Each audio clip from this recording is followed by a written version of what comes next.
into your town. Him and the niggas and I'll boogie you down. Timothy tunes are from the devil, they're sent. That's Timothy's terrible too. Timothy tunes got to be coming down fast. Timothy tunes are making Timothy cash. Timothy tunes got to be smoking down ends. That's Timothy's terrible too. Timothy tunes got to be breaking it down. Timothy tunes got to be killing the crowd. Timothy tunes, I'm gonna say it again. That's Timothy's terrible too. Timothy tunes got to be blowing up spots. Timothy tunes got to be ready to rock. Know that he's stoned because his eyeballs are red. That's Timothy's terrible too. Timothy tunes arriving into your town. Him and the niggas and I'll boogie you down. Timothy tunes are from the devil, that's him. That's Timothy's terrible too. Timothy's terrible too. Timothy's terrible too. Timothy's terrible too.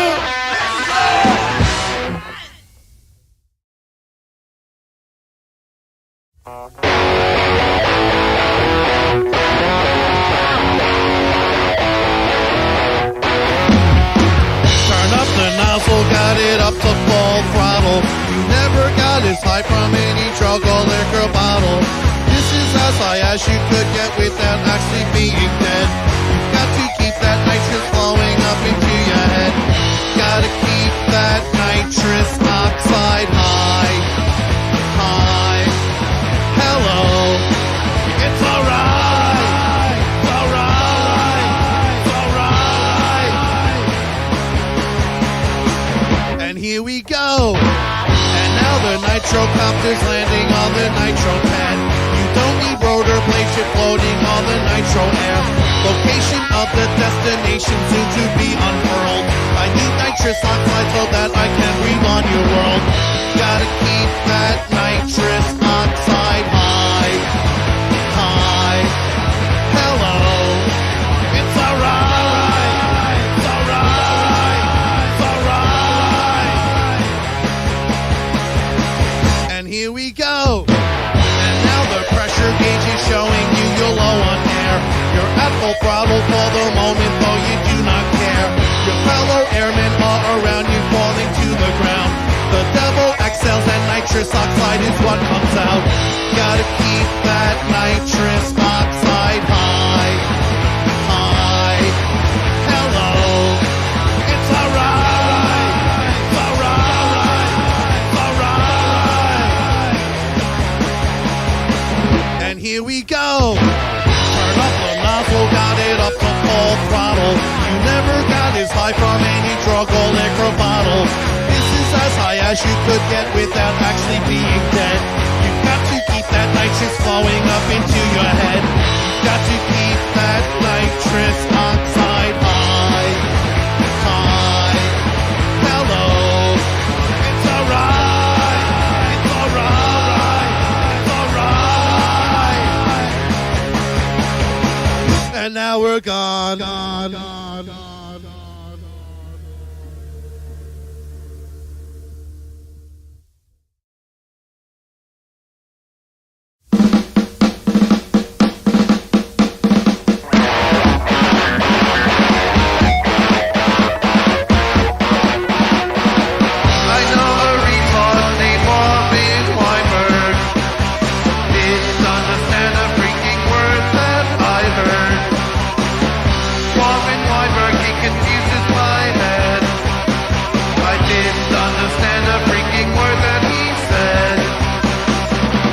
Weinberg is retarded. Tell me what it's like to be inside of your brain. Being retarded is like being insane. Anything happening inside of your head. Said it before and so I'll say it again. Marvin Weinberg is retarded.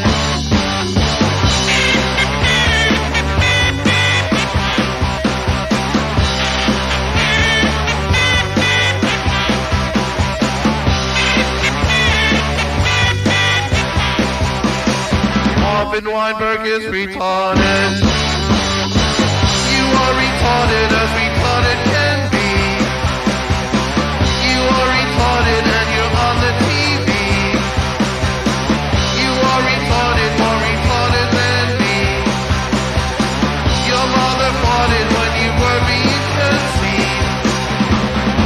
Weinberg is retarded. I know a retard named Marvin Weinberg. Didn't understand a freaking word that I heard. Marvin Weinberg, he confuses my head.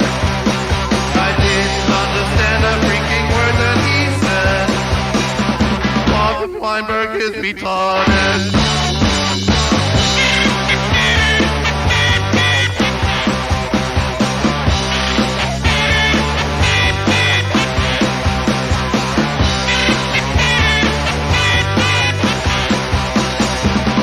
Weinberg is retarded.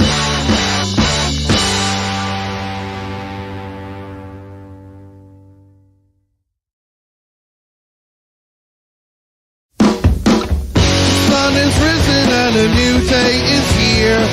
Is it too early to start drinking beer? Break out another beer, move the day along. Another beer before I finish this song. Like another beer, and so I start to get drunk. Another beer, and I just can't get enough. And all this drinking has got me feeling high. Another beer, and so I'm going to fly. Like another beer, and so I start to get buzzed. So tomorrow I won't know where I was. So it's clear that last beer knocked me down. My head was spinning when I fell to the ground. Like another beer, the sun is risen and a new day is here. Is it too early to start drinking beer? Break out another beer, move the day along. Another beer before I finish this song. I'd like another beer.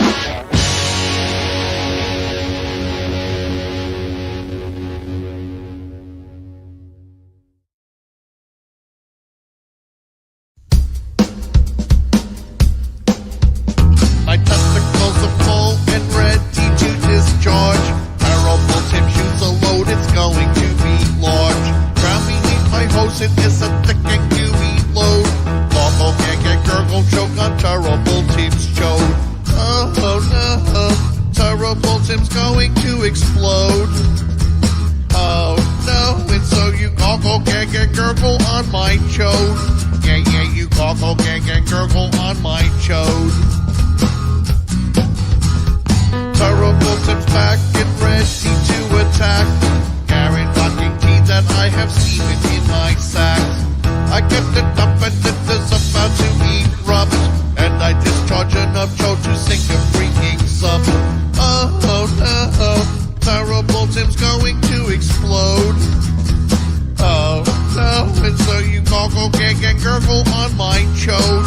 Yeah, you gargle, gag, and gurgle on my chode. Terrible Tim moves back it up into your boot. Terrible Tim, you watch him follow me into. As a goddamn Terrible Tim, he got to get laid. And I discharge enough chode to start the tidal wave. Oh no, Terrible Tim's going to explode. Oh no, and so you gargle, gag, and gurgle on my chode. Yeah, you gargle, gag, and gurgle on my chode. My testicles are full and ready to discharge. Terrible Tim shoots a load, it's going to be large. Drown beneath my hose, it is a thick and gooey load. Gargle, gag, and gurgle, choke on Terrible Tim's chode. Oh no, Terrible Tim's going to explode.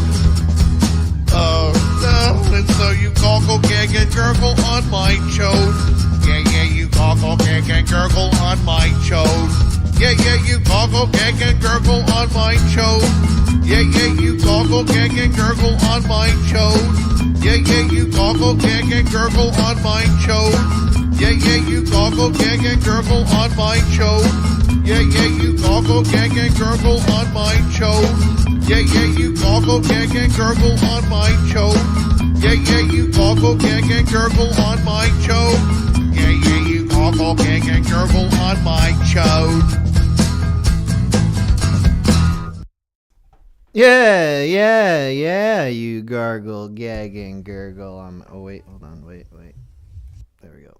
This. Come on, baby. And this. Okay. Excuse me, sorry. Yo, we're live. We are live early. We're doing the show early today, and possibly in the future as well.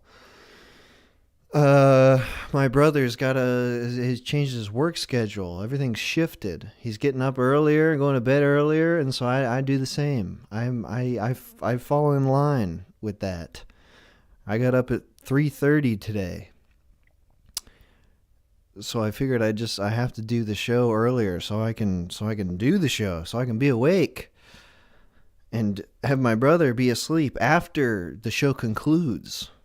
Well, we'll see how it goes. I mean, whatever. What time is it? 2 EST? We'll see how long it goes. But yeah, this might be a new start time. Maybe. I don't know. Will we still get calls? I don't know. That's what we're going to find out.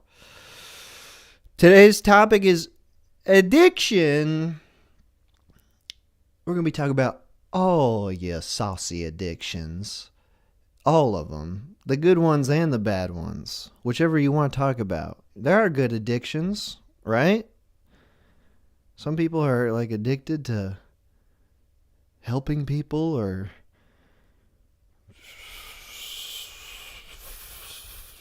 giving alms. Right? Somebody is. Somebody out there. Not just religious people. Some random dude who's just like one of those really friendly type of dudes who just loves giving alms and helping people. I don't know why I'm stuck on those two, but that's all I can think of. Tell me about your good addictions so we can broaden the horizons of the discussion a bit. My addictions right now, I'm currently in the height of my addictions. All my addictions, which are, boozing, smoking cigs, smoking weed, caffeine, getting caffeinated, and just to round it off to get an even 5, masturbation. All these things, my wonderful addictions. I'm in it right now. I'm going hard in the paint with my addictions. I ebb and flow with all of them. And right now I'm ebbing. Is ebb the higher point? Is ebb the crest of the wave and the flow is the crashing? I don't actually know how that phrase works, but I believe I'm ebbing right now. I believe I'm ebbing spectacularly with all my addictions. It feels great, to be honest. I'm loving it. I'm having a great time. I could get used to this. It's going good. I mean that cycle that people who are addicted to anything may recognize, where you cycle through all of your addictions to even them out, to even each addiction out, you need another one. So it's like I'll wake up and I'll need coffee, obviously, to get awake, because sleep doesn't do the trick. It's caffeine that actually wakes me up. But then I'll drink too much caffeine, I'll drink too much coffee, and then I'll be really on edge, and so I'll be like, damn, I gotta smoke some weed. I gotta chill out here. I'm a little on edge. It's a little too much. Take a little toke, and then 20 minutes later, it's like, man, I'm chilled as F right now. I'm too chilled out. I gotta smoke a cigarette to get a little bit of that edge back. I gotta introduce some edge into this equation. And I'll go between those two for a bit, and then at a reasonable time, I guess, when it's I just try to make it to noon. or past noon, it's like, hey, now I gotta start drinking. I gotta get my fun side back. I've been too stressed out dealing with all this coffee, weed, and cigarettes. Like, that's getting me crazy. I gotta just take a load off and start drinking. And then when I started that, it's like, oh, you know, what'd be really great right now is if I had a cigarette. And then, oh, it's like a little too much, and it's like, yeah. So it goes back and forth between all of them. It's like, yeah, I have my body is this very delicate balance of toxic chemicals. And you got to get just the right proportions of each, or else it doesn't work. Of course, that's all addiction talking. That's the addiction man in my brain. A scary, very frightening little man. He's very small, but he's very, very persuasive. It's a sort of thing. These are all habitual addictions. That's what makes an addiction, right? I think it's like you form a habit out of it. You start to think that, like, I can't do the normal everyday things unless first I get in the right zone. If I have to first let a drug get me in the right mindset.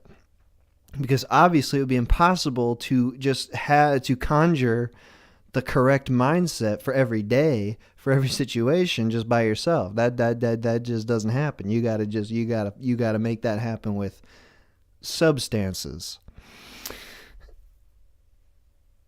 Of course, that's not true. I guess. I mean, currently, I feel like yes, that's the way it is. Yes, correct. But, I've gone through periods where I've not been totally addicted to things before, and I have to say it's probably not true. I've never gone through a point where I wasn't addicted to caffeine, though. I mean, that's just standard. That's pretty damn standard in our society. We love that shit. I love that shit. I'm not giving that up. I went like a couple months ago without smoking any weed, smoking any cigarettes, drinking any beer. And it was good. It was good just to prove to myself that I wasn't going to vanish. I wasn't going to disappear. I wasn't going to turn into a million I wasn't going to explode. It in fact was possible. And then to celebrate 1 month of sobriety, I went back in, and I'm back, baby. I'm back. I'm loving it. Don't try to take this away from me. Don't try to take this away from me. Don't you start. No. I like this. Anyway, I guess I don't really have much to say about addictions. I'm trying to think of, whatever. It's addictions. There's a whole wide variety of them. You can be addicted to all kinds of things. You can be addicted to activities and the good feeling that gives you as much as substances. And I love them all. I'm in. I want to be addicted to more things. I have an addictive personality. I don't think that's the right. Is that an expression? That sounds like people are addicted to my personality. I get addicted to things easily. I obsess over things, and I make them part of my life until I get sick of them. Like with women. But anyway, we're going to be talking about addictions today. Oh, yeah, just little baby burps. Here goes one. Okay. I'm going to cut this little opening part short because I don't have anything to say, I guess. It's too early. It's too early to say things. I'm not used to this. We're going to take a break here. When I come back, I'm going to put the phone number to call in to the stream, on the screen of the stream. But we're going to take a quick break first. The overlay from the stream is by Slouch. If you don't know Slouch at this point, you're really fucking up your life. You're ruining everything about your life. That is good. check out Slouch. The link is in the description of this video. And the music from the stream is all from Terrible Tim, which you may know from his pretty famous Brother Man Bill song. But he's got lots of great songs. Terrible Tim, wonderful artist. We'll be playing a whole lot of Terrible Tim today. And we'll see how long this goes. You know, this could be a marathon stream. This could be a sprint. I don't know yet. But, you know, right now we're just going to be taking a break. When we come back, I'll put the number up. We'll start doing calls. Tell me about your addictions.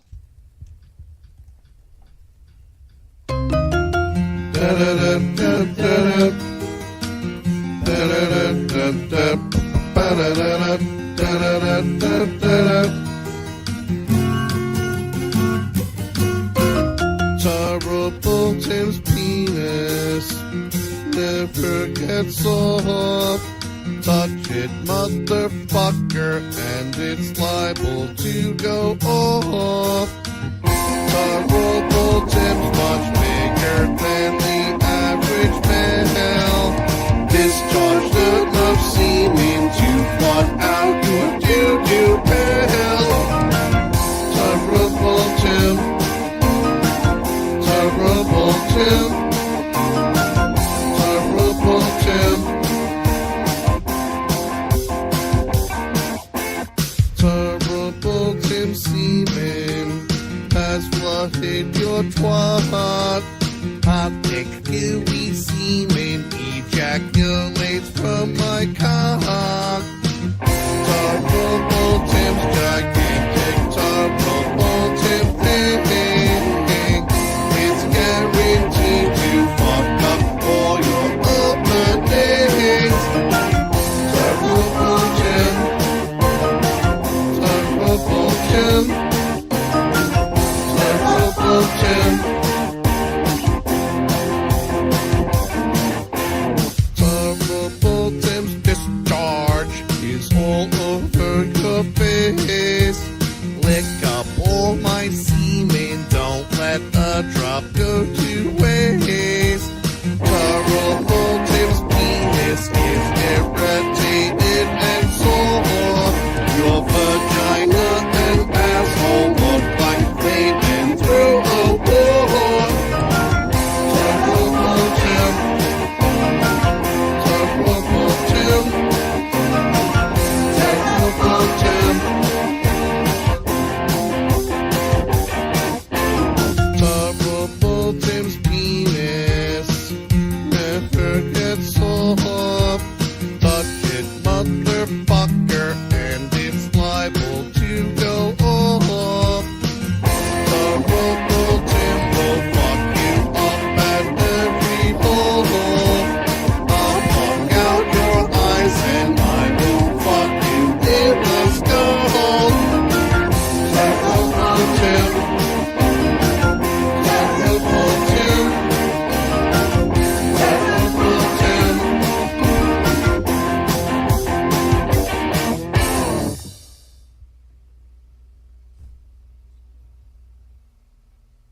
Again? Bro, you record too much after silence. How much after space you...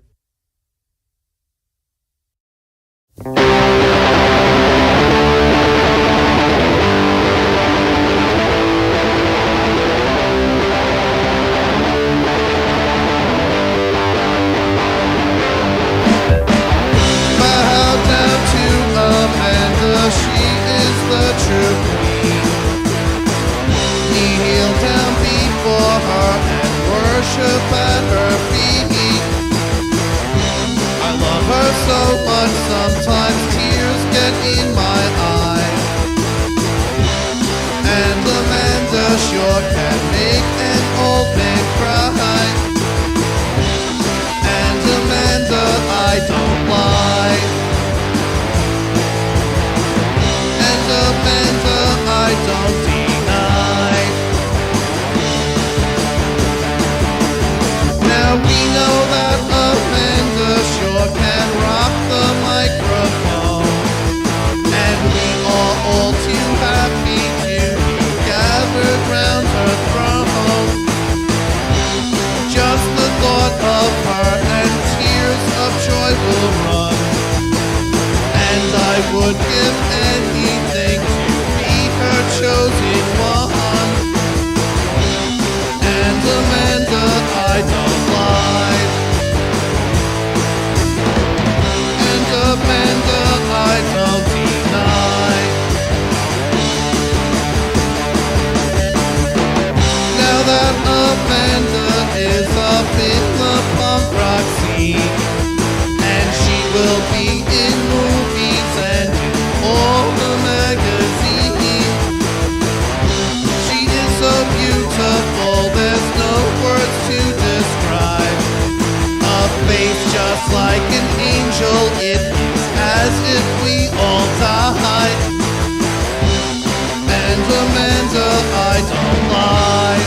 Amanda, I don't deny. Bow down to Amanda, she is the true queen. Kneel down before her and worship at her feet. I love her so much, sometimes tears get in my eyes. And Amanda sure can make an old man cry. And Amanda, I don't lie. And Amanda, I don't deny. And Amanda, I don't deny. And Amanda, I don't deny.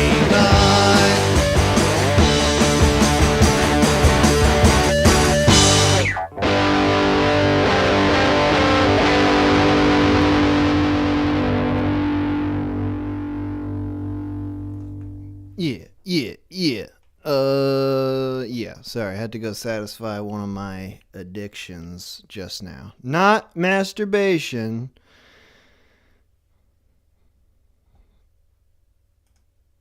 Anyway, I've got all my addictions going right now. I'm drinking a Bang. I'm drinking a beer. I'm smoking a cig.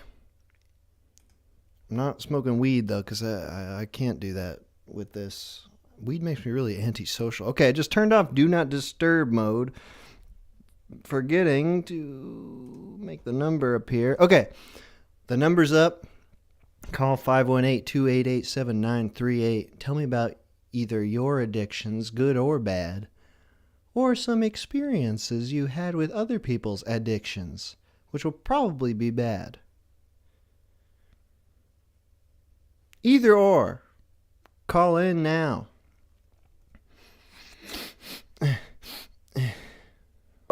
we go. Call from Cody. To accept, press 1. Yo, Cody. Hello? Yo! What up? Holy crap. How's it going? Yo, dude, you're in. You're on. You made it. Do you remember me? Yes. Cody. Patreon Cody. Did you call in before? Yeah. And I said insidious racial slurs. You did? I feel like I would have remembered that. No, I mentioned that I said it. I called into Patreon. You called into Patreon, or did I call you? I called you to bitch about Patreon. It was the bitch stream. Oh, shit. We did a little bitching. Okay, I don't remember the racial slurs. I remember you talking about your love for e-girls.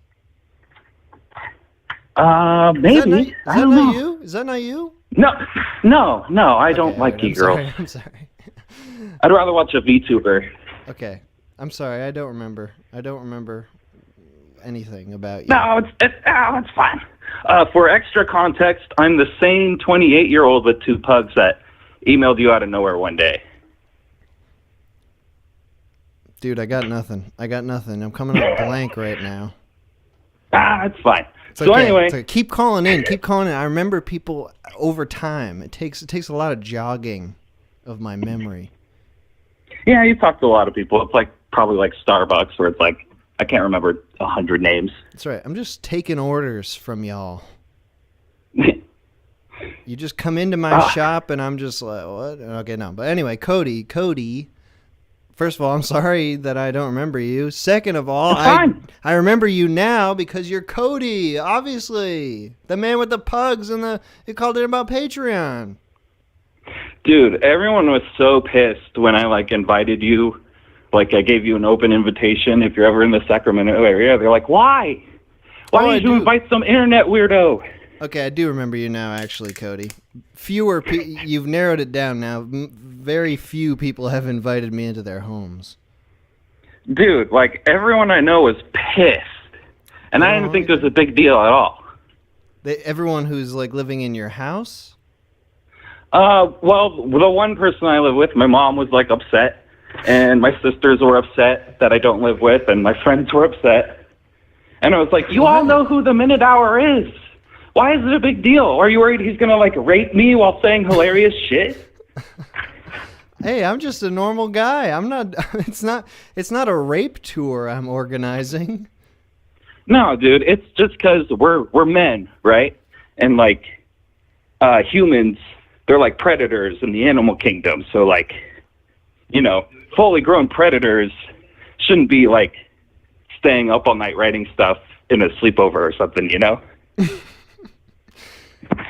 I don't think that's just like what I think society probably thinks. So you think when I was talking about like going from house to house, it was this predatory tour?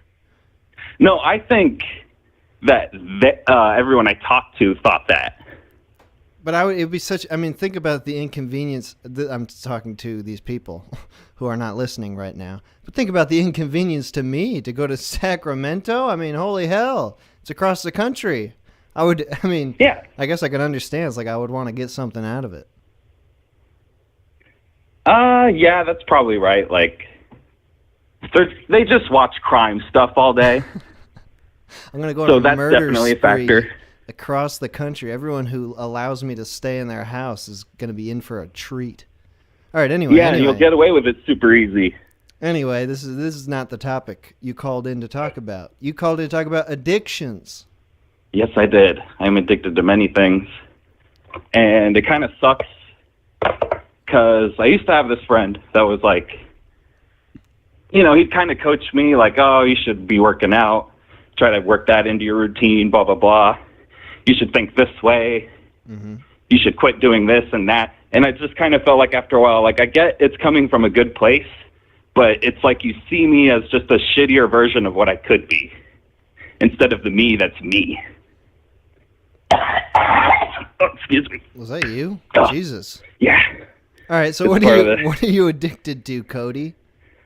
Cigarettes, weed, video games weed's probably actually the worst one because I used to be super fucking depressed before I started smoking weed, and I recently played this game called Amori, and it's about this kid with unhealthy coping mechanisms, and it reminded me of like before smoking weed, I would just like sleep right after school to get away from fucking everything.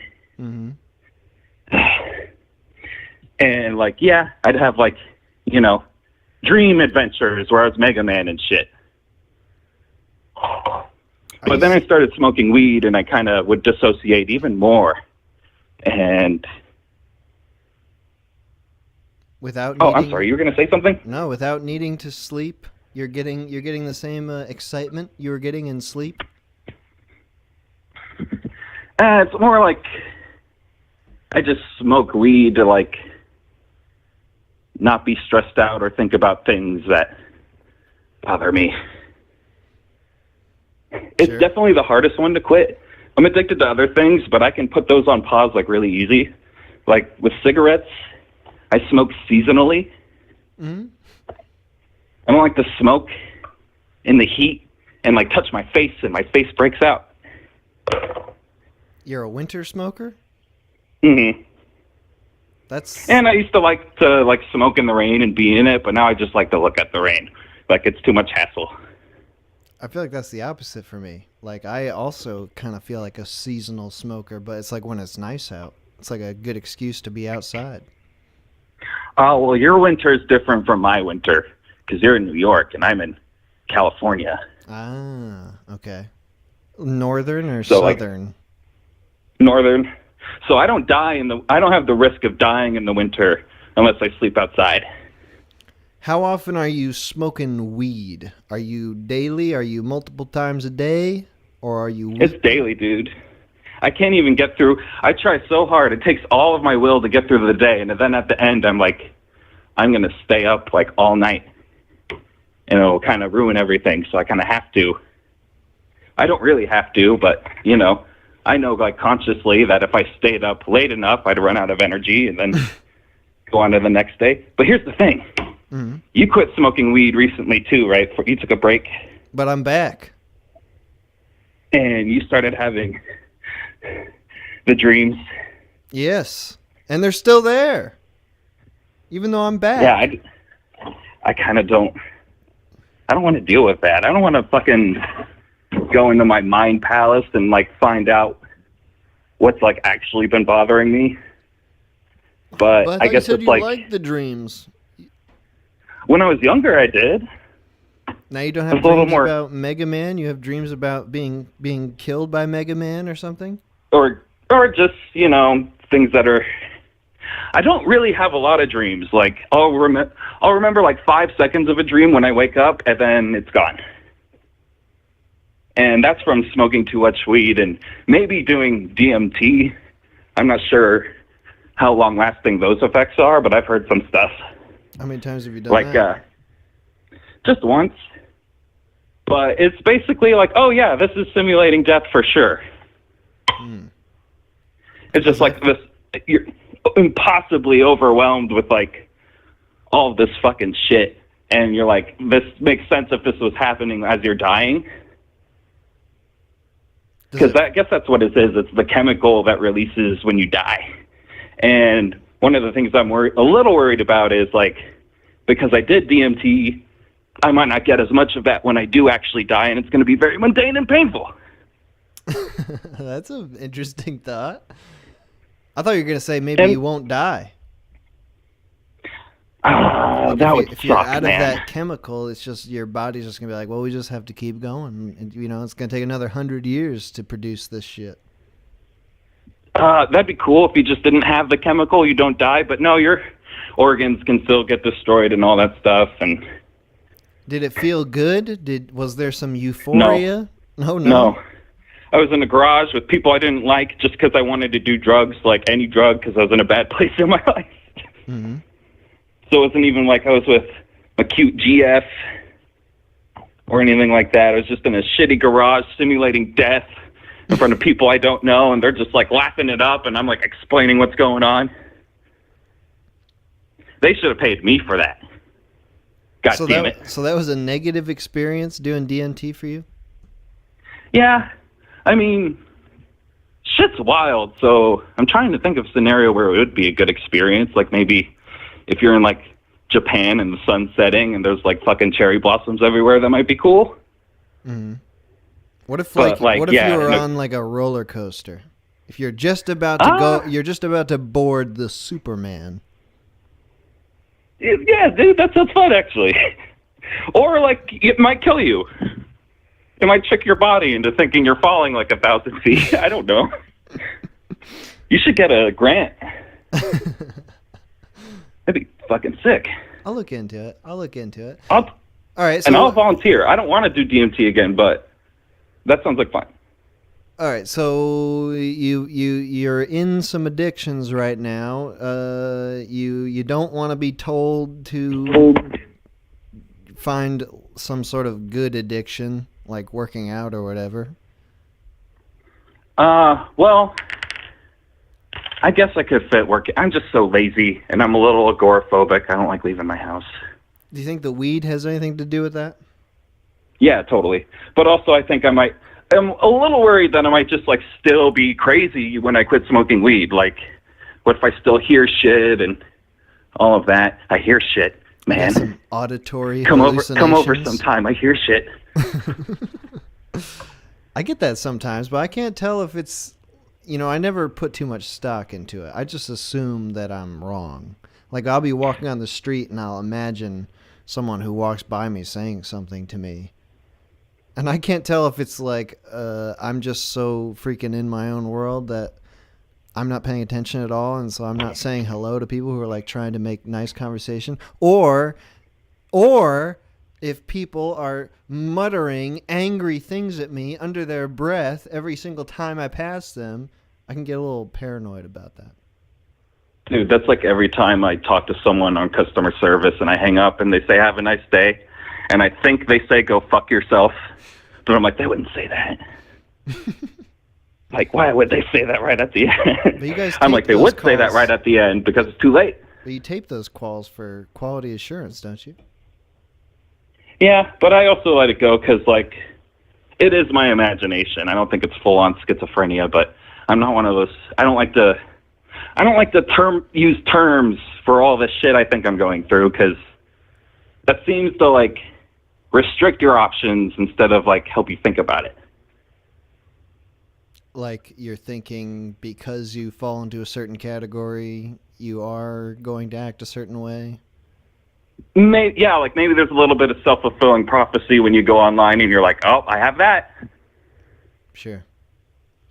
Did you ever try to seek any sort of help for any of your addictions? And I say that in a totally non-judgmental way because I have never, ever sought help for my addictions.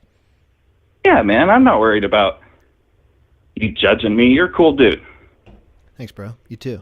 You know, like, you clearly don't take, like, joy in, like, hurting people. Otherwise, we would have heard you yell by now.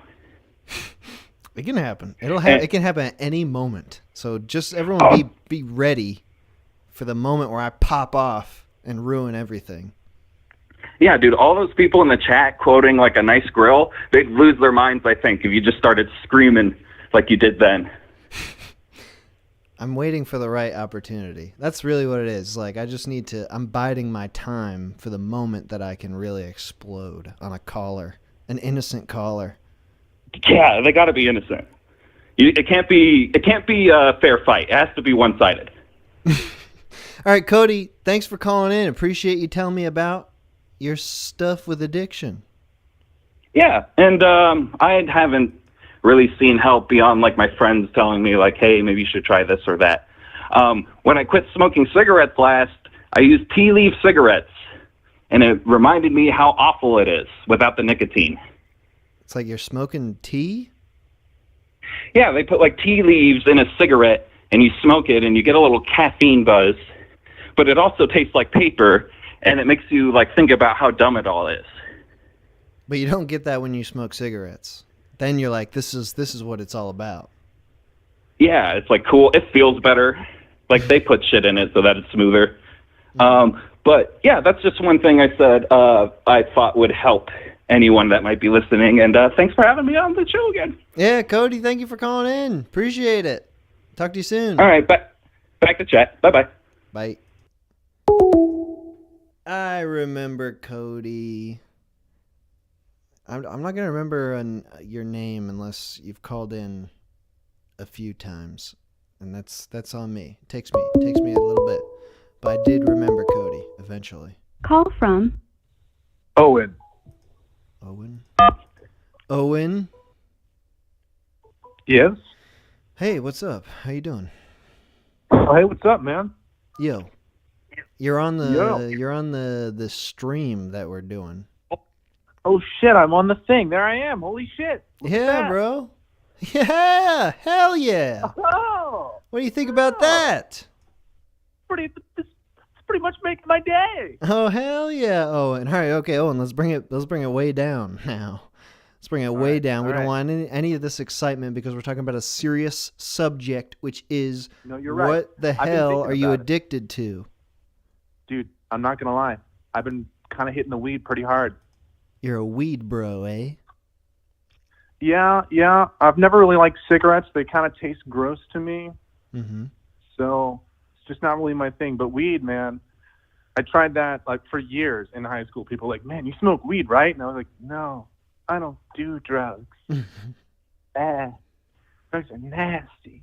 But I had like one really bad traumatic experience, and I almost killed myself. It was very, very unpleasant, very bad. I felt horrible. Non-drug related, you're saying? Non-drug related, completely unrelated to drugs, mostly. And then my brother, he comes up to me one night and he's like, "Hey man, come out back, let's talk." I'm like, "Hey, yeah man, sure, let's hang out." And he busts out a little pipe, and I'm like, "Whoa, what the fuck? We're doing drugs now, dude?" And I knew he smoked forever, and he's like, "Yeah man, it's not that bad. Here." And I totally boofed it like a total loser, coughed for like an hour, and then all I did for the rest of the night was like eat peanuts. That sounds like a pretty decent first weed experience. It was pretty great. That's a good way to sell drugs to somebody. Not sell with money, but just sell saying, "Hey, it's not that bad. Just smoke this drug. It's not that bad." Like, it's not going to kill you. You're not going to go to jail. Your mom's not gonna have a heart attack. You're not gonna they're not gonna kick you out. I mean, they might. I don't know your parents. When was this? How old were you? Fuck, I'm 20 now. I was like,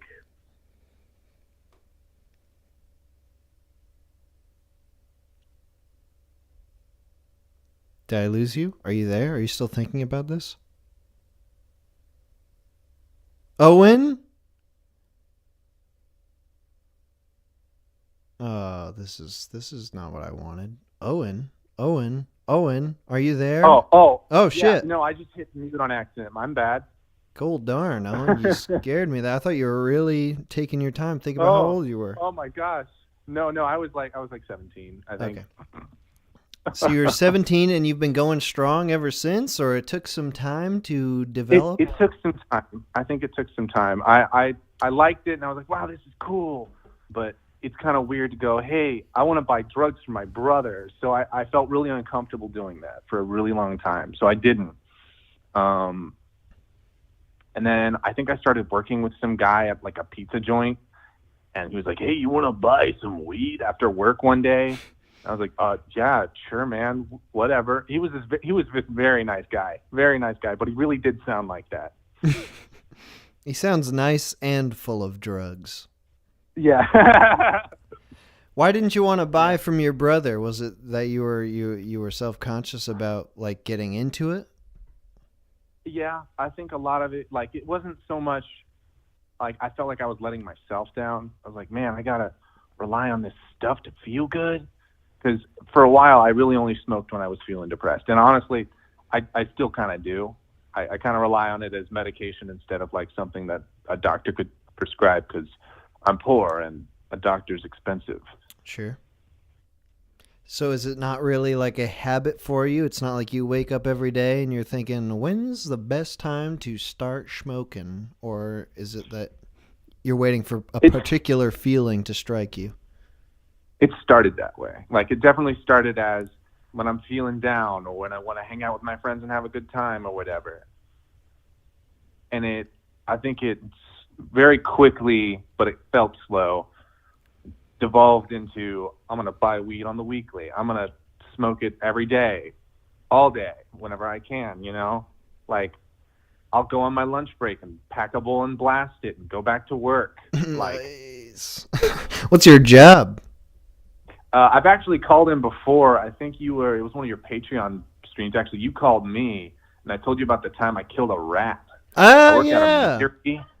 All right, first of all, Yeah, apologies to Cody because I remember Owen's rat story right away. But yeah, 'cause that scarred me a little bit. Yeah, so yeah, you take care of rats and other things in a building. The rats have followed me home. Oh, God. It's kind of scary. They've just filled my life. We have chickens at home because my younger sister's crazy and loves birds and just wanted chickens to own them and to eat eggs, I guess. But we've now attracted rats into our backyard. They haven't gotten into the house, thank God. They kind of snuck into the garage a little bit, but we've kind of dealt with that. But they live in the backyard now, and we'll catch them out there. Jeez. And so occasionally I'll be out there on the porch, and I'll spot one in the yard, and I'll sprint out there and stomp them with my big shoe. Jeez. Or try to shoot at them with like a little BB gun. It's fucking insane, man. What are the rats after? They want your garbage or they want those chickens? The chicken food. They want the chicken food, man. Shit's like magically delicious for them.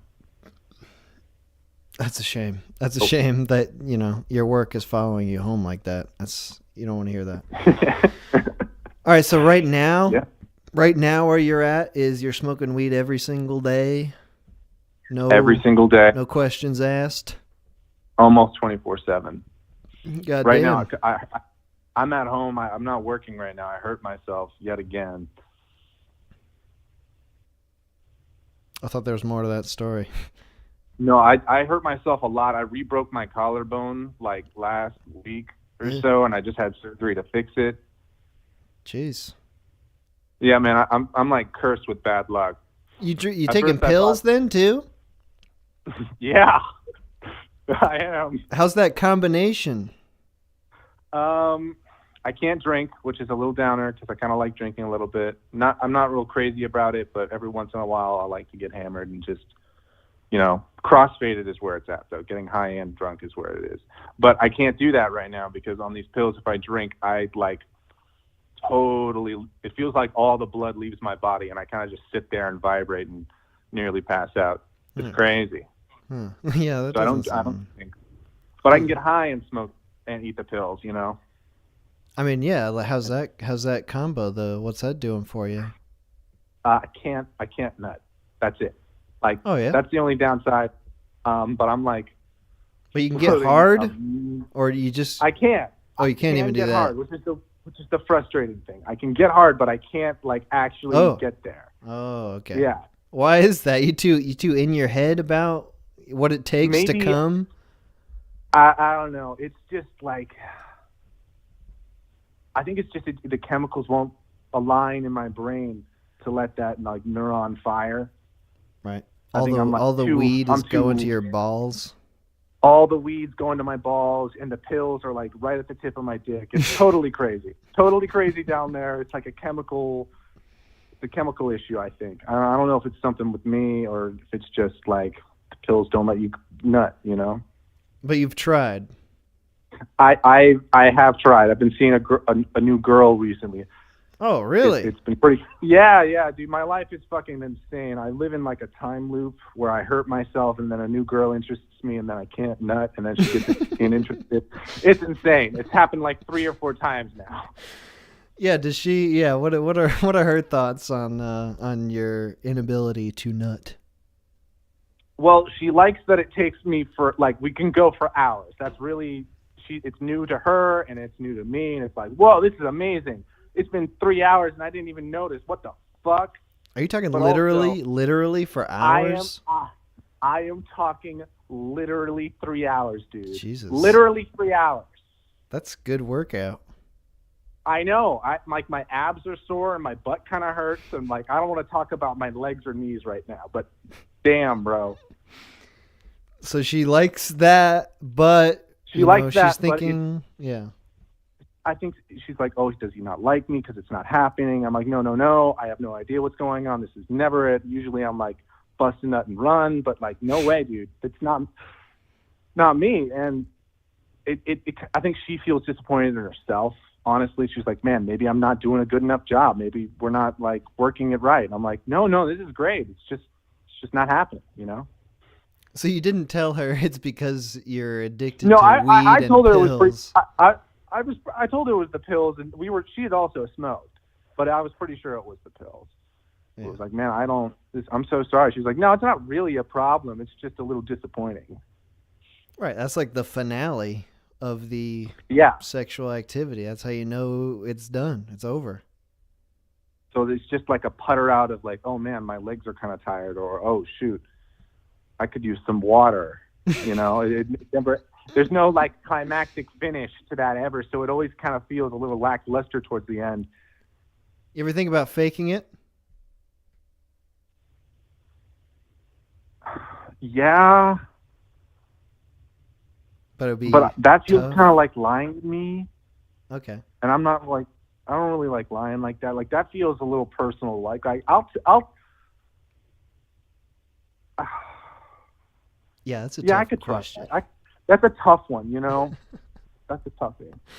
And especially because there's visible evidence if she checks. Not that I'm saying she would. But you could just, I mean, after 3 hours, there's got to be some excess, stuff on her end. Yeah. Okay. Well, anyway, this is a terrible. No, you're right. Yeah, we were supposed to talk about addiction. Yeah, well, this got into a whole vaginal thing. I didn't mean to do that. Okay, how much longer you got on the pills? I'm supposed to be my full recovery time is 5 weeks now.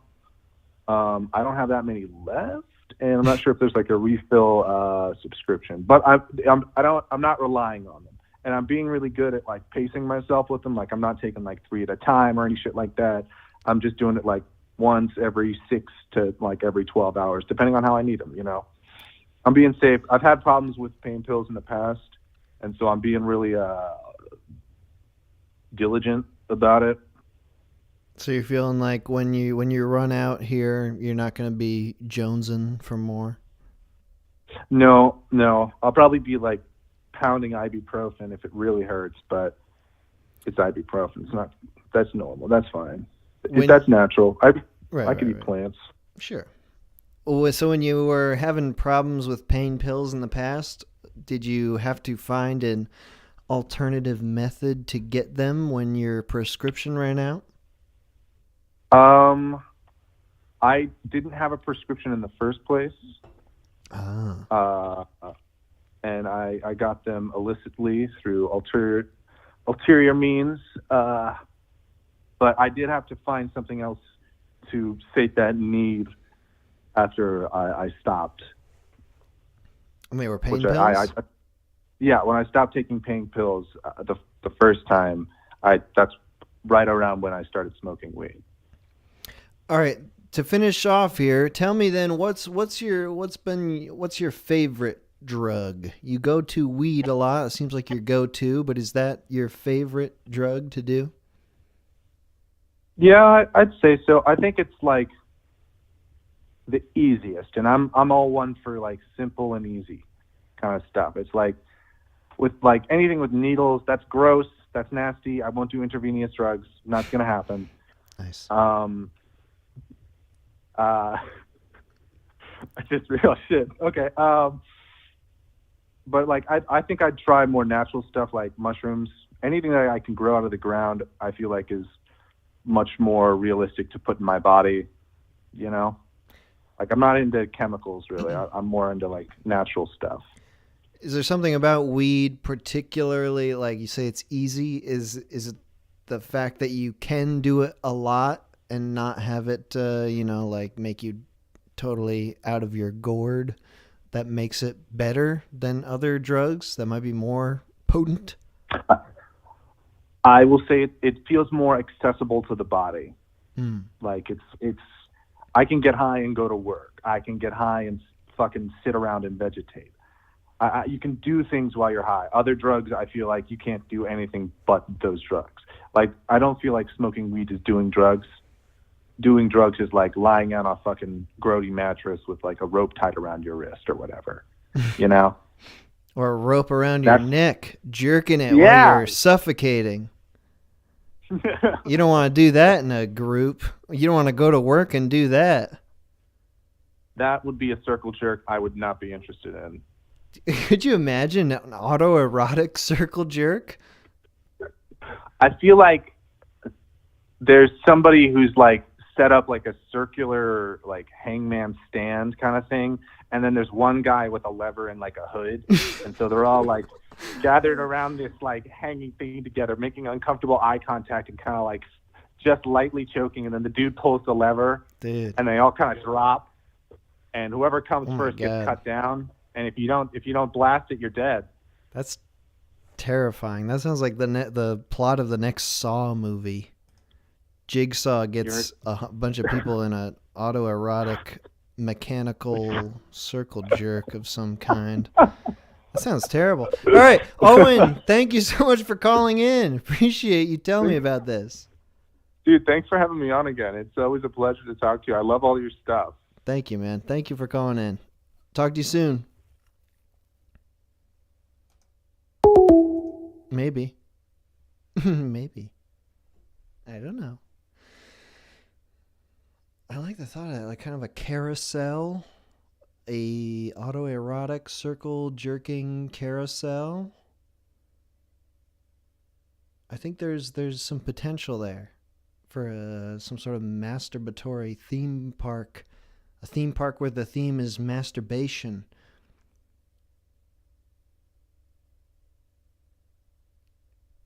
You like jerk off while you're going down the big roller coaster hill? That's probably exhilarating.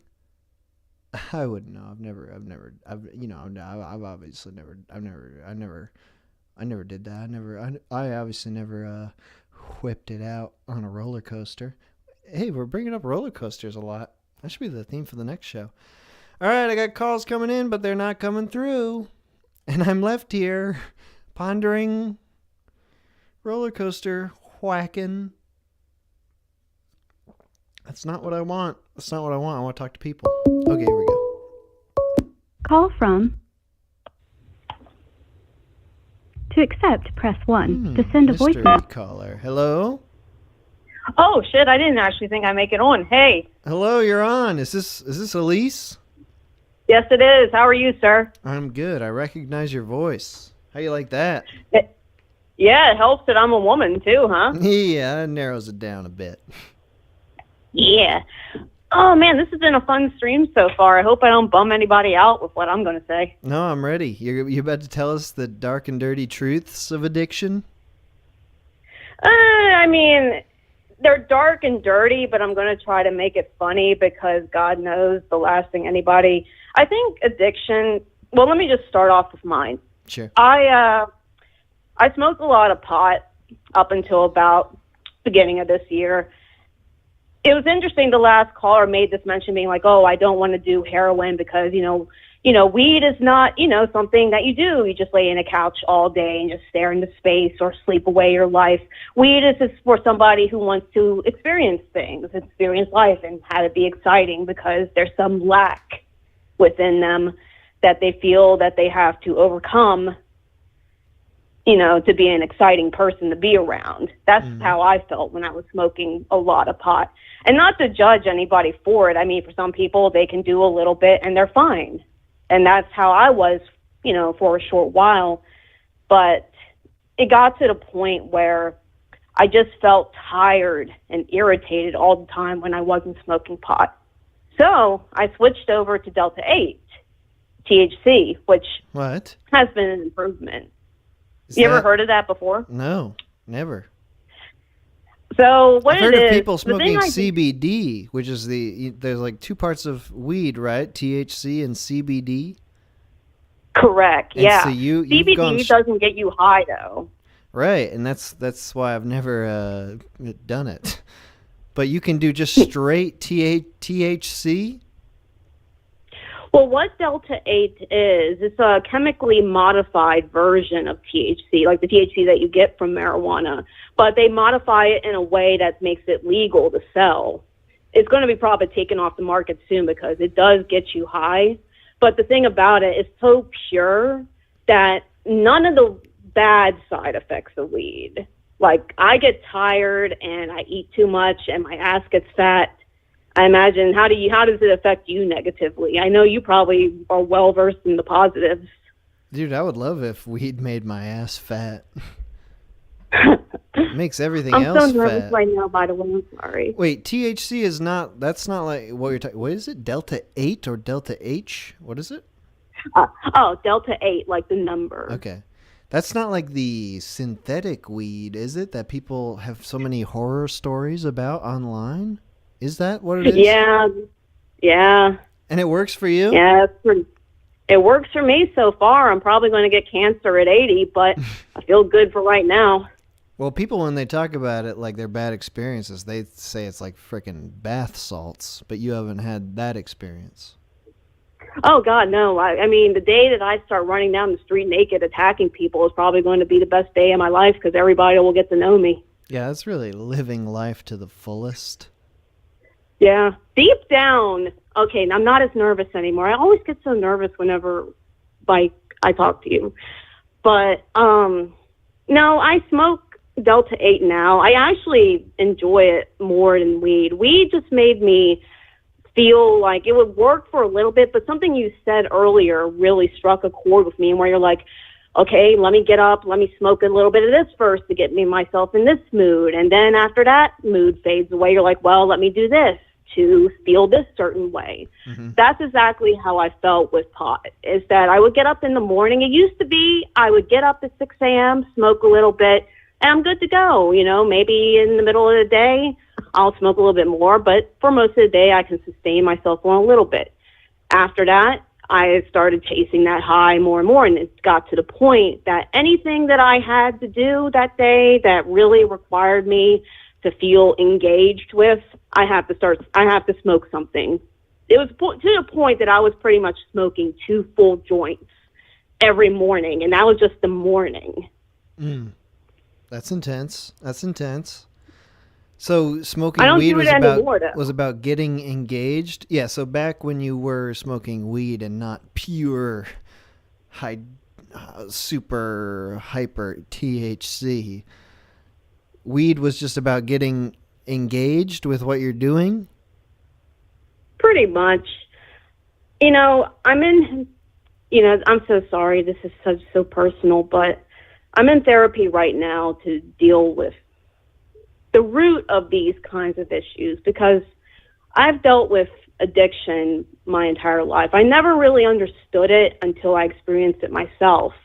But my parents were both addicts, my dad more so than my mom.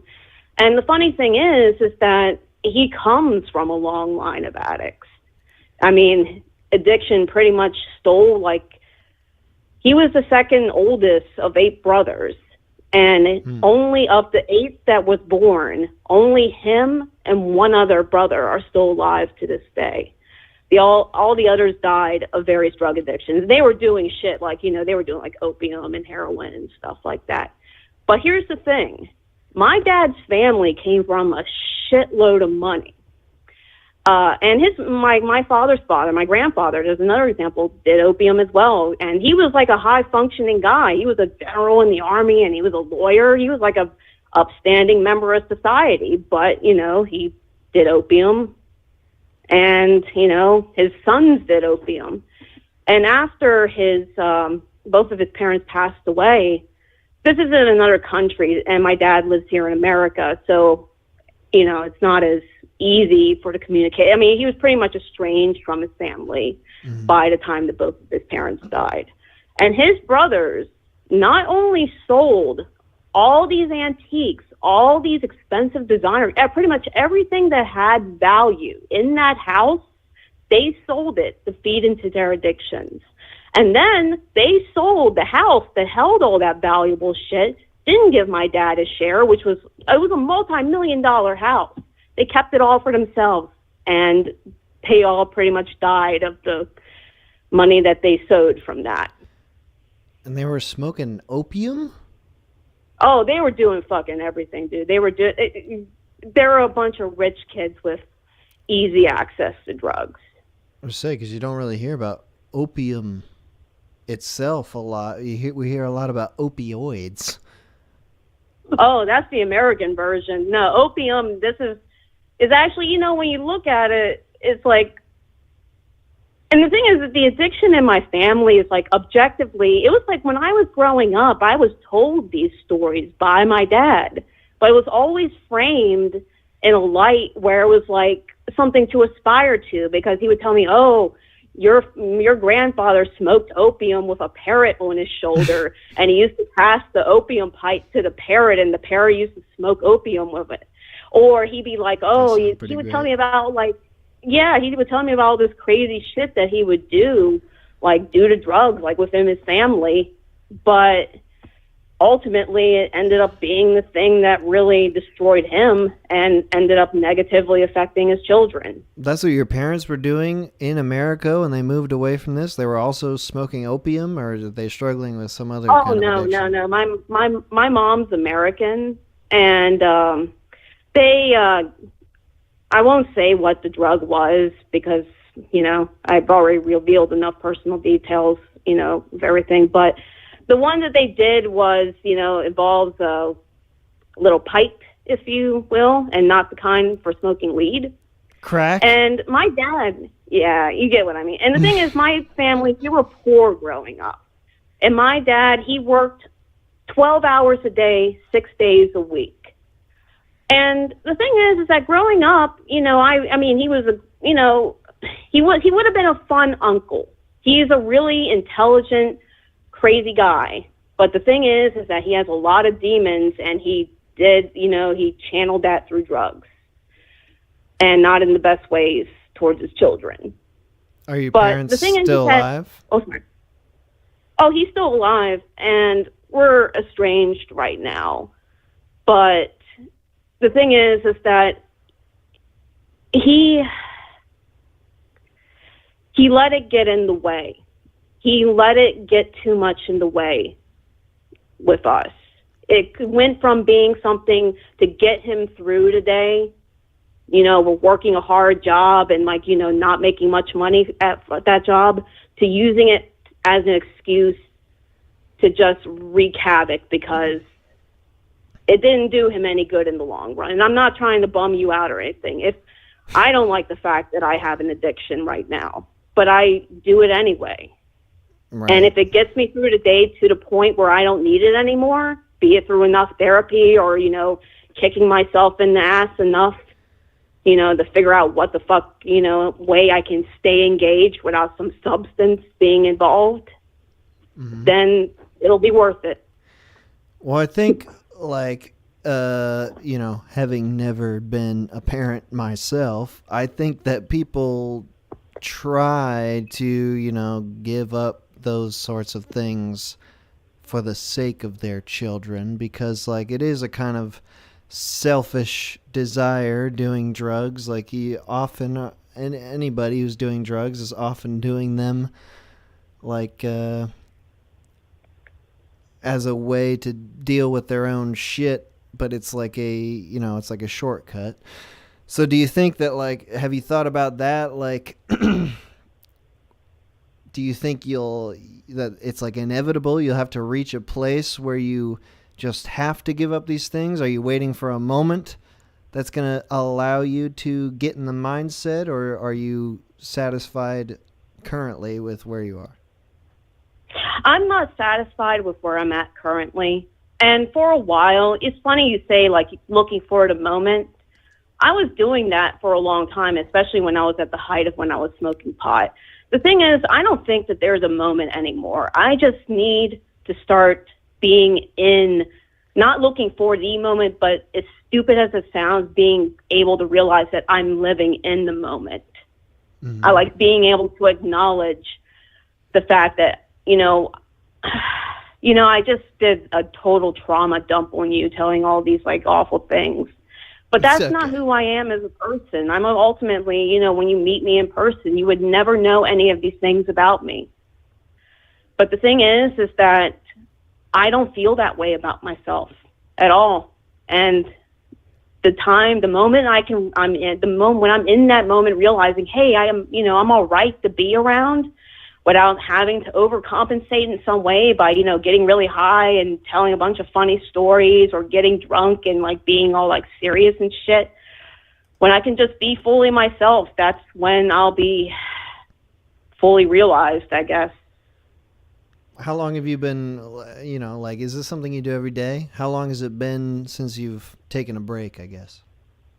Oh, I did it just a few minutes ago, and I do it pretty much every day at this point. But the thing is that the reason I didn't like marijuana, it would make me stupid. It would make me lackadaisical, and I would I would drop shit all the time and all that, and I hated that. It's I was so highly aware of all the stupid shit that I did that came with all the great feelings that came with smoking pot. And with Delta 8, I'm waiting for the point where I don't. That's the other part of addiction. It's fucking expensive. I've gone through 2 vapes already. I'm on my 3rd, and I'm treating it like gold because I don't want to have to buy another one. But I'd rather not be spending that money on that. I'd rather not be buying the cartridges for it. But, I just, I'm not at that point where I'm, able to pluck that bottle out of my mouth. Well, I think it's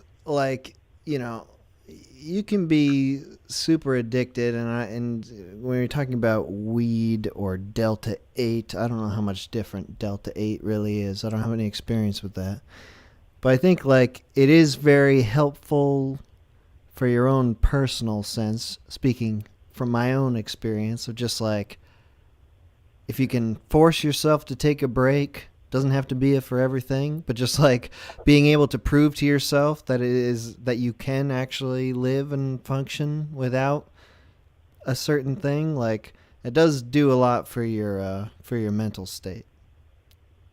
I hope. I'm trying, man. I'm trying to I don't want this thing at all to be a part of who I am. And I like the feelings it comes with. It's great. I don't feel as tired anymore. I feel like I can actually get up in the morning and exercise. Like, I'm a very high-functioning person. It's just that I don't exactly have the most high-functioning mental state right now that allows me to be just myself without, taking a little puff of something first.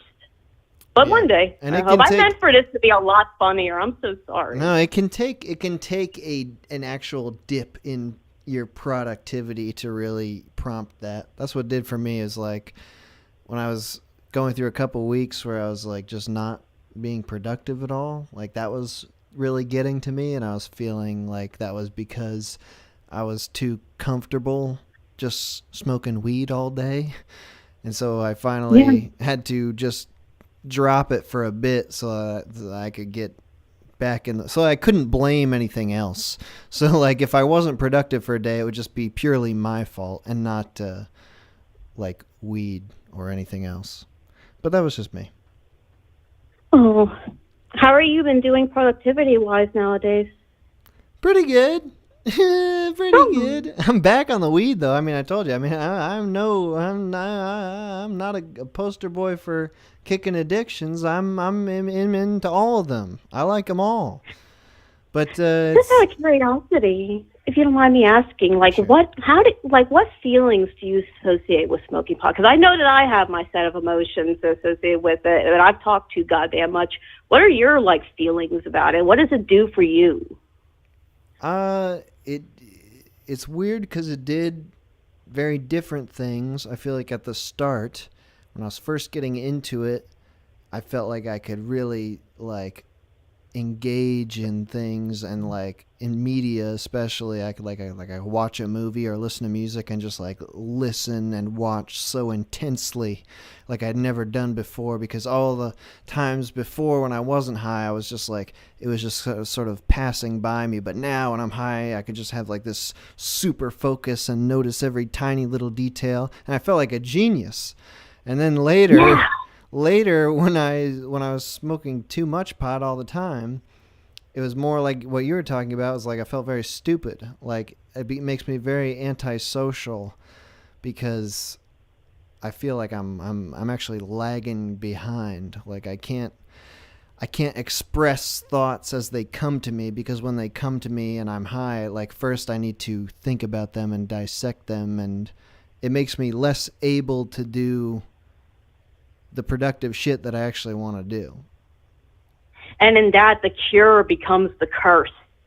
Yes. And I think it's with anything, well, a lot of things that are habitual addictions is you do it at first because you feel like it's getting you into the zone, and then later you're doing it just because you want to get into the zone and you think that that's what's going to do it. Right. God damn, man.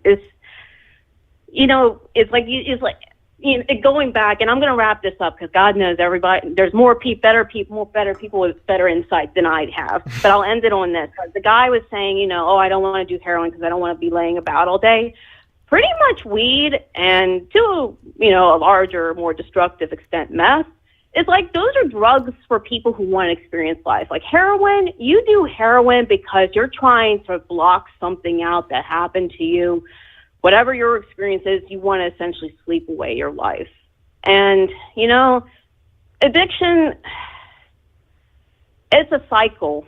It can be hereditary or not. All I just know it's a pain in the ass, and it can be expensive. Exactly. It's a pain in the ass, an expensive pain in the ass. And you can pay people to put a whole different kind of pain in your ass that would probably be more enjoyable. Yeah, man. I got to get a dominatrix in here or something. Nice. Get that healing. Nice. All right, Elise, thank you for calling in. I appreciate you calling.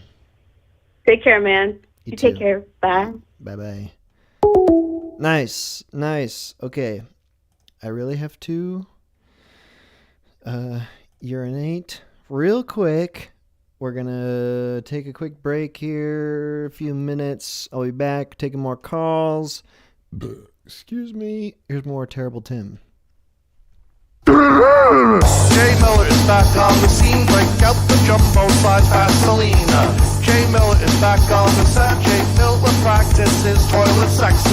Jay Miller's up in your asshole, your doo-doo can't get to the toilet bowl. Jay Miller's up into your bum, your doo-doo's all over Jay Miller's tongue. Jay Miller, da-da-da-da-da. Jay Miller, da-da-da-da-da. Jay Miller, da-da-da-da-da. Jay Miller, da-da-da-da-da. Jay Miller, now what about this? A homosexual wolf who will eat shit. Jay Miller, now what about that? The shit eater who wrote the book on scat. Jay Miller's up into your ass. He gets more doo-doo than a porno sand.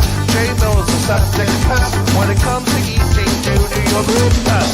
Jay Miller, da-da-da-da-da. Jay Miller, da-da-da-da-da. Jay Miller, da-da-da-da-da. Jay Miller, da-da-da-da-da. Jay Miller, your throat's gonna relax. Jay Miller, relax your larynx.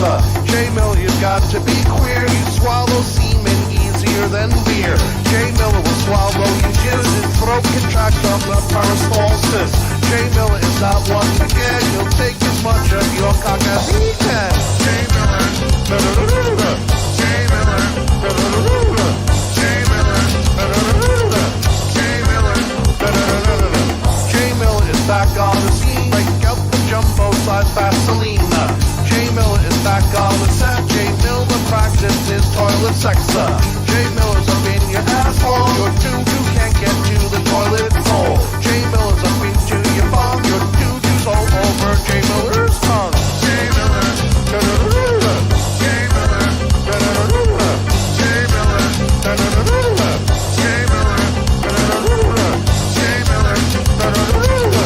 Jay Miller, da-da-da-da-da. Jay Miller, da-da-da-da-da. Jay Miller, da-da-da-da.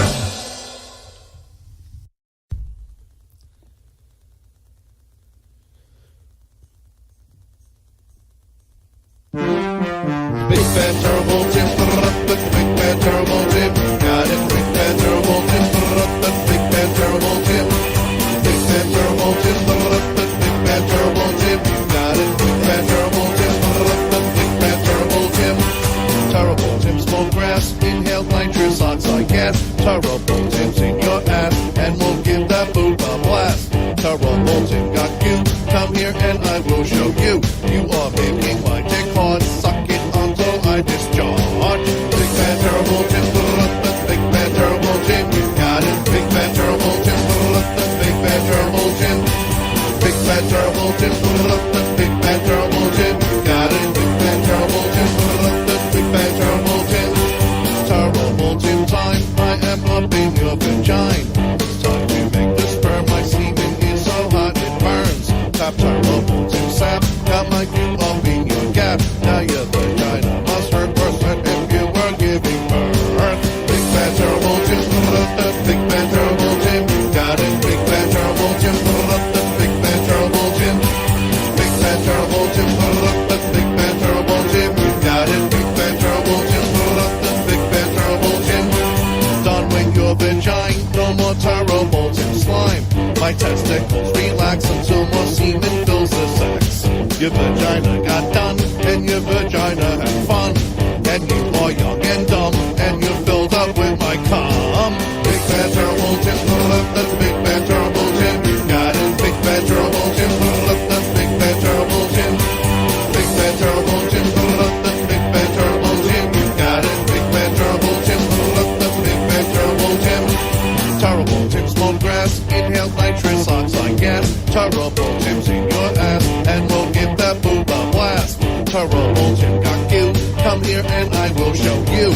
You are making my dick hard, suck it until I discharge. Big bad terrible Jim, big bad terrible Jim, you got it. Big bad terrible Jim, big bad terrible Jim, big bad terrible Jim, big bad terrible Jim, you got it. Big bad terrible Jim, big bad terrible Jim, big bad terrible Jim, big bad terrible Jim, you got it. Big bad terrible Jim, big bad terrible Jim, big bad terrible Jim, big bad terrible Jim.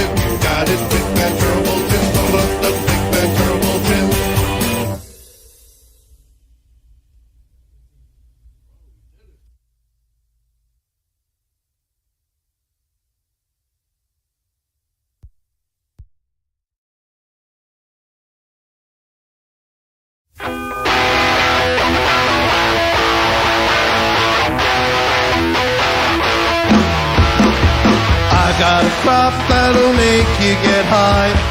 Terrible Tim threw it up to the sky. Put it in your pipe and give it a try. Smoke till you choke and smoke till you die. Terrible Tim the terrible farmer. Terrible Tim the terrible farmer. Terrible Tim the terrible farmer. Terrible Tim the terrible farmer. Smoke up the dope as you float through the door. Give it up to Terrible Tim, he is hardcore. Terrible Tim will get you higher than that. Physically and lyrically, he is bad. Terrible Tim the terrible farmer. Terrible Tim the terrible farmer. Terrible Tim the terrible farmer. Terrible Tim the terrible farmer. Terrible Tim, he will tend to his field, planting his crop and increasing his yield. Terrible Tim will get everybody high, collapse up the market and lower the price. Terrible Tim the terrible farmer. Terrible Tim the terrible farmer. Terrible Tim the terrible farmer. Terrible Tim the terrible farmer. I got a crop that'll make you get high. Terrible Tim threw it up to the sky. Put it in your pipe and give it a try. Smoke till you choke and smoke till you die. Terrible Tim the terrible farmer. Terrible Tim the terrible farmer. Terrible Tim the terrible farmer. Terrible Tim the terrible farmer.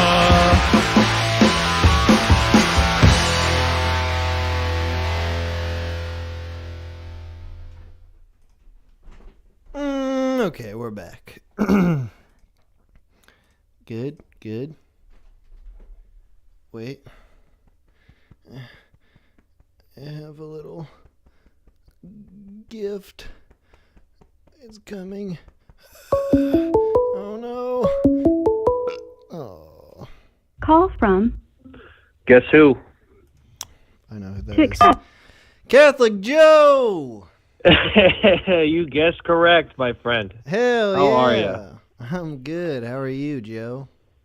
Oh, can't complain. Hey, I Can't missed say your I'm well question. rested. I missed your question on the Drew stream. I'm sorry. I wanted to read it in my Catholic Joe voice, which I've been working on. What's your Catholic Joe voice? Can I just hear, see if you're doing it accurately? Hey, come on. Hey, TMH, what's your problem? Why are you always telling Joe? It's just like a Sopranos voice.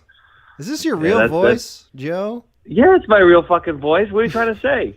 People don't actually talk like that? Do you actually talk like that? Damn it. That's my question. Well, to you, I fucking talk like that. You better believe it. All right, good. All right, Joe, you're calling into the addiction stream. Are you addicted to things, or do you want to talk about someone else's addiction? I'm Catholic. I'm not allowed to be addicted to anything.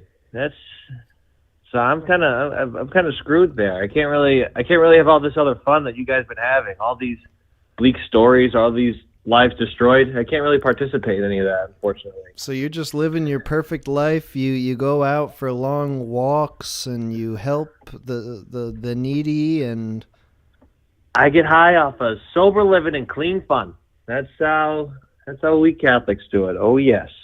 So how's that go? When you wake up in the morning, what are you thinking? You're thinking time to attack the day with nothing but my bare skin? It's fucking horrible. I don't sleep anymore. Work takes over. I wish I drank. I might start, but lately it's been fucking a grind. I will tell you. I'm still working now. Why the hell did you frickin' move the frickin' work stream up? I mean, this stream up so way out far. I'd expect you at 5:30, then you frickin' ambush me with like 2 o'clock. I see the stream. Like, what the hell's going on?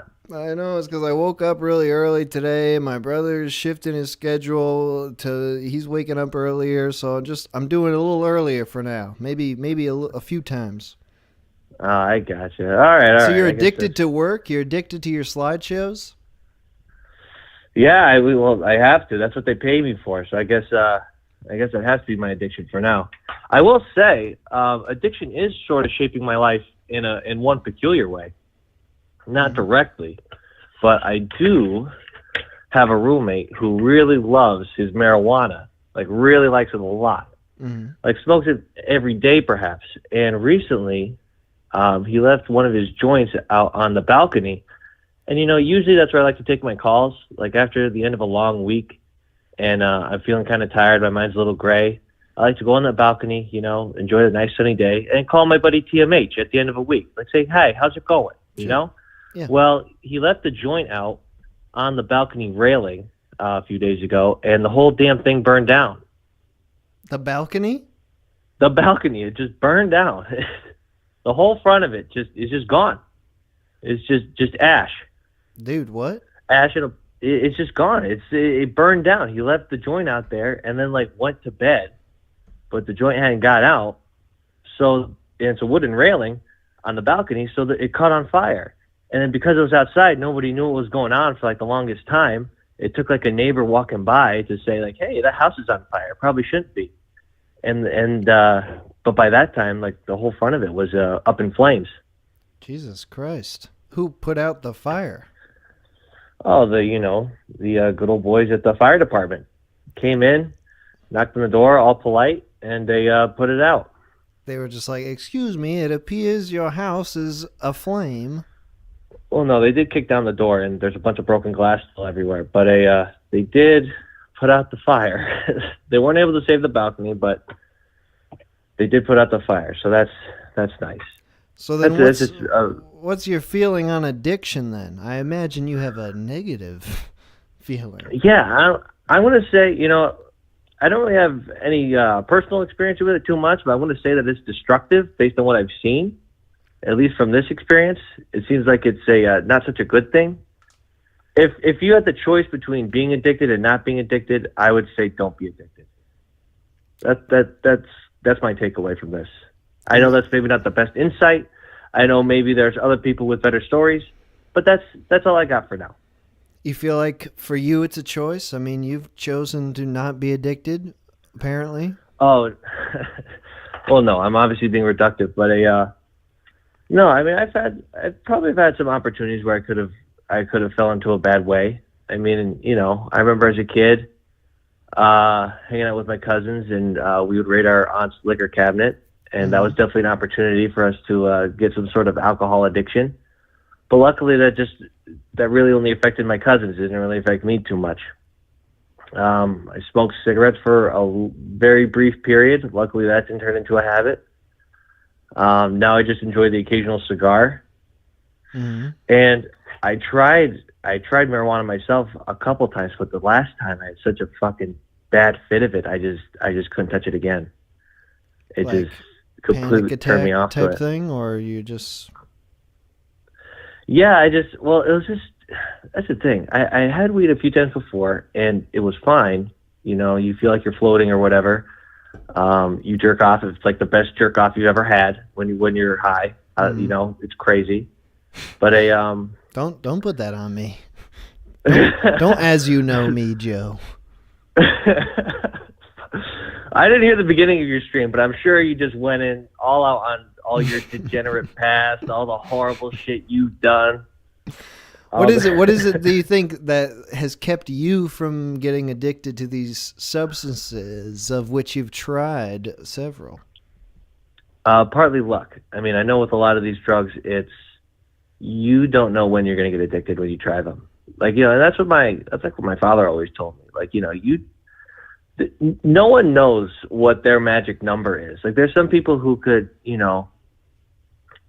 do lines of cocaine every day for a month and then just stop, and it won't bother them. There's some people who could smoke all their lives and then quit cold turkey.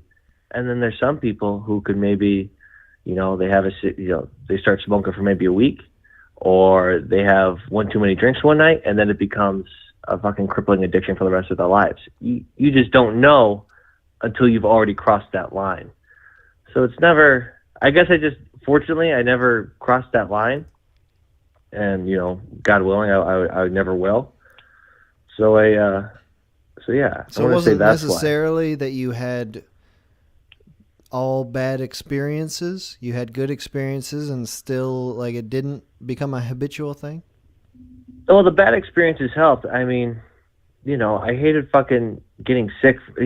Drinking so much alcohol that you get sick. Like, that definitely would turn me off for at least, like, the day after. I couldn't even look at booze if I drank too much the night before, and then that would persist for, like, over the course of at least the next few weeks. So that helped. Wow. And then just like my last experience with weed, we got it from this German kid who said he got it in New York, and that should have been like my first clue that something was wrong. Like, maybe this isn't just the run of the mill weed that my cousin's growing in his basement or something. So I took that weed. I smoked whatever he had, and I just felt like, I don't know. It felt like my heart was like melting and like coming out of my chest, and the whole world was. It was like when you get the spins when you're drunk, but just 10 times worse. And I couldn't sit still anywhere without feeling I was about to have a heart attack, and it was just like it just persisted that way for hours and hours. So I just couldn't smoke weed after that anymore. So you couldn't risk it. You've had some bad experiences that make the drug that you had not seem so favorable. I mean, I get that way every Saturday after this stream. I'm like, God damn, I'm never gonna drink again, and that lasts for at least a day. Well, let's just say at least a day. How the hell can you look at booze after a bad like bender or whatever? Like, that's what I don't understand. I can't. Like, the next day is all recovery. I know, but then even the day after, I'm that way for a good like week at least. I don't know. Maybe it's just differences in how everybody's built. But like if I like really indulge myself one night, that has to be it for at least a little while. I have a bad memory, so I'll like. That'll do it. The next day, I'm like, God damn, I remember. That was too much. I definitely overdid it. But then like the day after that, I'm like, what even is it like to be drunk? I don't even remember. I want to just test this out again. I'm always in that, I get myself back in the testing phase. Yeah, I crashed the car, but it wasn't that bad. Insurance maybe will cover it. Whatever. I don't have a problem. So do you feel like you're immune at this point? I mean, you're an adult. You've gone through these phases where you've tried these different things. Do you think at this point, like, you're safe? Fuck no. I think I'm even more vulnerable now. Just because as you get older, the stresses of life get worse. So it becomes even more important to be diligent and all that. I mean, that's a great thing about adults is as you get older, your stresses increase, but your distractions are also supposed to increase, either with responsibility, hopefully like a family that you're trying to cultivate or something. Right. Which helps keeps you balanced. But, I don't have a family right now or anything. And like, I work a lot, but I work from home. So it's like, I can't really separate the work stuff from the home stuff so well. So, I know if I'm not careful, I could, there's always an opportunity to get in a bad way. You're never completely safe from that. So it's always good to be diligent. So are you like a ticking time bomb? It's like if you don't get a family in the next X years, like you're gonna go ham on becoming an alcoholic? Listen. If I don't have a family by the time I'm like 35, then yeah, all hell's gonna break loose. The neighbors are gonna have to move away because some buildings probably burning down. Cars are gonna be crashed. Things are gonna hell's gonna break loose. And that's not a threat. That's a promise. So do you actually think like that's a big part of it? Like you gotta find this fulfilling thing in your life. For us, we're talking about families, but like for anybody, you gotta have something that's really taking your attention, or else this other thing might creep in. Well, certainly. I mean, idle hands are, et cetera, et cetera. But it's always good to be distracted in productive matters as opposed to non-productive matters, I guess. But, it also goes to the whole thing. I mean, I know people are probably tired of hearing this, but, I got to do it. It's in the name. There's a reason why Alcoholics Anonymous is so successful, at least like why it's helped so many people. I mean, if you align yourself to something good, it'll help you take you out of all the bad habits that you've cultivated through your life. And, and that's why during that program, they say so much about aligning yourself with God or whatever. But that stuff is just shown to work, at least for a lot of people. So I guess that's my big message for anybody who's struggling with an addiction. Like, if you haven't tried that, what the hell do you have to lose? I don't know. Maybe God go for or it. Alcoholics Anonymous? Well, I guess both. I mean, because if you go to Alcoholics Anonymous, chances are they're probably going to say hey, surrender to your creator. But God doesn't hurt either. Are you addicted to God, Joe? Would that be such a problem, TMH? Or would it be better if I was addicted to your goddamn magic rocks? Whatever the hell you're addicted to. Whoa, Joe. What? Sensing we all know about the magic rocks. A lot of aggression okay? came out of here all of a sudden. Well, listen, I got some aggression from you. I'm not saying there's anything wrong with being addicted to God. Hey, there's nothing wrong with that. Listen. Why are you treating my fealty for my creator as some sort of degenerate addiction? I don't appreciate that characterization, all right, pal? Okay. All right, fine. Whoa, wait a minute. Whoa. So let's just slow it down. All right. My blood's boiling, TMH. My blood's boiling. I came in here. I had a cherub-like demeanor. I was kind of, I was a little bit tired. I was a little bit sanguine. And now you're telling me I'm addicted to God? Like I'm some sort of, bum? That's not what I said. That's not. You're the one mischaracterizing me, Joe. Listen, I'm not. You're the one who's putting these awful thoughts out there for your audience to just eat up. I'm just trying to correct the record there. We did a whole religion stream, and that was a very positive stream. You watched that stream. I was on it. Yeah, why do you think you call me Catholic Joe? yeah. That's the birthplace of Catholic Joe. Anyway, what I was just trying to ask is it? And I'm asking you, is it your relationship with God or a higher power or anything that actually keeps you from indulging in these things? Or is it your work? Is it your slideshows? Our slideshows, your God, Joe, that distract you from doing this. Oh, okay. So now now you're accusing me of idolatry. Oh, okay. All right. You idolize your slideshows. I'm going to have to quit my job now just because you said that, you son of a bitch. No, but I'm homeless. It's do your you think fault. that it's just the fact that you're busy? You're busy? Is that what's helping you? Why? We're trying to figure out what is keeping you from falling into this pit. Listen, it's definitely, even when I wasn't so religious, it was definitely God who was taking care of me the whole time. That and the people that have been around me. So like my family, I have terrific parents, terrific siblings, love them all to death. Life is so much easier when you're able to go home and just be around the people who love you most. And that's what I kind of appreciate about you. I mean, the fact, obviously I don't know anything about your situation or your family or whatever, but the fact that you're living with your brother, that's what, if my brother lived with me when I get older, that'd be awesome.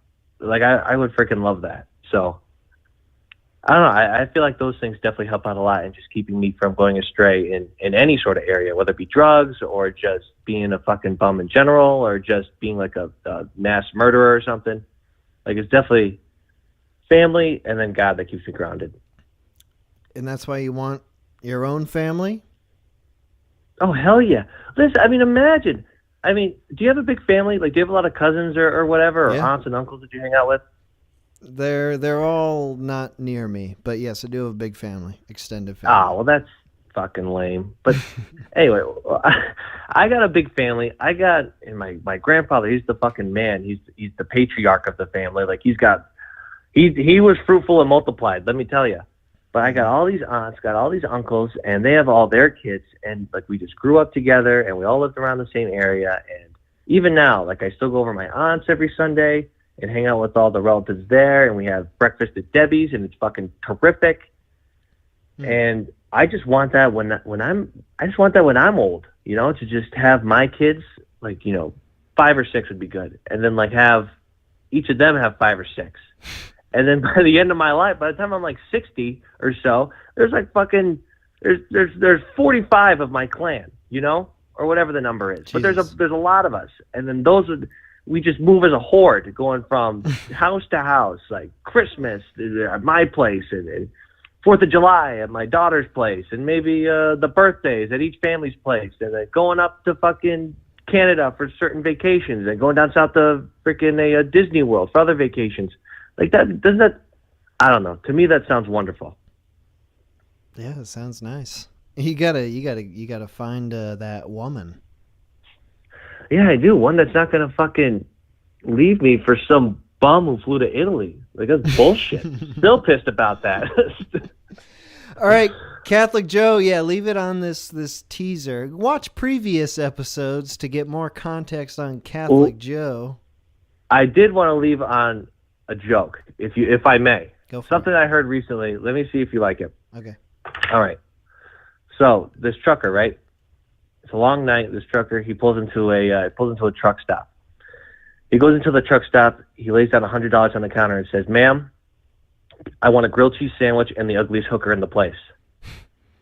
And the bar lady just looks at him and is like, "Sir, for $100, you could get the finest cut of steak in the place and our best whore. Mm-hmm. Like, what are you talking about?" And the trucker says, No, lady, listen. I'm not horny. I'm just homesick. Is that the whole joke? Yeah. I don't even I'm not get horny. that I'm joke. homesick. What do you mean you don't get it? I don't get it. He wants a grilled cheese sandwich and an ugly woman. He wants his wife in a shitty meal. Okay, yeah. Because he's homesick. Oh, my God. Oh, I should have just left. I should have just hung up the phone. Joe. This is an abortion. Joe. Oh, no. Sorry, I get it now. Wait, well, at least pretend to laugh. God damn it. I can't call back again now. You fucking fit it. You ruined it for me. I can't call back now. Yeah, okay. Well, okay, Joe, I ruined the joke by not laughing. I didn't get it. I was being honest, but I didn't get it. But now I do. Is that like a Catholic joke? Is that something you tell, like, to your family, your 45 kin? Fuck you. No, it's a birthday? funny joke, you son of a bitch. All right, Joe. Catholic Great talking joke. to you. Hey, Catholic All Joe. right, Thanks see you for next calling week. in. See you, Joe. It is a kind of funny joke, you know? I think Joe told it wrong. Yeah. I get it now, but it's just it didn't strike me. But what are you gonna do, Joe? Call from Rob. Rob. to accept. No, not my Rob. Rob? Oh shit! I actually got through. Yeah, Rob. I didn't expect. Yeah. I don't have too much to say about addiction, but What? fuck you, dude. Joe's fucking hilarious. I don't have any problem with Joe. But did you get the joke No, I know. immediately, or did it take you a second? Is it just me? No, I got it immediately, dude. It was pretty. Oh, it was man. pretty good. You do. I appreciate it. I was listening with the wrong intent. I still was thinking about, like, asking good questions, and really, like, the joke just ended before I was ready. I get what you mean, dude. Sometimes obvious shit flies over my head. Right. All right, Rob, you don't have anything to talk about addictions? Yes, you do. I guess I do. Yeah. I'd say it's, especially in America, or at least, in the South, addiction's somewhat prevalent. I don't know. I mean, I guess we can talk about, like, how it's affected me. I'm not. I would say, like, I'm addicted to some stuff, but it's not like, any terms of substance abuse. I've known too many people in my life who have used substances to really fuck with it. Like, I've seen how, like, the wrong drugs can destroy people. I can see how how alcoholism can destroy people. it's weird. It's like put me off of certain stuff because, you know, I'm a college age kid. I hang out with people who drink a lot, and it's like, you know, I like the idea of drinking. I like the idea that it's a social activity. But, you know, I just think about times where, like, my grandpa would just get, like, super drunk and super wasted in his room and kind of do nothing with his life. I don't know. Really weird stuff. It's not... Your grandpa would drink and sit in his room? Is he, like, living with your family at this time or something? Yeah, so what happened was, like, around 2000 or, like, 2005, you know, I don't know too much about my grandpa's history other than, you know, he was an alcoholic and a felon. But anyway, he comes back from up north and moves south with us to live with us. And until he died, he would just work construction and get slammed on weekends. Like, he was a functional alcoholic, but, like, you know, still an alcoholic in the truest sense. Like, I don't know. He was like, he died of, like, mesothelioma, like, a year and a half ago. But up until that point, he was, like, 83 and still working and getting slammed. He was still working? Yeah, I don't know. Yeah, no, he was working construction, like, as a contractor. It was, when he was 80? Fuck. Yeah, that's what... Right? Yeah. It was wild. I don't know. I mean, I hope I live, like, you know, as long as he does, but I doubt it. You know, I'm kind of a fucking lard dude. I just kind of sit on my ass all day doing schoolwork. I don't, you know, do any exercise or, like, back-breaking work like he did. Like me? Is that what you said? No, like he. No, I mean, I don't know what you do. Okay, I was about to say, I don't do that. What are you talking about? Okay, good. Yeah, good. All right, we're on the same page.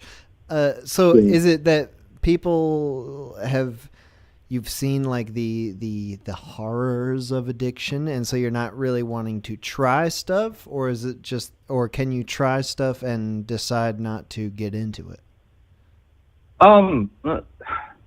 It's kind of a twofold thing where it's like, I have enough problems in my life already where it's like, if I were to pick up a substance, I don't need another thing that's, like, unhealthy for me. Like, I'm very overweight. I don't exercise. I'm already depressed, you know, like, I mean, you know, it's hard to function already. It's like, I don't need to make things worse for myself. And then on top of that, like, I don't, yeah, I don't know. I just don't want to make things worse for myself. And I just, you know, I think about, like, my dad or my grandpa who were, you know, like, needed to drink to function. And that really bothers me. Or my cousins, you know, who were doing, like, not great shit for speed. You know, I don't know. What about your friends in college? I mean, that's a pretty prime drinking time. Yeah, I just kind of avoid it. Like, I don't feel super comfortable in it. Like, you know, not to give, I mean, I just turned 21 and, like, I drink a little bit. Like, I'll have like a light beer occasionally because fuck diet soda. Like, honestly, I'd rather have, like, a 90-calorie beer that tastes like, I don't know. Yeah, I don't know. I guess I'm just nervous about getting drunk. Kind of weird. Yeah, I don't know. It's just kind of sad. Just, like, I think about my grandpa who would just, you know, get drunk and say, like, really racist shit to, like, callers and stuff.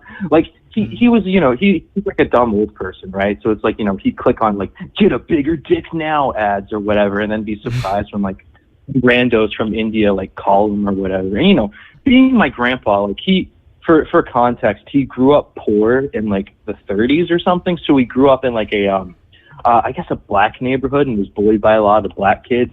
And, you know, grew up on 30s cartoons. He was very racist. So it'd always be interesting, like, when these callers, like, these people would call in, you know, and ask for his number, and he'd just go the fuck off. Like, it's the most racist, weird shit I've ever heard in my life. But it was wild. So, I mean, I guess there's some upsides for alcoholism. I mean, yeah, like what? I don't know. Indian scammers are calling your grandpa, and you hear him shouting from the other room? Yeah, I mean, it was always interesting. It's very, could get very creative, racism. What does he say? What do you remember? I don't know, dude. It's been a while. I haven't been home for, like, a couple years, and then he's been dead for a year and a half. So, I mean, but, man, he'd like to talk about world politics too when he'd get drunk, as well, like talking about glassing the Middle East and shit and how George Bush wasn't hard enough. Yeah. Fucking weird shit, dude.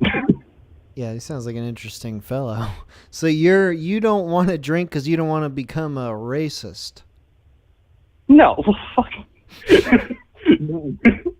I don't need to drink to be racist. I'm kidding. No, I don't know. I worry that like I could make it a habit for myself, and I already have like a difficulty like coping with problems in my life, and I feel like, you know, if I become, people can have like genetic predispositions that could cause them to be alcoholic. Like you notice that it's kind of a genetic thing, like susceptibility to addiction. Excuse me. And it's like, you know, if I have a predisposition for it, right, you know, genetically speaking, and I have problems dealing with depression, it's like, why? I don't know. It seems like why? Like I need to graduate. I need to get my degree. Things are already hard. Like why make them worse? Well, what do you think is different about you then? I mean, like you're talking about people, you know, maybe have a genetic predisposition towards being addicted, meaning that their family, either immediately or extended, has been addicted to things in the past. For you, that gives you a reason to not do these things or like indulge in them. Why do you think other people have the opposite problem, where it's like the genetic predisposition is there, and therefore they go hard in the paint, they make it happen, they get drunk, they smoke everything? Like, what's different about you? I don't know. Maybe not. I mean, I don't know if anything is different about me, you know. I mean, people can drink and like, you know, have fun like that and still function. And I guess it's fair. Maybe I could do it and still function. I don't know. You're especially cautious. You really don't want to take that chance because. Yeah, and part of it could just do with the way I grew up. Like I grew up in a pretty religious household. My mom was pretty overbearing. I was in Boy Scouts for a while, but my scoutmaster was an alcoholic, so I don't know how well that worked out. Yeah. With the Boy Scouts, you take you out camping and have a little snifter? Yeah, snifter. That's an expression, isn't it? What? I've never heard it. I mean, yeah, I was in Scouts. I was actually active for a while. I got my Eagle Scout and everything. I even worked at a summer camp. Oh yeah, that's what I tried to call in on the creativity episode to talk about that. No, yeah, I don't know. I had a lot of fun in Scouts and stuff. So you're in college now. You've got friends that are like, are you friends with people who are doing the drinking thing, or have you found people who are not trying to do that? Oh, a bit of both, I'd say. I have friends with people who, you know, do a lot, and I try to avoid it the best I can. And it could be different since the pandemic. I mean, I haven't been back to my campus since it started. I've been doing online shit, so who knows? You know, I guess these experiences are like a year old now or something. God, it's so weird. Yeah, it's been going on for a long time. Supposedly it'll be done by your next semester, eh? Yeah. Oh, yeah. It should be like, you know, on campus in the fall, and I should be fully vaccinated by then and everything too. It'll be nice. I should. I'll be getting my next vaccine, I think, like after my finals next week. So. You're almost done with the year? Yeah. Well, yeah. No. I finished up one of my final course projects yesterday. It's nothing super crazy. I'm working towards my degree in electrical engineering. Mm-hmm. Yeah, so I don't know, and I haven't been taking the full load this semester. I have like one math class and a coding class, and I'm almost done with both. Plans for the summer? Sober summer? Probably. I don't know. I'm probably just gonna work and save money. What a reasonable and that'll young man. Yeah, I guess. I don't know. I'm boring and try to be, responsible and try to take care of myself. I'm not good at it, but like, I try. So you're not addicted to anything, even Well, video I games. Never said, I never said that. I suppose, like in a non-traditional sense, I'm addicted to avoiding my problems and not dealing with things. It's very much easy. It's very easy to just like continue to avoid my problems and kick things down the road. But as far as substances go, no, I wouldn't say I'm addicted to too much. If avoiding your problems is already what you're addicted to, then the substances, that would just be extra. You don't need it. That would just help you. That's what I'm trying to say. Yeah, it's like I have enough on my plate that I'm dealing with. Why would I make things worse for myself? I sometimes I tell myself jokingly, it's like, if I lose weight or something, I'll get addicted to something else. I'll find another way to be, unhealthy. But yeah. Yeah, there can always be something. There's always going to be something there. If you're unfulfilled, there's got to be something filling you. Yeah, I guess it's that's definitely a way to look at it. It's not correct, but it's just, it's like one of those things that people who are addicted tell themselves. But anyway, Rob, thank you for calling in. Oh, yeah, no problem. No, I'm glad I could finally get in. Sorry if I'm not super interesting. I'm kind of a bland person, but it's always nice to hear the other people talk. Oh, you're interesting. We needed the sober non-Catholic Joe perspective, because we know Catholic Joe is sober. We're sick of it. Well, don't hate on Catholic Joe. You did enough with ruining his joke, man. Do you have a joke you wanted to end on like Catholic Joe, or should we just call it? You probably won't get it, but it wouldn't be the first time. Come on. How do you make a libertarian upset with only one lepo? I didn't hear any of that. Say that again. Wait. How do you make a libertarian upset with only one lepo? How? You gotta say, what's a lepo? I don't know what that word is. What's a lepo? Exactly. Oh, see, that's one of those jokes. Makes me go, oh. Rob, are you there? Oh, God. All right, okay. I'm doing bad with the jokes today. No more jokes. I can't figure out these jokes. Oh, everyone with their clever jokes. That was my fault, though. I asked for that joke. Okay. Joe. Rob. There was someone else. We're doing another call here. I gotta go to the bathroom again. I've been drinking too many liquids. Call from Mason. To accept, press 1. Mason? Yes. You. Hey, I'm a long-time caller, first-time listener, gotta say. Enjoying the show. I'm on my way to work on a scooter right now, so if you hear traffic, try and ignore it.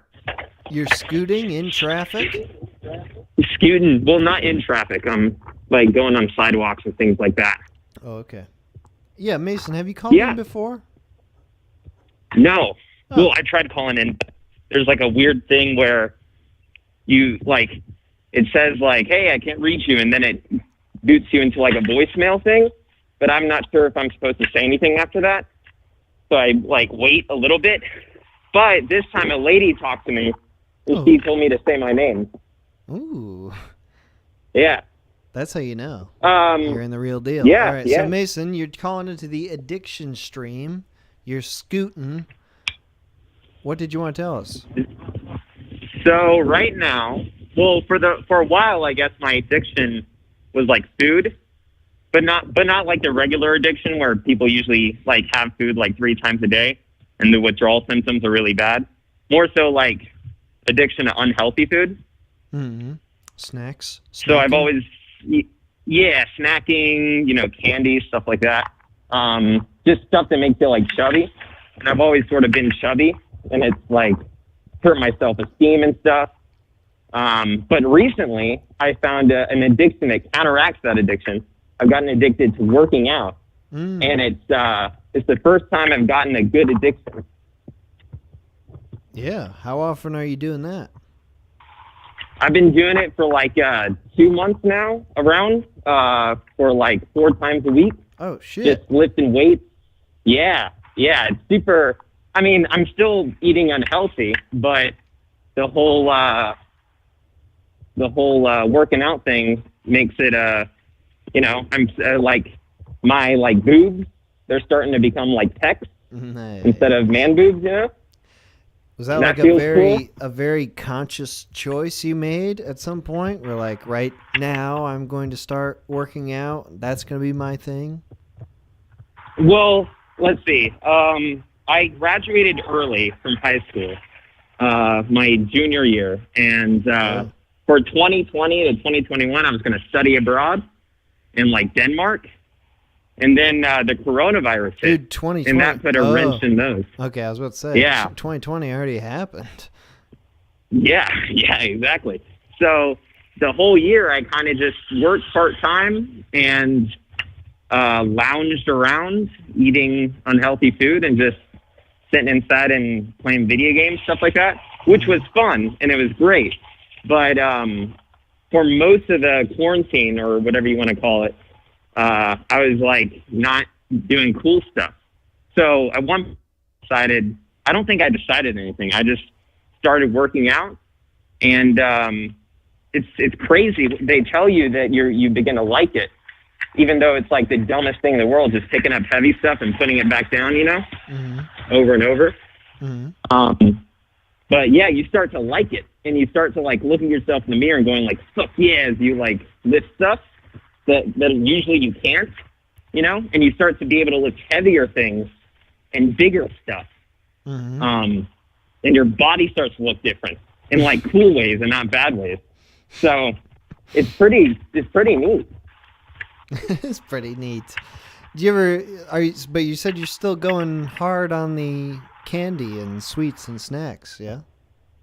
Yeah, that's like unhealthy food is really hard to stop having, because you can like say like I guess it's for like something like cigarettes or other drugs, I guess.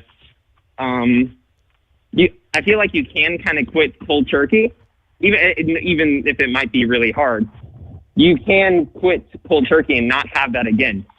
But there's like no people on earth who say like, all right, I'm done with any unhealthy food ever, and then you're done, So like you can go on like a week, or like you could go on like diets like the caveman thing where you just eat stuff that you can find on the ground or whatever. You could do that for like 2 weeks. But then when you're like, someone offers you a piece of candy and you're back in there, you're back in the zone. You know what I'm saying? I've never tried doing like a full-on diet, like where you are only eating certain allotted things. I don't think I could do that. In fact, I know I couldn't do that. But I used to eat sweets at night, and it was a very regular thing. And it for me, it was started like when I was a kid, because we would always get a snack for after dinner. And it was always like fucking Swiss cake rolls or Chips Ahoy or just like something like that. And when I was growing up, there were a lot of people in the house. There's, 7-person household. So like everyone only got an allotted little bit of the snack. And then when I was living out on my own, I would buy a snack, like a package of Chips Ahoy, and I would just eat the whole thing in one night. And after many, many months of doing that, I had to choose to just stop doing that, because I couldn't stop myself from eating the whole box, and it would just make me feel yeah. absolutely terrible. I would wake up in the middle of the night, I couldn't sleep, and I would feel bad the next day. So I had to actually just say, like, we can't do that no more. Yeah, I feel like a big part of it is just your brain putting you into like a certain zone, if that makes sense. Like when you start eating like a bag of chips, your whole world is, well, unless you're watching something else, but your whole world is like that bag of chips. Each like bite is just incredible, great. You know? It's lovely. I will only eat a whole bag of chips. I never will eat a serving of chips. It's impossible. It's yeah. Any family size thing, that's the death of humanity right there. Right. The family. But like working out I found it's similar, because when you're in there, you go full. You're going to be like, once I'm done with this, I'm going to eat like a salad with like beef in it, you know, to get the proteins, and like I'm going to be so good today. But then when you're out of that zone and you're in more of a like chip eating zone, it's a cycle. You know what I'm saying? It's a character circle, not a character arc. But you're not a weed smoker, which typically makes people heavy snackers. Yeah, that's one of the things that's keeping me away from smoking weed. I think you can have, like, my philosophy is you can have a healthy or unhealthy relationship with almost anything, you know? But if I already have an unhealthy relationship with one of the first things that you try, like food, that's a big warning sign for me. And something that makes you hungry outside of your regular hungriness, that's like a nightmare. Okay, now I'm not. You know what I'm saying? I'm gonna explain my own personal experience, but know that I'm not trying to influence you to become a weed smoker.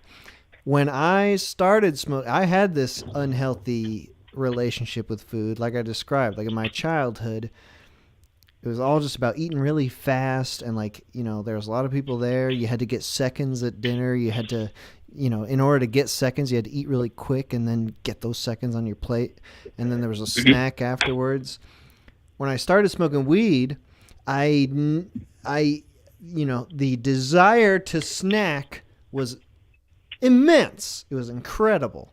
And I just had to make the choice at one point. It was like, I love smoking weed and I love eating disgusting food, but I have to make a choice between one of these.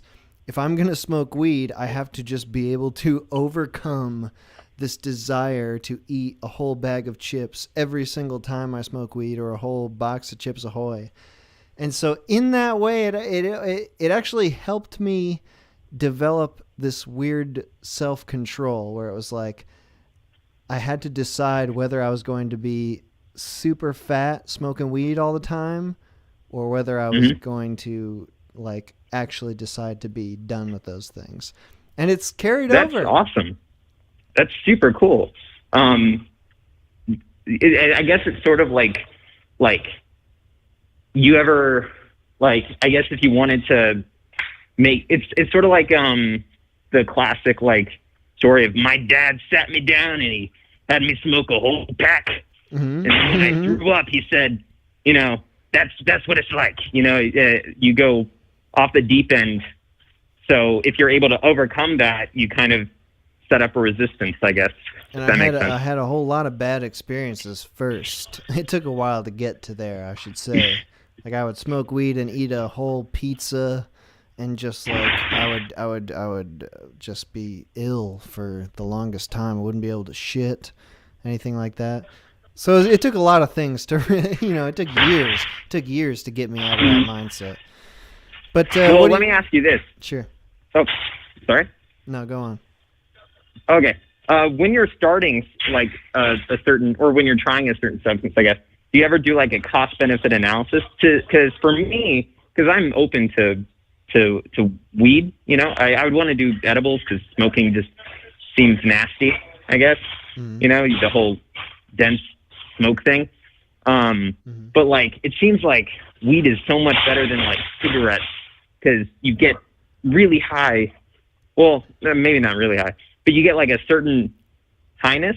Whereas it seems like you're mostly getting just a chemical addiction type thing for like nicotine. But I don't know. I'm a virgin when it comes to this stuff. I think they're all the drugs that people talk about, including coffee and caffeine, are just very addictive. I don't know the difference really between chemical and psychological, but I know that like it was definitely as hard for me to stop smoking weed for a bit as it is to stop smoking cigarettes. Cigarettes are an appetite killer, so that's a good thing. It's like you know, when you're addicted, you come up with all these beautiful rationalizations for why you're doing it. So for me, it's like I smoke weed, but then I smoke cigarettes after weed so that I don't get too hungry. And then I drink coffee because that fills me up and it makes it so I can smoke more weed. And it's like, or you work out for a little bit, and then you're like, you know what? I worked out really hard. I deserve this giant thing of Oreos, you know? But that almost works. You do get something out of working out, at least. Yeah, yes. Working out is super cool because when you get addicted to it, it like, so like some, like, for example, like alcohol, I think Norm Macdonald put it best, if you've ever heard him talk about it. But he said, like, if you ate a beef sandwich and afterwards you threw up, you probably wouldn't want to eat a beef sandwich again, you know? Or like, you know, on the side of cigarette boxes, it says it can kill you. Like, if you take this, it can kill you. That's like a very, if you put it that way, it kind of makes very clear sense. Whereas working out, it can make you live longer, which is insane. Like, it can make you die much later than if you didn't do that, you know? Like, people talk about how dangerous, like, cigarettes are or whatever, but, like, obesity, that's, I think heart-related deaths are, like, the number one cause of death in the United States, which is, like, that's a big warning sign. Of course, you ignore it whenever you eat something unhealthy, but yeah. But I don't know. You can deter like, that. That's crazy. When I see on the pack of this, when I'm smoking a cig and I see on the pack, this is gonna kill you. All I think of is like, when's this gonna happen? I'm waiting. I'm ready. Let's do this. That's why I'm smoking you, dude. Yeah, it's false advertising at this point. It takes you many years of doing it to have any effect. It takes forever. You know what I'm saying? Yeah, you got to feed so much money into the tobacco machine before they finally pull the trigger on you. Yeah, it's like sometimes it's a lottery too, because you'll have people that have been smoking for X amount of years and they're fine into their like 90s, you know.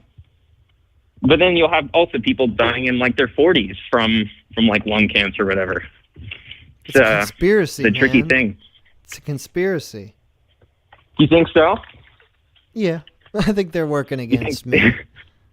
You think similar to like the cancer cure, they have the cancer causing cigarettes that they put in every few packs, like a Willy Wonka ticket? Yes. I never thought that until this moment, but now that you bring it up, that sounds it makes sense. That sounds correct to me. All right, dude, thank you for calling in. I appreciate your call. Yeah, thanks for having me. Have a good one. Good luck scooting. All right. Adios. See you. Nice. Okay, I'm taking a break. I got a lot of liquids today. I'm taking frequent piss breaks. I'm sorry in advance, but here comes another break.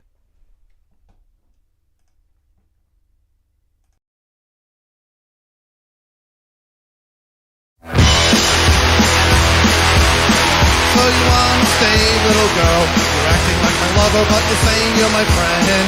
So you wanna play, little girl? You better come around or it is gonna be the end. Say goodbye, little girl. Say goodbye, little girl.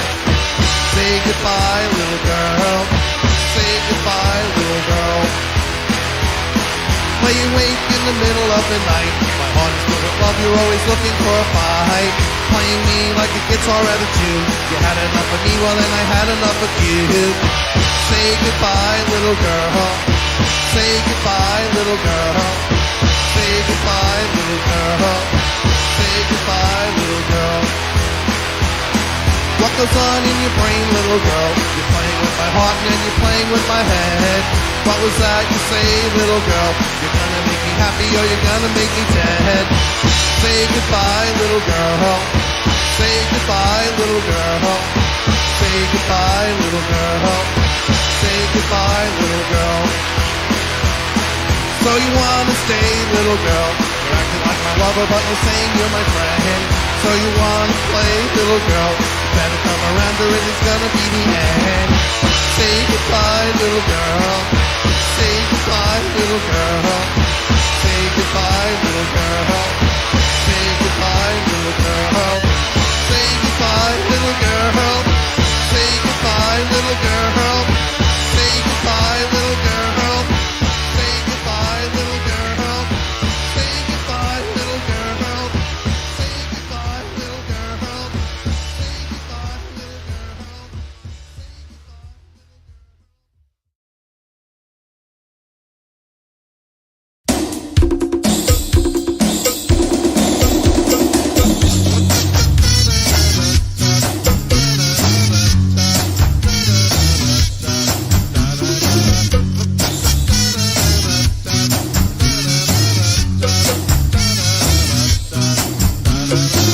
This is a terrible Tim world that you're all living in.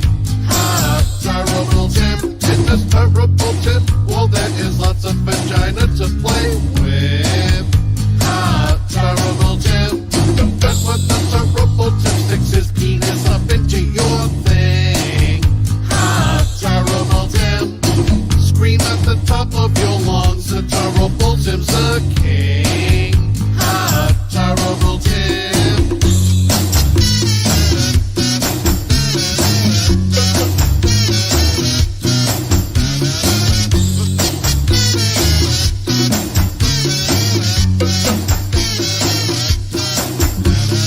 Terrible Tim is on your back, hump up and down on your crack. Ha, terrible Tim. Terrible Tim semen sits on terrible Tim's testicle sacks. Ha, terrible Tim. And when the terrible Tim sticks his penis up into your twat. Ha, terrible Tim. This has got to be the most semen your vagina's ever got. Ha, terrible Tim. Terrible Tim. Terrible Tim.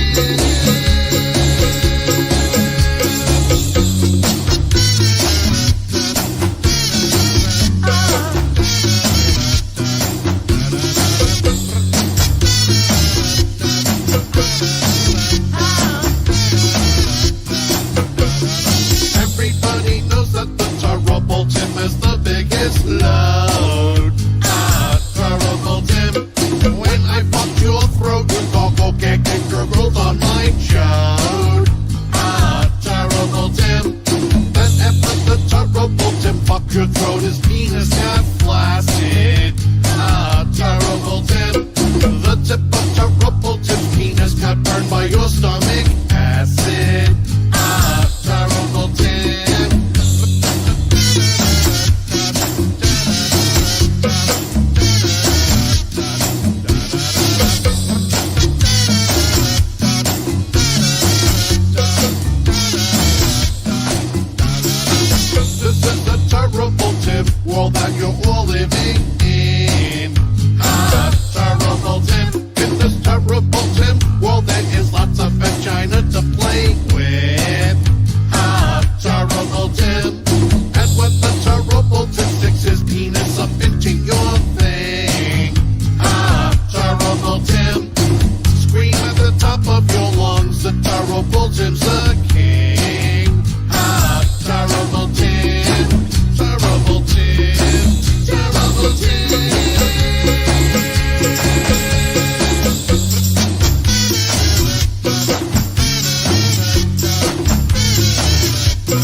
want a vagina I can lick. A vagina not too pungent so the smell don't make me sick. I want a vagina with a hair so curly thick. I'll have a vagina to throw in a pair of tits. I want a vagina, so do you, and you do too. I want a vagina to ejaculate my gel, and so the ovum gets invaded by my cells. I wine and dine them, tell them things that are not true, or give them money, whatever I have to do. Yes, I want a vagina, so do you, and you do too. Here we go!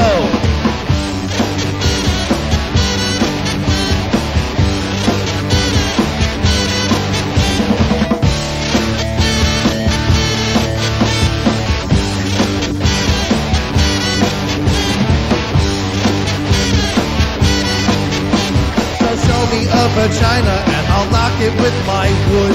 Side to side I'm on the ride, it's making me feel good. I can't think of nothing else that I prefer to do. Just spread me that vagina and I'll shoot it with my goo. Yes, I want a vagina, so do you, and you do too. I want a vagina I can lick. A vagina not too pungent so the smell don't make me sick. I want a vagina with a hair so curly thick. I'll have a vagina to throw in a pair of tits. I want a vagina, so do you, and you do too. One more time!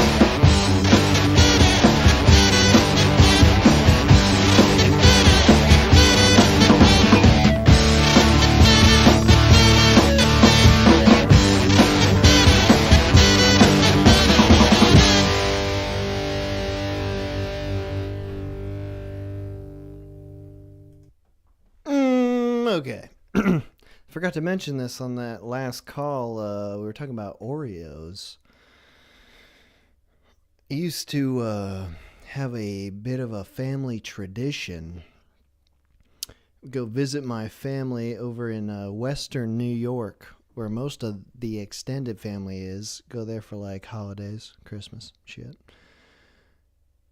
And we would split up our family, the immediate family, among a couple households because there's a lot of us. And me and my older brother would always go to my nanny's house and buy a huge pack of Oreos, where it's like a box. It's a box of Oreos, and there's like 6 or 7 sleeves, individually wrapped sleeves in plastic, and we would eat as many of those Oreos as possible and watch a scary movie, a very scary movie. And my older brother's a lot older than me, like 6 or 7 years older than me, and so I was never able to handle the combination of Oreos and scary movies, and I would always puke up them Oreos. So, going against what Norm Macdonald said about beef sandwiches, I would eat these Oreos, puke up black sludge, which is not nice, but I'd always come back for them a year later. I mean, it was long enough. I had enough time to forget that I would always get back into them Oreos. But even if you are able to swallow and digest all those Oreos, it makes your poo black. Dark. Vanta black. That would always be strange. Oh, okay. Call from. George W. To accept, press 1. George W.? Hello? Hello? Hi, Man an Hour. How are you? Yo, what's up, dude? George W.? Yeah, that's not my real name, but it's, a guy. Do you feel some sort of simpatico feeling and made you want to take that moniker? Simpatico moniker? Yeah, sorry, I'm using a lot of big words, baby. I'm proving that I'm not drunk. Ooh. Yeah, bust out those big words on me. All right, fine. So okay, George. I'm gonna call you George since that's what you called yourself. George, you're calling into the addiction stream. Did you have something you wanted to say about addictions? Oh, well, I've got a number of addictions. I'm no stranger to this category. I'm kind of stoked I was able to get through on the call. Nice. Tell us. Yeah, list them for us. Well, I'm a booze bag, first and foremost. I like to drink a lot. I'm definitely an alcoholic. That's kind of the big one. Mm-hmm. And then, I'd consume nicotine about every 30 minutes, but nobody really cares about that. When are you drinking booze? When in the day? Oh, constantly, around the clock. Oh, yeah? When you wake up? Oh, yeah. What kind of booze? Very functional. Usually, I like rum, throw back a little shot, and then beer for hydration, and that's kind of what I drink. God damn. You said you're functional? Yeah, I mean, if I put on cologne and chew gum, and maybe some eye drops, I mean, I can be completely fucking shit-faced, and nobody really knows. Are you a working man, or are you in school? Sometimes. Lately, I've just been kind of doing odd jobs here and there. But it's a real bitch, man. I've tried to quit, and it's very hard. And I think I would need outside help if I was actually going to quit. But then part of me is like, yeah, fuck it. I don't really care. Is it like something that you got a group of friends who are all doing the same sort of thing, or are you flying solo? Yeah, I don't really have any friends that are straight edge. Pretty much everybody I know. I'm one of the rare people who doesn't smoke cigarettes, actually. So hey, look at me. Whoa. What? How do you get your nicotine? Smoke cigarettes. Injection? Yeah, well, I usually just get a can of chew and just like cram it up into my asshole and let it marinate there for a while. Oh, God. Yeah. That's how you get the best buzz. Jesus Christ. How do you... No, I'm just joking. I do the nicotine pouches and a little bit of vape. Patches, you said, or pouches? Yeah, pouches, like Zen and all that shit. No, I don't know what that is. Is it chewing tobacco? Oh, it's great. Yeah, no, it's a little small pouch, and it's just nicotine. Like, it's just straight nicotine and like some like food grade sort of filler stuff.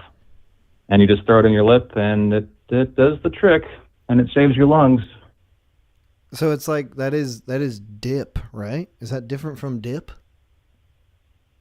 Yeah, it's different. It's not actual tobacco. It's just the nicotine, and it's in a little pouch, and you pop it in. It doesn't. I used to dip for many years, enough like I wouldn't even have to spit. I would just gut it and everything. Ooh. So this is much cleaner. It it doesn't stain your teeth brown. You're not having to do the smell. All that shit. So. Right. You didn't even need a spittoon water bottle when you were dipping because you just swallowed it. Yeah, they call it gutting it. You gut it. Jesus. How did that start? Have you? Oh, well, I'm from a rural area, so, chew and dip is pretty big. But have you never been exposed to that much? I've seen people do it, and it horrifies me. No, but it makes your head feel nice. Right. But I like smoking. I like getting a lung full of smoke. Ah, yeah. You're the smoker. Like, some people just really, truly enjoy smoking. I was watching some old commercials, like from the 70s and shit. And there were a few dip commercials, and one of the points that really stood out to me as like a good selling point for dip is like it's the smoke you can do like without you can have your hands, like you can still work with your hands. You can still be cleaning out them stalls of the horses and whatnot while you're dipping. Yeah, and then if you're a working man and you're outside, maybe doing something to a horse, not going to get into details. Right. Those things. But you got your hands free and, you pack a lip and you got to spit, and it's like, oh, who cares? The ground is covered in manure and hay, so it's fine. Right. And straw and shit. One hand is not enough to jerk off a horse. Well, I have helped my Uncle Jack off a horse. I don't like that. I don't like that talk. Don't. No, my Uncle Jack. I helped him off a horse. I don't like where this is going. All right, let's drop dip. You're an alcoholic. Oh yeah, big time. So do you really start a day with a shot? Yeah, I'd say within the first hour of waking up, I'll have a drink. Hot damn. Okay. How long you been doing and that? I'll just kind of... Oh, well, I've been drinking my entire adult life. Well, let's see. Do you want like the whole history, I guess? I mean, I started smoking weed when I was pretty young. And then, started drinking... Just approximately, what does pretty young mean? Like beginning of high school, so like 15. Okay. You were smoking weed before you were drinking? Yeah, so I was a stoner. I think, somebody earlier in the stream mentioned certain people are just more prone to addiction than others. And I think I definitely fall in the category of I like to have some kind of little, some little kick. Mm-hmm. And so, but, back then weed was illegal and there was a market for it. It was very hard to find alcohol in high school because nobody cared. You're not going to make any money off it. There's no incentive. But if you sell weed, then you can actually earn some money. And so I could find weed, no problem. So I smoked weed all through high school and then, started drinking in college and just instantly was like, oh, this is way better. I prefer this much more. So this kind of shifted and then, ever since. And I've had some good times. I've had some bad times. It's kind of a trade-off. Extreme highs, extreme lows, usually somewhere in the middle. But in your daily life, you want to have something, some kind of buzz. Yes. Wouldn't you? How do you get your kicks, I do. Mr. Minute Hour? I do, definitely. I mean, even when I was kicking a few of these substances, I was still going real hard on the caffeine. But that feels like, it's like everyone, nobody really thinks of that as an addiction because it's just like a normal thing. Wake up and get your coffee. But when's the last time you were like sober, like without anything? Well, around the beginning of this year, I was like, you know what, this is stupid. What am I doing? I'm gonna try to quit drinking for a week, just to be like, take a little break. Mm-hmm. And I made it like 3.5 days, something like that. And then I didn't really have any support. I was just kind of on my own. And I was like, hey, look at me, everybody. I'm so proud of myself. I've gone 3 days without a drink. And nobody really cared. So I think that's the real key. If anybody is trying to actually quit an addiction, you got to have a support group and have people to rely on. Because without that, there's no point. Yeah. How old are you now? I am 28. So do you think that like this is you're locked in? This is what you want to do? Is like you're happy like this? Man, I don't know. That's a tough question. Yeah, sometimes bro. I am. Are you happy? Are you happy, bro? Are you feeling it now? No, I'm overall I'm happy. things are pretty low stress, which is nice. But man, I tell you, sometimes it can just be really easy to just be lazy. And that's a big reason why I never really smoke weed during the daytime. Because I'm already lazy enough as it is. And if I get stoned, I'm not doing shit. I'm going to play video games all fucking day and like listen to weird music. But you're able to stay productive when you're drinking? Yeah, in fact, it motivates me. That and caffeine. Caffeine, I think, is a very good thing to consume. There's minimal downsides. If you watch your tolerance and don't overdo it, it's great. It just gives you energy. It makes you in a better mood. It makes you more alert. As long as you're consuming, less than, 500 milligrams of caffeine in a day, there's really no downsides. Just stay hydrated. The only downside is the actual addiction part where like you gotta wake up, drink caffeine, and then like in order to avoid crashing hard, you gotta drink more caffeine, and so on and so on and so on. Mm-hmm. Do you feel do you feel like your days are ever defined by like the substances you gotta consume in order to get to the right zone?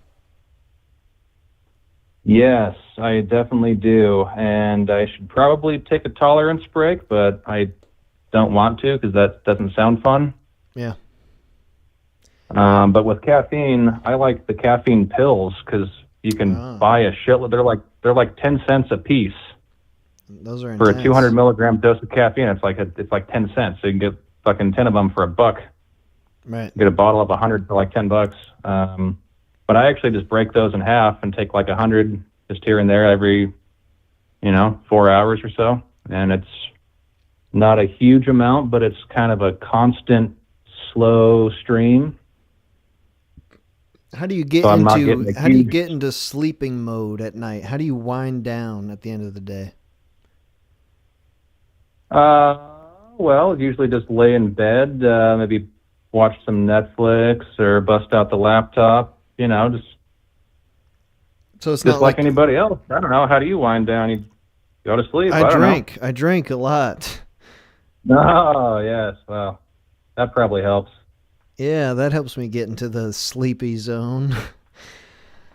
All right, well, so have you had any, you been in any relationships recently? Yeah, I've actually been seeing this lady for about a year and a half now. Oh, okay. I highly doubt anybody who knows me is going to listen to this, so I'll lay it out. She is married, but hang on, reserve your judgment. Oh, George. Oh, no. So, but it's an unhappy marriage. It's an unhappy marriage. That's what makes it good. Yeah, well, exactly. And the husband doesn't want to admit that he's a homosexual. He's very clearly very gay. Very obviously gay.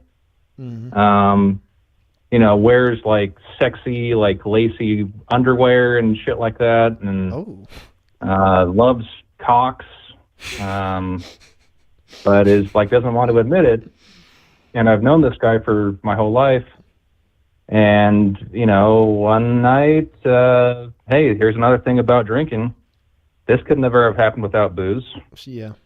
I got really drunk one night, and I texted this nice young lady, and I just said like, hey, I think you're really cute and blah, blah, blah. And then I didn't get a reply, and the next day I was like, oh, fuck, I can't believe I sent that. God damn it, that was stupid. Then like a week later, I see her, and I was like kind of trying to avoid her because it was awkward. Mm-hmm. And then she like flashes me and like shows me her boobs. Mm. And I was like, whoa, oh my, what is this? George. Anyway, one thing led to another, and she was like, well, actually, he's into it. This was his idea. He told me to come on to you because he's like, is turned on by it that I'm banging her. Wow. You would have never stumbled into this if it wasn't for your addiction. Exactly, yeah. Without alcohol, I would never have had this strange relationship. It's been going on for 1.5 years, and the husband has known this whole time? The whole time. Wowie. And do they have we kids? Even had a couple threesomes, and oh my God. I wasn't super into that because, not to brag, but my performance was monumentally better than his. Mm-hmm. And so I think it maybe made him feel a little self-conscious, or maybe that's what he's into. I don't know. He's the kind of guy who never talks about his emotions.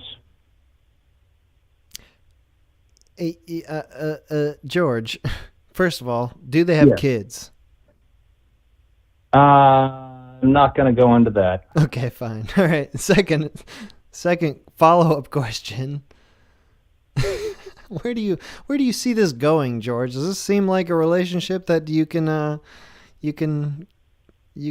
follow into the future, or is this a part-time thing? Yeah, well, when I said 1.5 years, I kind of realized that it's surprising it's gone on this long, and I think the other dude might be maybe getting a little bit jealous because I live alone, and they're obviously together and shit. But he'll kind of do like I'll make plans with this woman, and then he'll do things that kind of sabotages the plan. So it's almost like an inadvertent way. Instead of just saying like, "Hey, I'm not really cool with this anymore," he'll just do these weird behaviors where like they only have one car, for example. So he'll like randomly go take the car out for hours, like right when she's about to leave. So I think there might be some hints that he also is extremely bipolar. So he has these crazy mood swings, which is another thing. And this is all stuff I didn't know until I started getting with this lady, because every time him and I would hang out, normally he would sort of just change his personality, and it's like he'd put on this mask of like a different person, and then, behind closed doors, he's got all these issues that I didn't even know about until now, and so... You would put on a mask of like a person who enjoys watching another man have sex with his wife? Yeah, pretty much. Well, when's the last time you were in your own relationship, like with someone who you actually had to spend time with, rather than you go over to F them sometimes? Well, my daddy F'd another man. Yep, kind of like that one track. Right. Yeah, no, I haven't really had a lot of long-term relationships. I've had a lot of just hookups. Yeah. Once, twice, 3 times sort of thing, and then move on. But yeah, for the most part, I've been a bachelor. I think my last more long-term relationship before this was, I don't know, 3 years ago. Well, I'm asking this because, like, I'm talking to you, and I feel like I'm talking to myself in the future, where I'm doing whatever the hell I want in my own personal life, and then I'm just fucking other people who are already in relationships, and I don't have to deal with the relationship part. I just have sex with them after I've done my daily whatever self-care rituals of drinking and smoking and all that shit. But I think that like actually being in a relationship where like you're kind of held very accountable to a person changes your individual actions. Is that something that you're looking for, like to actually get in a relationship, or is this a good setup for you? Well, I think it would be great to meet a woman who I'm very compatible with. We get along.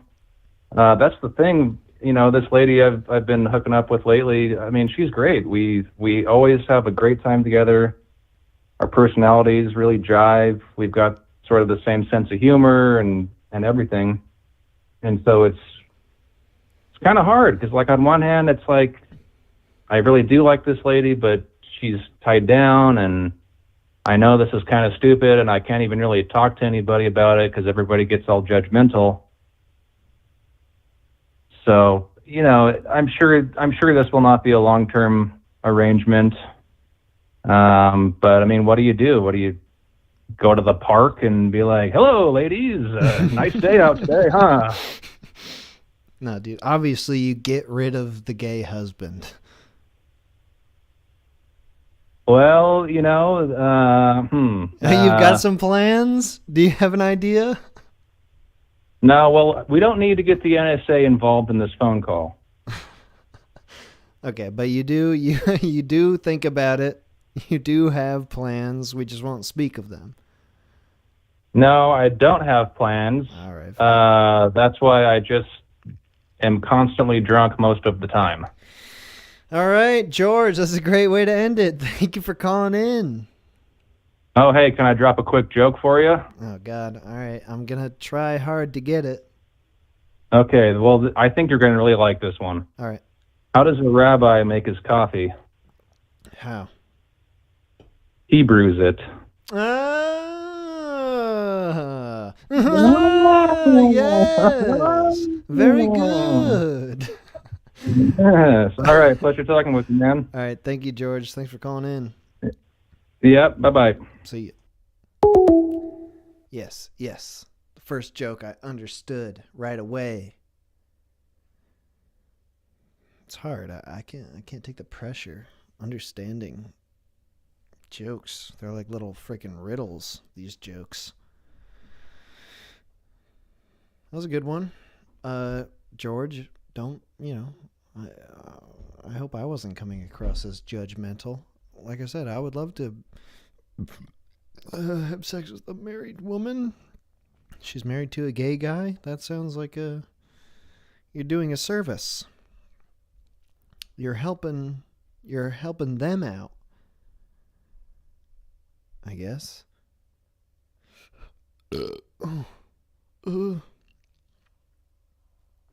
Okay, anyway. Call in 518-288-7938. Tell me about your addictions. Tell me about your extramarital affairs with woman. Or if you are a woman, call in also. Love talking to woman. Just see what the hell's going on with them. Okay, here we go. Call from Joe. That's another Joe. to accept. Hello? Hey. Sorry, was this also Joe? Yeah. This is the second time I've called. Not today, but I know. Joe, I'm turning you up a little bit. You're a little bit quiet here. Okay. Sorry about that. No, it's not your fault, Joe. It's your goddamn carrier. All right, Joe, you're calling into the addiction stream. What did you want to tell us about addiction? Well, just mostly my experiences, I guess, and seeing other people and their addictions as well, and how they learn to deal with them, like how best to get rid of an addiction or to handle one. I think addiction is trying to fill a void in the self, kind of, in a way, which is basically like the old you that, was maybe experiencing some sort of state that they thought was ideal, basically. It's helping them reach a place that they were not reaching when they were sober? Right. Yeah. I mean, they might think, okay, this is when I was happy, so they go to that, and then that was happiness, or it's not really actually happiness or any of that thing, but it's still what they label as happiness. They chase the experience. It comes down to that for most people. They want to feel a certain way. It's not just like, I use it for inspiration or some shit like that. Most people need to feel a certain way, and they don't know how to get that organically, shall we say. So they use artificial substances from outside to get that. So you've known a lot of people who have been addicted to various things? Oh, lots. I recently, a friend of mine died from basically overusing heroin for so long that his brain just started bleeding of a sudden, and he started, I guess, distributing some kind of bad batch in the area, and a couple people died. So you just get these, hear about, and then there's a lot of meth use around here, and I've been addicted to a couple things for short periods of time. It's weird. It's like I felt the snare of addiction. And I'm definitely addicted to pot and food, or certain foods. But there is a way to get past it. There's a lot of people will talk about it, with a kind of a certain conviction that their addiction is good, almost in a way. It's like gloating almost, and instead of trying to think about ways to get past this and how do I really get past this? What am I missing here? So. Right. Well, yeah, I think a lot of people's addictions, sort of like what you're saying, come down to like regulating their mood. Yeah, for sure. What led you into smoking weed? Is it a regular thing, or is it every weekend, every day? Where are you at? It was discovery for me, mostly. Like, most of my experimental use with drugs is for like trying to find something out, but weed just kind of stuck around and eventually became like a substitute woman for me, like kind of like a relationship replacement. Like, if I wasn't with a chick or trying to devote myself to a chick, I was basically smoking weed nonstop. And I would quit weed whenever I felt fulfilled, either in a relationship or just being solo. I would actually start kind of diverging from that. And as I tweaked that and managed that, that's what kind of helped me understand what void I wasn't filling. Even right now, like, I'm kind of lost in about, relationships. Like the guy you just had on, I too was with a married woman fairly recently, and that's no go. It's bad, You need to fucking get away from that shit, man. It's bad.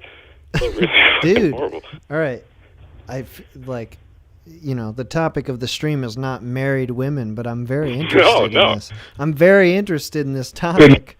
This could be a topic for a future stream, but I do want to talk about this a little bit. Sexual addiction. I think it's just it's a word for something that's not what we're actually looking at. Maybe like we're calling it something else, but it's the same thing as something that we're trying to deal with already. So is it? Do you view a relationship as something like inherently that's going to like take a big part of your life and therefore kind of help you overcome what your addictions may be? Or how do you view relationships in terms of addiction? In terms of addiction, it can be either a replacement for, or a relationship can be even like a means to get the result of your to fulfill your addiction. Like, it can be your plug. I've seen a lot of chicks with dudes, or dudes with chicks. They either one of them, the other one gets money, and they just do drugs with them, and it's like a codependency. They know people, and there's a lot of that kind of stuff going on too. So it's not so black and white is what I was saying earlier, obviously, but they're in relation to one another. You can kind of have a lot of configurations, but it seems like people who have bad relationships with people are probably more prone to have addictions. I would imagine that's probably the case. But with the woman that you were hooking up with, and she was married, was that your most recent thing with women? Yeah. Before that, I had just kind of a lot of minor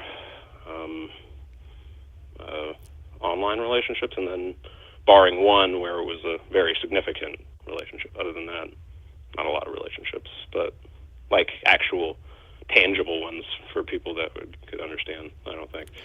Was she into the same substances that you were? No. I mean, she smoked a little weed, but she wasn't like an active user by any means. No. But she was an artist. Like this doleful anyway. No, I'm not gonna get. I was ready. I was ready to go off on this lady. Yeah, I mean, like, she was a very interesting person, and I think there was something like cuckoldry going on in the background, like the interest of the other person. I don't know. It wasn't. It was all fucked up, man. It's all fucked up, and it doesn't matter. It's not that it's sinful or whatever. It's just like it's wrong somehow. There's some wrongness there. It doesn't have to be like spiritual or come from whatever to have like this visceral feeling of I'm not doing the right thing right now. But now that you've had that experience, do you feel like you wouldn't do it again? Oh, absolutely not. Oh, okay. So, I feel like I could get dragged into it because I was kind of dragged into this one. I mean, in a way, I didn't know she was married in the first place, and then she reveals that she's married, and then it's like, well, fuck. That's and a big one. Yeah. So it's like there's a lot of catfish shit too, This is also like an online thing, someone you met online? Yeah. Hmm. Yeah, chat rooms. I'm a chatter. You I was going to ask you, or like I've posted a few times. Do you have like an IRC? You should set up an IRC or like a. What is that? Like, what does that acronym mean? IRC means Internet Relay Chat. Wow. Yeah. What is like? Like I've old got school Discord. AOL kind of shit. Say what? It's like old school old school Discord. Yeah, it's AOL. Yahoo Messenger, kind of that shit. Yeah, I don't have my own thing for that. Yeah. You might look into that. So, I mean, hey, it's working out for you. Yeah. Well, not just for that, not for that sake. I mean, for like conversation and meeting people that you don't from all over the world and shit like that. So, right. Actually, anyway, this is diverging well from the topic. Now, well, this show has been a great experience for me to talk to people. It feels better talking to people with your voice. I don't get. I feel like my personality doesn't come across properly over text. My voice definitely comes through. You can tell me, you can spot me from a line of text for sure, somehow. So where you're at currently is you're smoking weed. Are you drinking? I never was a really big fan of alcohol, but I almost got addicted to that fairly recently too. You just use substances for a purpose that they're not intended for, and then your body just it equalizes, it balances itself because that's what it does. That's what it tries to balance itself, and then whenever that shit's gone, your body's like, well, wait, what happened to that shit? And then it's like fucks with you, and then it finally slowly comes back to balance, and sometimes it's a little damaged, so it doesn't necessarily come back to an old balance. So people start chasing an old experience, like I was talking about earlier, and then they get all fucked up. They just go through that. But you feel like you're kind of safe from that cycle? No, fuck no. Okay. Fuck no, absolutely not. I'm not above it. So what do you think? Like, what's your plan moving forward? Is it just taking it day by day, or do you want to try to live a different life? I have goals and desires and hopes for the future and shit. But it's like you have to have like a certain reason why you're going to live. You have to have and some people kind of, I don't know. I do. I feel like I should, have a reason to live. And I think it should match me so much that it I don't even have to think about it anymore. But whenever that gets fucked up, then other things start shattering in front of me, and patterns start dissolving, and it's like, you remember that scene from A Beautiful Mind when he's looking and he's fucking, and then but imagine that would just suddenly crows come in and just like fuck everything up, and yeah. But also that's kind of what the whole movie's about. It's like maybe that's just part of my mental illness or my addiction, that it's my lacking something might be the thing that I'm chasing unintentionally or using to creatively manifest myself or whatever. And still, like the drugs that you're talking about that you are having, that you're addicted to or not, like they're in a different class of drugs than what you're saying. Your friend was doing heroin and they died from Yeah, that. no, like, I mean, yeah, he was, I mean, I've seen people addicted to food that would just eat and it's literally, like, he in particular, he had so many chances to come back so many times that the community would band together to try to rally him back to and he had a kid. They just, people give up stuff because they mistake things. I wrote him a fucking poem. I wrote him shit. I tried to convince him my little fucking stupid ass. Like, I didn't fucking know anything.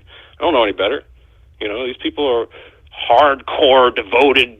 Not only are they criminals, but they're also, they become, they transform their entire mindset into something that they're not from the start. Or into something that they think they need to become, or to get their needs met. Their fucking pleasures, their hedonistic desires that aren't really long-lasting desires, for sure. Like, I don't think so, anyway. Obviously. Do you think you're like immune to that, like in the very high class of drugs, because you've seen what it does to people, like people that you know and love? I'm gonna be honest with you. Nobody is immune. Mm-hmm. Nobody is immune. If you give a person heroin every day, and you stop giving them heroin every day, they're gonna fucking want heroin.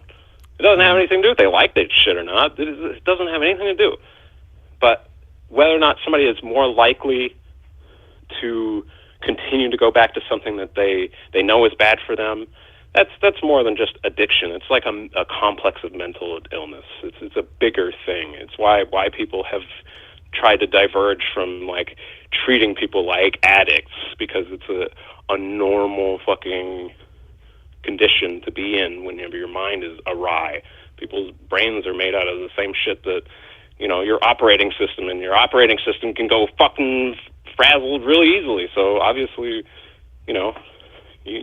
some people might have brains that are just a little fucked up. They need to be reconfigured a little bit.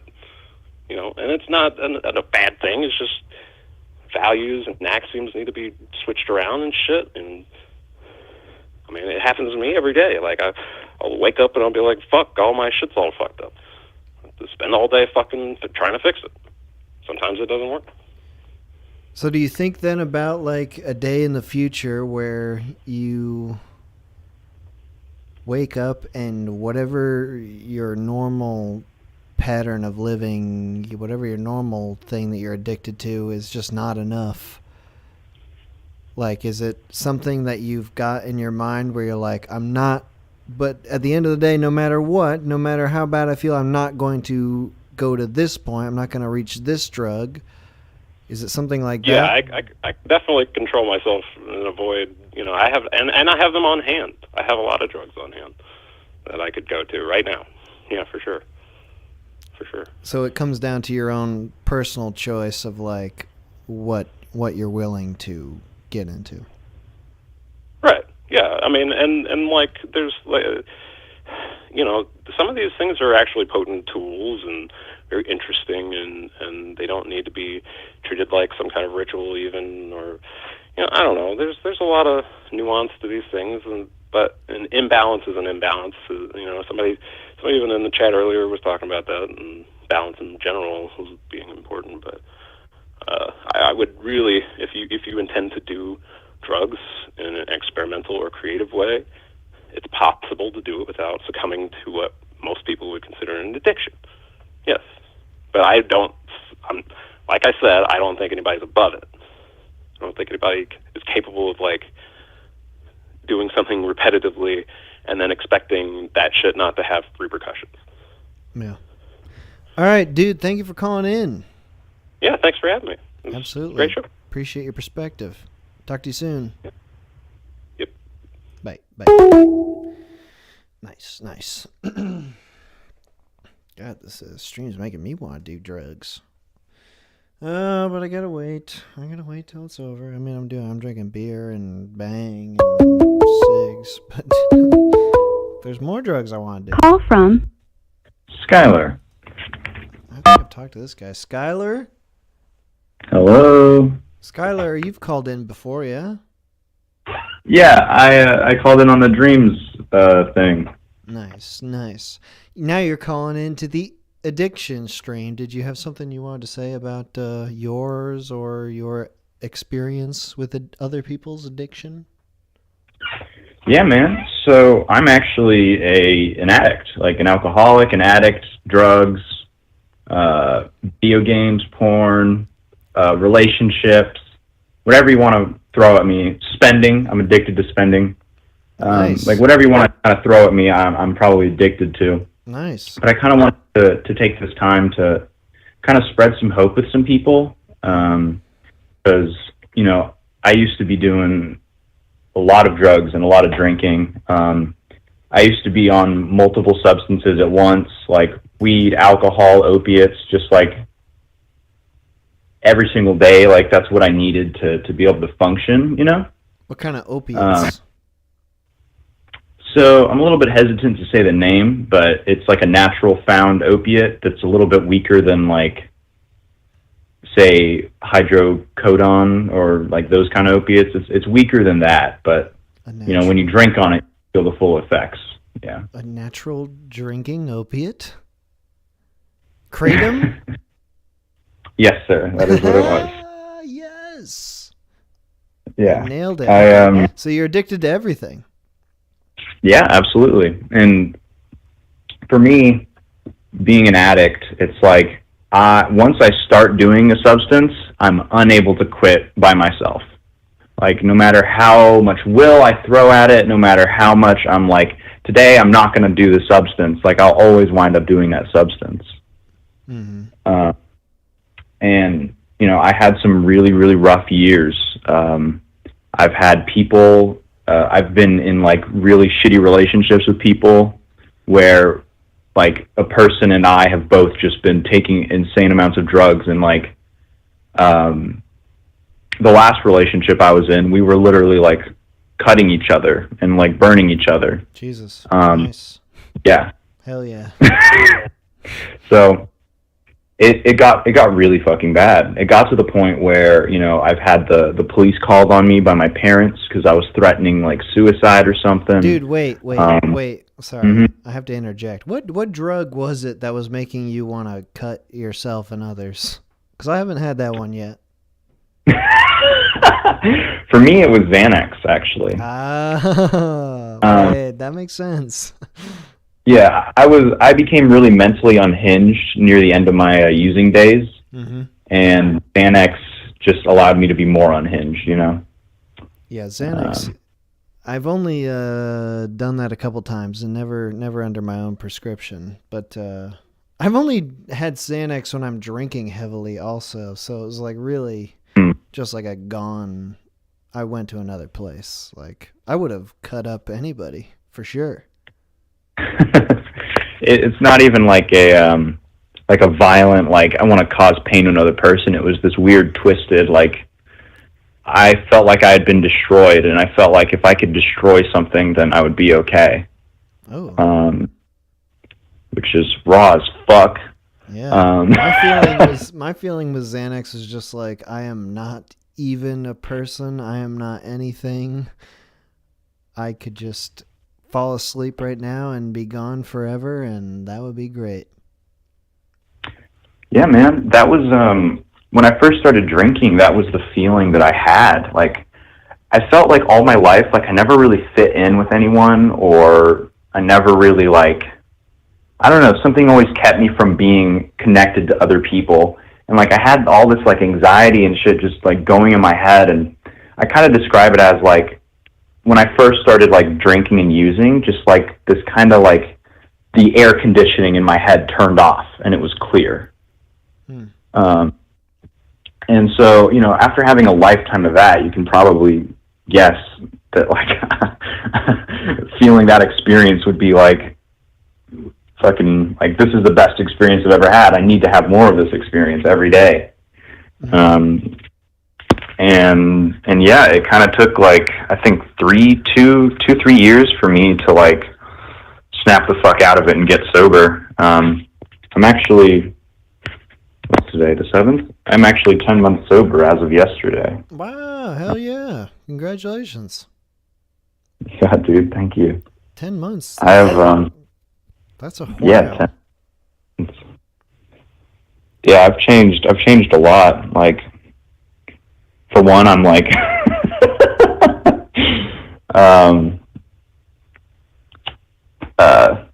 sober. I tend to be a lot, you know, I have my moments of just, like, sadness, and in those moments it feels like I've always been sad and there'll never be hope again, but, like, you know, I've learned that the opposite of addiction is, like, connection, and calling people really fucking helps me, just, like, calling someone that also gets what's going on and just, like, talking to them about it, and it's a fucking miracle, dude. Like, the guy earlier that was talking about, like, taking a shot every morning to get up, like, holy shit, like, there was days where I would have to take, like, there was days where I was taking, like, tons of, like, cough medicine because, like, I knew it would hurt me, and I knew that my family would see me all fucked up on these substances, but, like, I just had to do it, you know? Like, there wasn't an option not to. And it's like, fucking hell. Like, I remember how fucking miserable that was for me. Especially when alcohol and substances stopped working.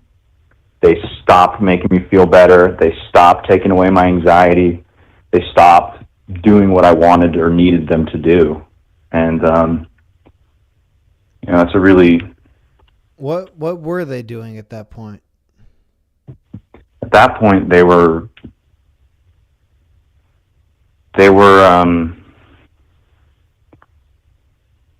I don't know what they were doing at that point. All I know is that I needed them, or I felt like I needed them. I guess they were keeping my unstableness stable, if that makes sense. Like, keeping you from going crazy, from yeah, like, I was already off the fucking deep end, but they were keeping me from going from the deep end to the like void of the ocean, if that makes sense. Mm-hmm. Yeah. So you've been 10 months sober now. I imagine that gives you a lot of perspective on what you had been doing prior to that. Yeah, it's Is it something that you think about, like I mean, you're probably not thinking like, God damn, every morning, like, I got to get back in. Like, I fucking love doing all this shit. What do you think about your old way of living versus today? I find that the allure of addiction doesn't really torment me anymore. I find more that the thing that really calls to me about the old days is the state of despair and sadness, because in a weird way I'm very comfortable there. I'm very comfortable, like, feeling hopeless and like I'm worthless, and comfortable feeling that, like, there's no point to, like, living at all, and, you know, feeling generally suicidal. You would rather there's something feel about that way? Sometimes that it calls to me, like, there's an addiction to sadness where it's just so comfortable and it's warm, and, like, it's like an old friend. But, you know, I don't have the option to kind of fall into that anymore, because, you know, I've started getting my life together, and I have people that depend on me, and I'm only 19, by the way. And I have like responsibilities, and I have this kind of obligation to help other people that are suffering the same thing that I did, you know? I'm gonna butcher this Yeah. quote. I'm trying to quote something right now, but it's not gonna be right. There was a religious scholar. I'm quoting this from a movie. Who quoted it from someone else? But okay, but this is a religious scholar who said, Thomas Merton, who said something about despair, which is that despair is like a sin of pride so great that it causes us to imagine that I'm fucking it up. Okay, anyway, I'll paraphrase it, which is that despair is a very prideful thing to feel, which is like when you're very, very sad and thinking just like everything is terrible and everything's ruined and I am destined to live a terrible life. Like you're almost giving yourself too much credit. Like you're trying to get in there. You're trying to be sad. Whereas like you really don't know what the hell's going to happen in life. You have no idea. Nobody knows what the hell's going to happen. It could be tomorrow morning you wake up and the most beautiful thing ever happens in your whole damn life. And it like wouldn't be up to you at all. But do you feel like where you're at now, like, is it something that is troubling you to think that I could fall back into these habits? Do you feel like you're being somewhat into your own sadness, like could lead you back to getting it? I mean, like when I think like addiction, those are people who are sad, me included, is like that's a way of indulging your own problems rather than dealing with them. Yeah. What kind of comes to mind about the despair thing is this quote. No idea who fucking said it, but it's lack of power. That was our dilemma. And it's about like just, you know, being an alcoholic, and it's like a book. Forget who wrote it, but the despair thing, like, you know, it's like we're as in my experience, it's like I'm at such a complete loss of it's more so like I'm confronted and like shown in a way that I don't like how powerless I am. Like, you know, when I'm feeling despair, it's like I feel so powerless because when I was using, it was like I couldn't stop using, and I couldn't feel happy without using or while using. You know, it's like that. There was nothing I could do to make myself feel the way I wanted to feel. And yeah, I have a lot of very like conflicted feelings about my own addiction and like just general sadness. And like I do have to be careful with music, because if I listen to too much sad, like kind of emo music, then I do start to like fall back into the warm sadness, the depression, the hopelessness. I found this. Did I answer your question? I found the quote. I found the quote, and I am gonna read it because I want to actually read it because I fucked it up big time. Despair is the absolute extreme of self-love. It is reached when a person deliberately turns his back on all help from anyone else in order to taste the rotten luxury of knowing himself to be lost. That's raw as fuck.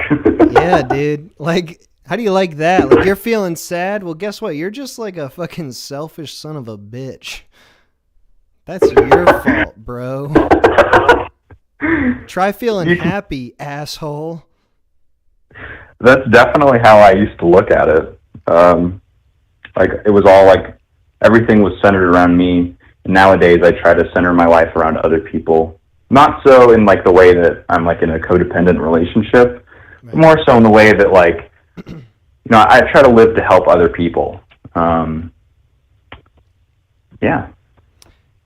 And so, do you feel like, just to wrap this up then, because we do wrap this up, do you feel like that's something that you are worried about, like your own psyche there, like feeling like you need to go back to something else to reach a certain level or feel a certain way, or are you feeling pretty confident, pretty good about the days ahead? No, I feel confident. I feel great. I feel hopeful and useful and grateful. Hell yeah, that I have the opportunity. Yeah. And can I just say something real quick? Yeah. If anyone out there is struggling, like, I've been to the fucking bottom and I've been to the top with my drug use, and I've managed to stay sober for 10 months, and I don't think about drinking. I don't think about smoking pot. I don't think about doing opiates, like every day. I don't think about that stuff. And if anyone out there really needs it, please let me know, and I'll contact you. Hell yeah, dude. And that is a really great thing to hear, because 10 months is a long ass time. Like, if you are addicted to any drug, even the super acceptable drugs, going 10 months without them is huge. Absolutely. All right, dude. Thank you for calling in. Appreciate your perspective. Thanks. See you have a good day, dude. You too. Hell yeah. I should have looked up the Thomas Merton quote beforehand before I destroyed it with my paraphrasing. Okay, I'm going to take a quick break. Another Terrible Tim break. Some more music. We'll be back in a little bit.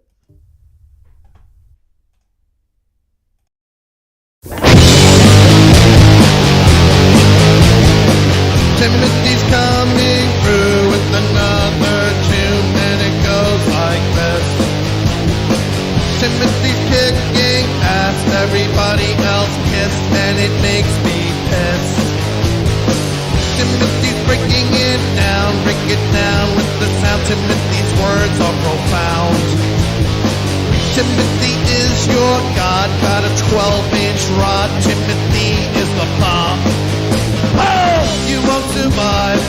Don't even try to do the Timothy rock. You won't survive. Don't even try to do the Timothy rock. Timothy's breaking through with another crew. He's a big dude. Timothy's full out whack, tearing up your tracks, but to watch your back. Timothy's tunes don't fail, but they're not for sale. Timothy's off the scale. Timothy's on your crack, rock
the blunts.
Break out the blunts.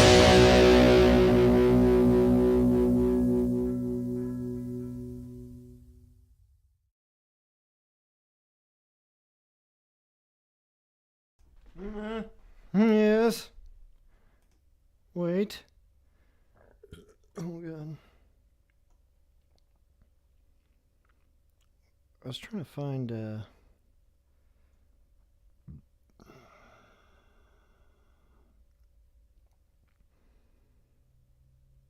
was trying to find this quote. Okay, so I gave the wrong Thomas Merton. Okay, first of all, cracking a cold one. Thank you, Addiction. Yummy beer. I was trying to find this quote. Okay, this movie is First Reformed. It's a great, great movie. And it involves some quotes from this religious scholar, Thomas Merton. And this is actually the quote about despair that I meant to read, but I got wrong. Although there's a different despair quote. It was also good. This one from the movie is, despair is a development of pride so great that it chooses one's certitude rather than admit God is more creative than we are.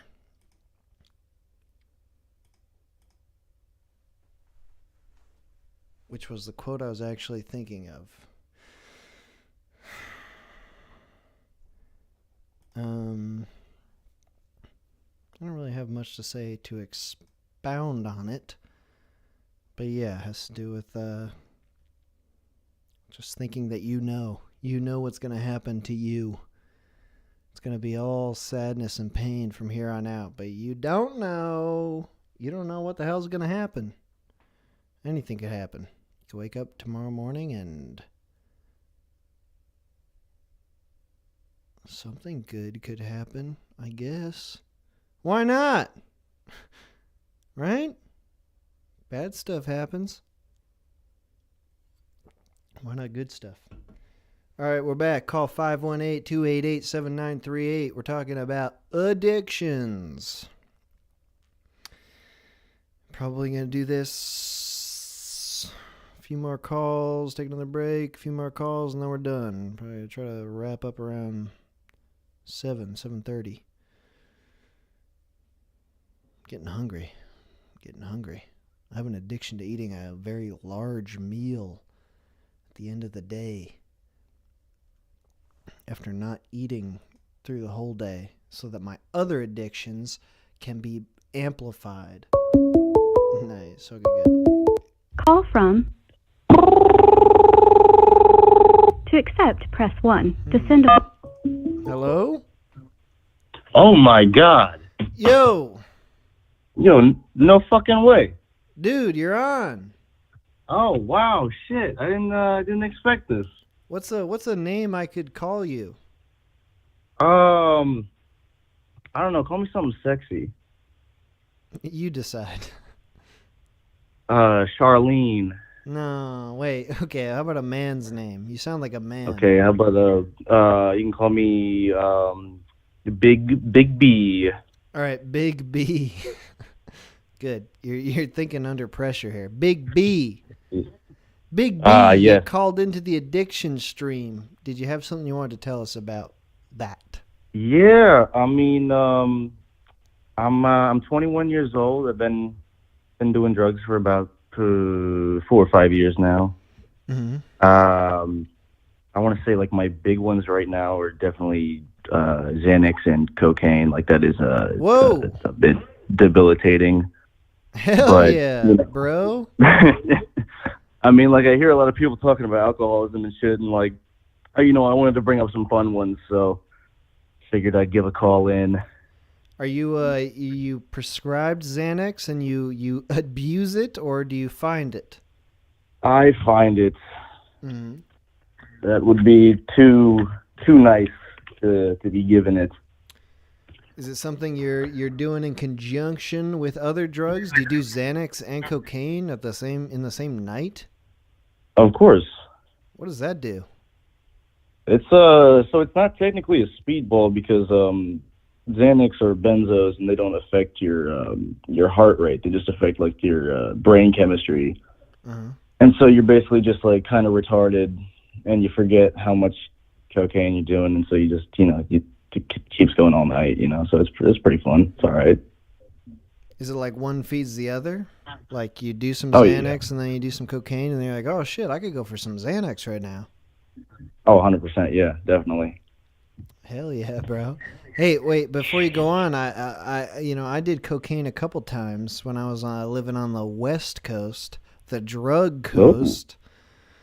And I had a friend who was really into it, and I did it a few times, and I remember thinking, like, God damn, this is pretty fun. Like, I could definitely see myself getting addicted to this. Oh, yeah, man. It's so easy. But I had to stop. I specifically made the choice, like, after maybe 2 or 3 times, where I was like, I just got to never do this again, or else it's going to be my whole life. And the last time I did cocaine was when Metal Gear Solid 5 came out, and I wanted to play through the night. So I sniffed a line of cocaine and played for 10 hours straight. Jesus Christ. Yes, but what about you with your experiences? Well, I mean, I guess I dabbled in it back in like 2019. That's when I first ever tried it. I was fucking 19 years old at my buddy's house, and he had this really sketchy dude over, and I didn't like him. I didn't like his vibe at all, but he was like, hey, you want to do this? And I was like, yeah, fuck it, why not? Mm.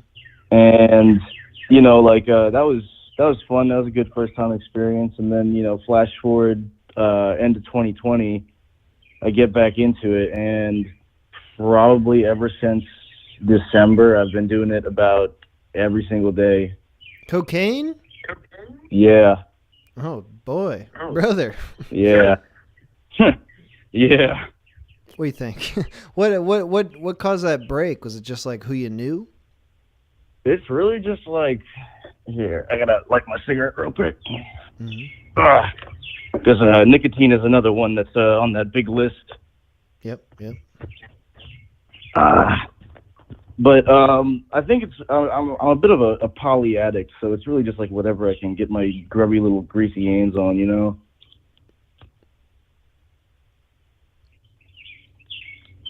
I hear these birds chirping. You're outside? You're smoking? Yeah, I had to step outside. All right, so do you feel like it mainly has to do with your situation and your friends? Like that's what you can get your hands on? Are you not thinking about it if you can't get a hold of it? Or is it when can I get a hold of it? Well, I mean, I'm trying to pick up right now, actually. I'm waiting for a text back. But I really, it's less it's kind of my friends because they all do it too. But I am definitely the biggest advocate of it right now. And what does it do that you're so into? Well, I guess ever since I turned 21 and I started going to bars and stuff, it's just like, you know, it goes hand in hand. You know, you drink all night, you do fucking coke all night, and then 5 a.m. and you're going to bed, you know? Mm-hmm. Are you going to school right now? No, I tried college for a semester. I didn't really like how it was, so I dropped out. So I'm doing like odd jobs here and there now. Mm-hmm. Currently unemployed though. Mm-hmm. So you're doing coke every day? Yeah. What do you think? Like when you wake up in the morning, are you like when can I get to my gold darn coke, or are you thinking of something else? No, I'm a night owl, so like I sleep from like 5 till noon, and then I get my important shit done, and then after 8 it's really just like free game, you know. Okay. So you feel like you're functional? Yeah, for the most part. I recently quit my job. I didn't like get fired or anything, so I'm just like I'm looking for something to do, and I have a little side hustle going too, so it's like supplying, you know.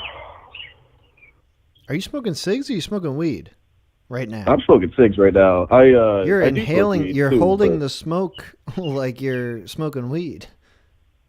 Oh, I mean that's just how I hit cigarettes. I do them both kind of the same, you know. Mm-hmm. You smoke weed though too?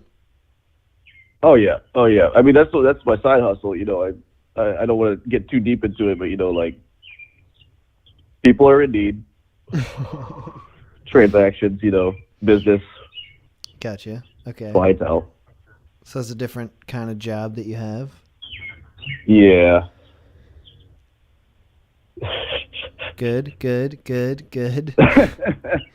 Well, how do you feel? How do you feel about how it's going? I mean, you know, you're a young man. You can do whatever the hell you want. You know, I realize that it is like something I can't keep up, but at the same time, I don't want to stop right now, you know? And I know that's like that's a risky, rocky road right there, but you know, like, I don't know, fuck it, you know? You been in any relationships recently? Oh, well, so I'll give you a little two-piece, not really halfway story here. I dated a girl for about 2 years when I was like, from like 16 to 18. Mm-hmm. And that was pretty big to me because I wasn't really good with ladies prior to that. And then that happened. And that fucked me up for a while. And then, you know, I just slept around a little bit. And then right now I'm currently with like, I guess like the town whore. You know, like a lot of my buddies have slept with her and a lot of other people I know. And so I'm just like, you know, I'm hitting that here and there, but it's a real weird situation because I like hanging out with her, but I don't like how big of a whore she is. Mm. You know, you trying to make an honest woman out of her? No, God, no.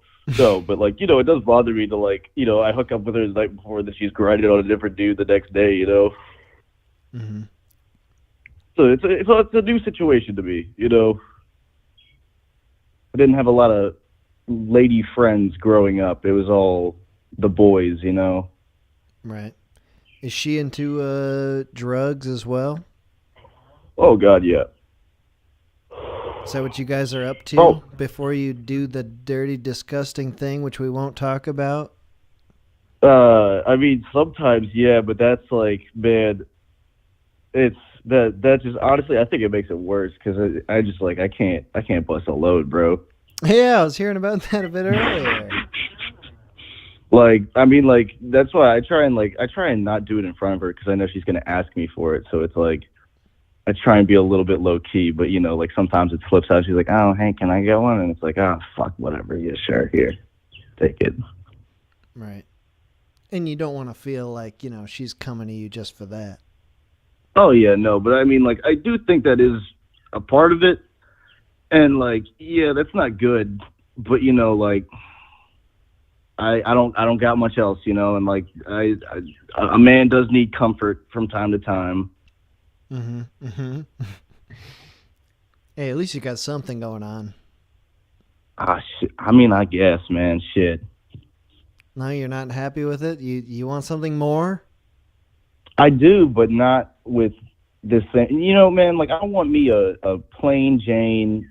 I want me a really big girl that'll cook for me and not do drugs and just, you know, like be like a wife, you know, without the ring. But is she going to do that if you're a freaking Xanax popping, coke doing motherfucker? A boy can dream, can he not? That's what you want, though. That's what you're after? I mean, I guess in the grand scheme of things, like I don't really want to get married and have kids or anything, but I do want like a stable relationship. That does sound very appealing. But, you know, like I do understand I have my vices and my demons, and I gotta take care of that first before I can commit to anyone else. But is that like high on your list of priorities, really? Like trying to get that shit sorted? I mean, you're, like we said, you're a young guy. You can do whatever the hell you want. Yeah, I know, but like, how long can I keep it up? And like, I don't know. I keep a journal and like I doodle and like I write down what I do throughout the day because I genuinely like I forget so easy like what it is I've done throughout the day and like what happened. Like I couldn't tell you what I did a week ago. Like I couldn't tell you what I did the day before yesterday. Mm-hmm. Could maybe tell you what happened yesterday. I don't remember that well either. But that's why you keep a journal to remember. Yeah, I mean, I got to, man, or else I'm losing all these memories, you know. So do you feel like, I mean, like the journal then is what's keeping you grounded? Like drugs are bringing you up to the freaking clouds? Yeah, I mean, I guess because it is like a great reminder to, you know, like if I take Xanax 2-3 days in a row, which is like my limit because I'm not trying to get withdrawals from that shit. So like I'll do that and then I won't remember anything. And thank God I write it all down. I remember all the dumb shit I do, and then I can look back on it and be like, yeah, okay, maybe we won't mix these things again. Maybe we won't do this with that, or like don't talk to this person again because they're fucking they tried to stick a finger in your ass or something. I don't know. So you write these like kind of notes to yourself to just remind yourself in the future the bad things that happened? Yeah, exactly. Because I mean, I look, like I do a lot of drugs, man. Like I smoke weed every day. I do cocaine every day. So the Xanax is here and there. Like I take Adderall most days. Like fucking, I'm a little fiend, man.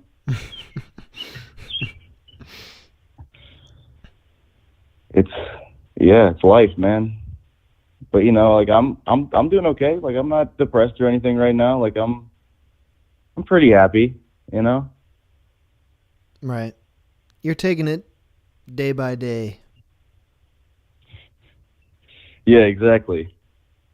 But you've got these other feelings about like something you might want in the future, but it maybe will take some sort of change on your part. Is that something like you think about, like you're willing to reckon with at some point, or do you think like it's just day by day? I don't think this is forever. I think that I'm gonna hit rock bottom at a certain point, or like I'm gonna fuck up really bad sometime, and then it's gonna be what I have to do, and like I don't like the idea of that, but at the same time I'm not sure what else it would take. What do you think do you think your rock bottom will be? it could go deep, bro. It could really go deep. Have you had friends that have like have reached that point, or are you going to be the first? I would probably be the first. I'd say like I fucked up before. Like I did acid one time, and I like really freaked the fuck out, and like you know, like I don't want to get too into it. It's really fucked up, but like I hit some people, and I was like freaking the fuck out. I broke a bunch of shit, and like I thought that would be rock bottom. Turns out no, it's not. And so like I guess it would just be like straight up fucking homelessness, or like, you know, doing one of my no-nos like crack, heroin, meth, that shit. Like that would be pretty rock bottom in my opinion. What's keeping you from doing those no-nos now? Well, I think I got a good enough grip on life to, you know what not to definitely not, or to, you know what to definitely not do. And those are like, you know, those will change your life in like the second you do it. Whereas like what I'm doing now, like I could, you know, if I really wanted to, I could probably put it down and not pick it up for a minute. But those are like, you know, it's instant withdrawal the second you're done with it, you know. And so it's like, where is it again, you know? How can I get more? Have you had friends that have done those things, or you just, you know, that because of the lots of media that exists on the subject? Mostly media. A lot of my friends have stayed pretty far away from that. I know a few people that have tried heroin before, but like, you know, never stayed addicted to it. They tried it once and, you know, like didn't like it that much. But yeah, just like I watch a lot of this soft white underbelly guy on YouTube who he interviews like the crackheads and the prostitutes on Skid Row, and like that'll scare you straight from a lot of the really heavy shit, you know. Right. Like you're living a life, you're doing some drugs and you're doing them habitually, but you're living a normal life. Pretty much, yeah. Like I'd like to think so. But there's something about like those that upper class of drugs that like you just know like that it's going to change your life for the worse.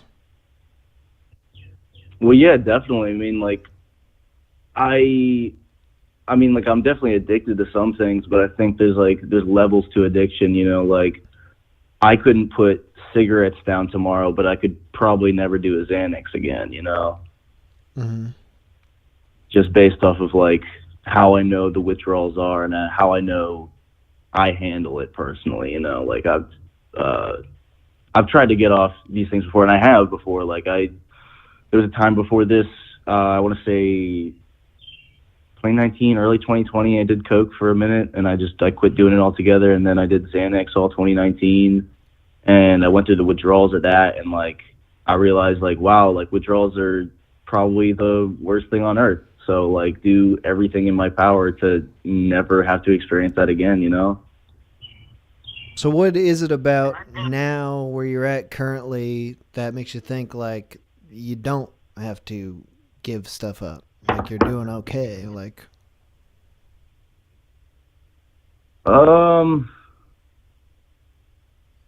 don't know, I don't really fiend. That's the thing. Like I pick it up, but I'm never thinking about it that hard. I'm never like trying to get it that bad. It's just like, you know, I hit the guy up, fucking 30 minutes later he'll hit me back and he'll be like, oh, I got it, or oh, sorry, I'm out of town, you know. It's just whatever either way, you know, but like I'm probably still going to be getting fucked up that night no matter what. Like if I can't get my hands on it, I'll probably just, you know, drink, or like I'll find another outlet to get into, you know.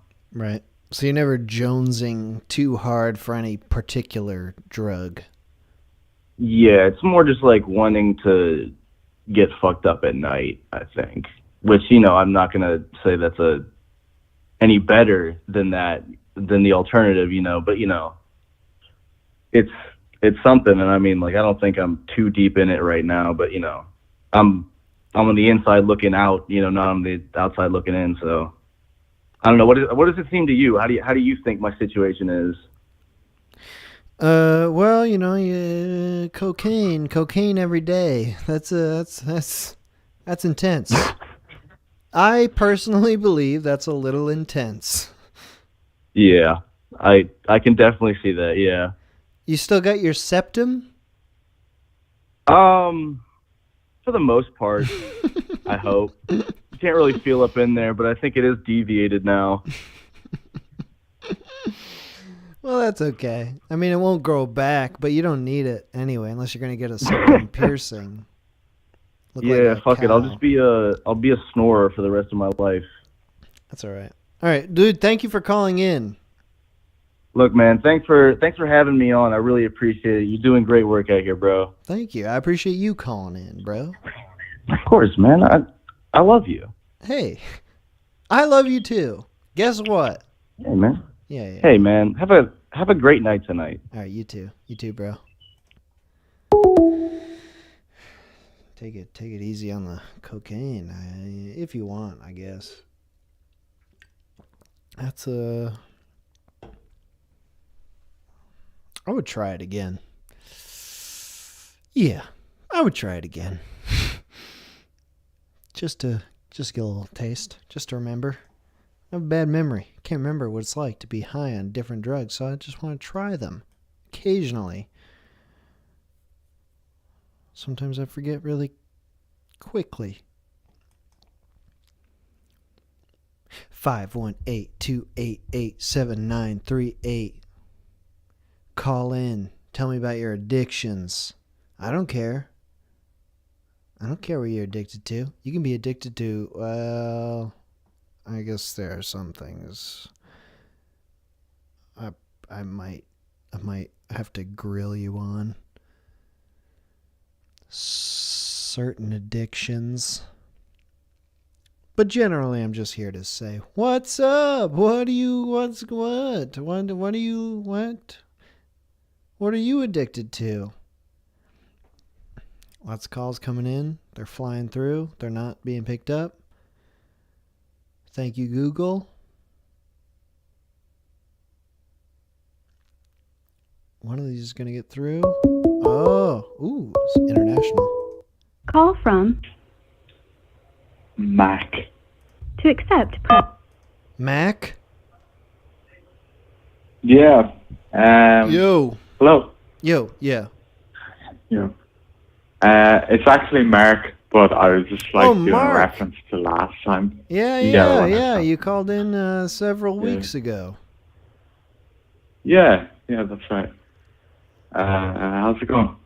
It's good.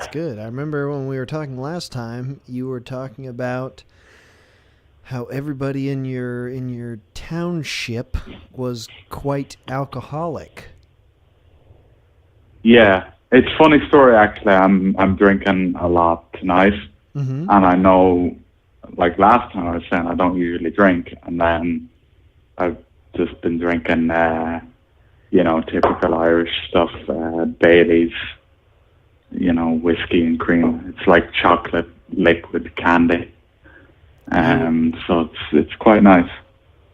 A bit of a change of heart. Were you convinced last time that you needed something a little extra? Well, no, I started drinking before I was listening to this stream anyways, which is funnily enough about addiction.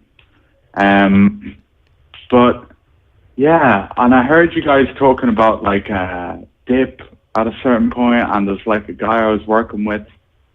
He's a young guy. He's a kid. He's 18, and he's bringing this what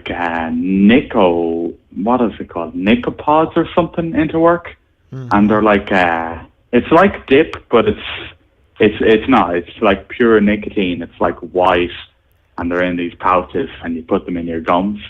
And he's bringing them to work, and it's he was telling me, "Oh, I just take them and I'll just lie down on bed and feel my body go completely numb." And I was yeah, sure, I'll try that while we're both at work. Yeah, that sounds good. And I put it in my gums for about 30 seconds, and then I spit it out, and just that 30 seconds, it was nicotine rush times 5. But it was pretty fun. Yeah, the person who was talking about dip was talking about, I think, that very thing. Pure nicotine, stick in your gums. I've never heard of this before. Yeah, it's crazy. Do you smoke cigarettes ever? No, I never really got into them. I remember getting like the nicotine rush once or twice before. But I think what I was thinking about calling in about when, with the topic of addiction is like porn. I think that's like the big thing.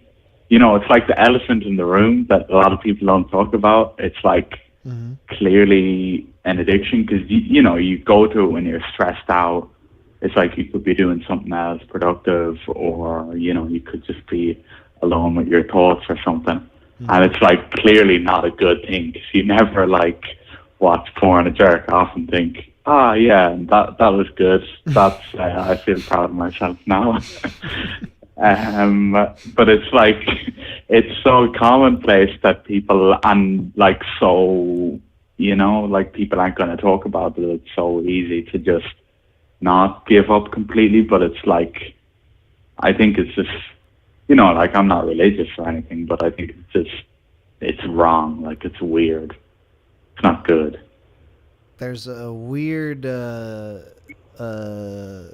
countercurrent with porn. I feel like it used to be that porn was very looked down upon, and now there's this weird thing where people are like, porn is good. We like porn. Porn is awesome. Like don't badmouth porn. That's a great thing. But yeah, it's not we could say it's shameful, but that might be too religious, but it is a sort of a, like you said, it doesn't make you feel good. Yeah.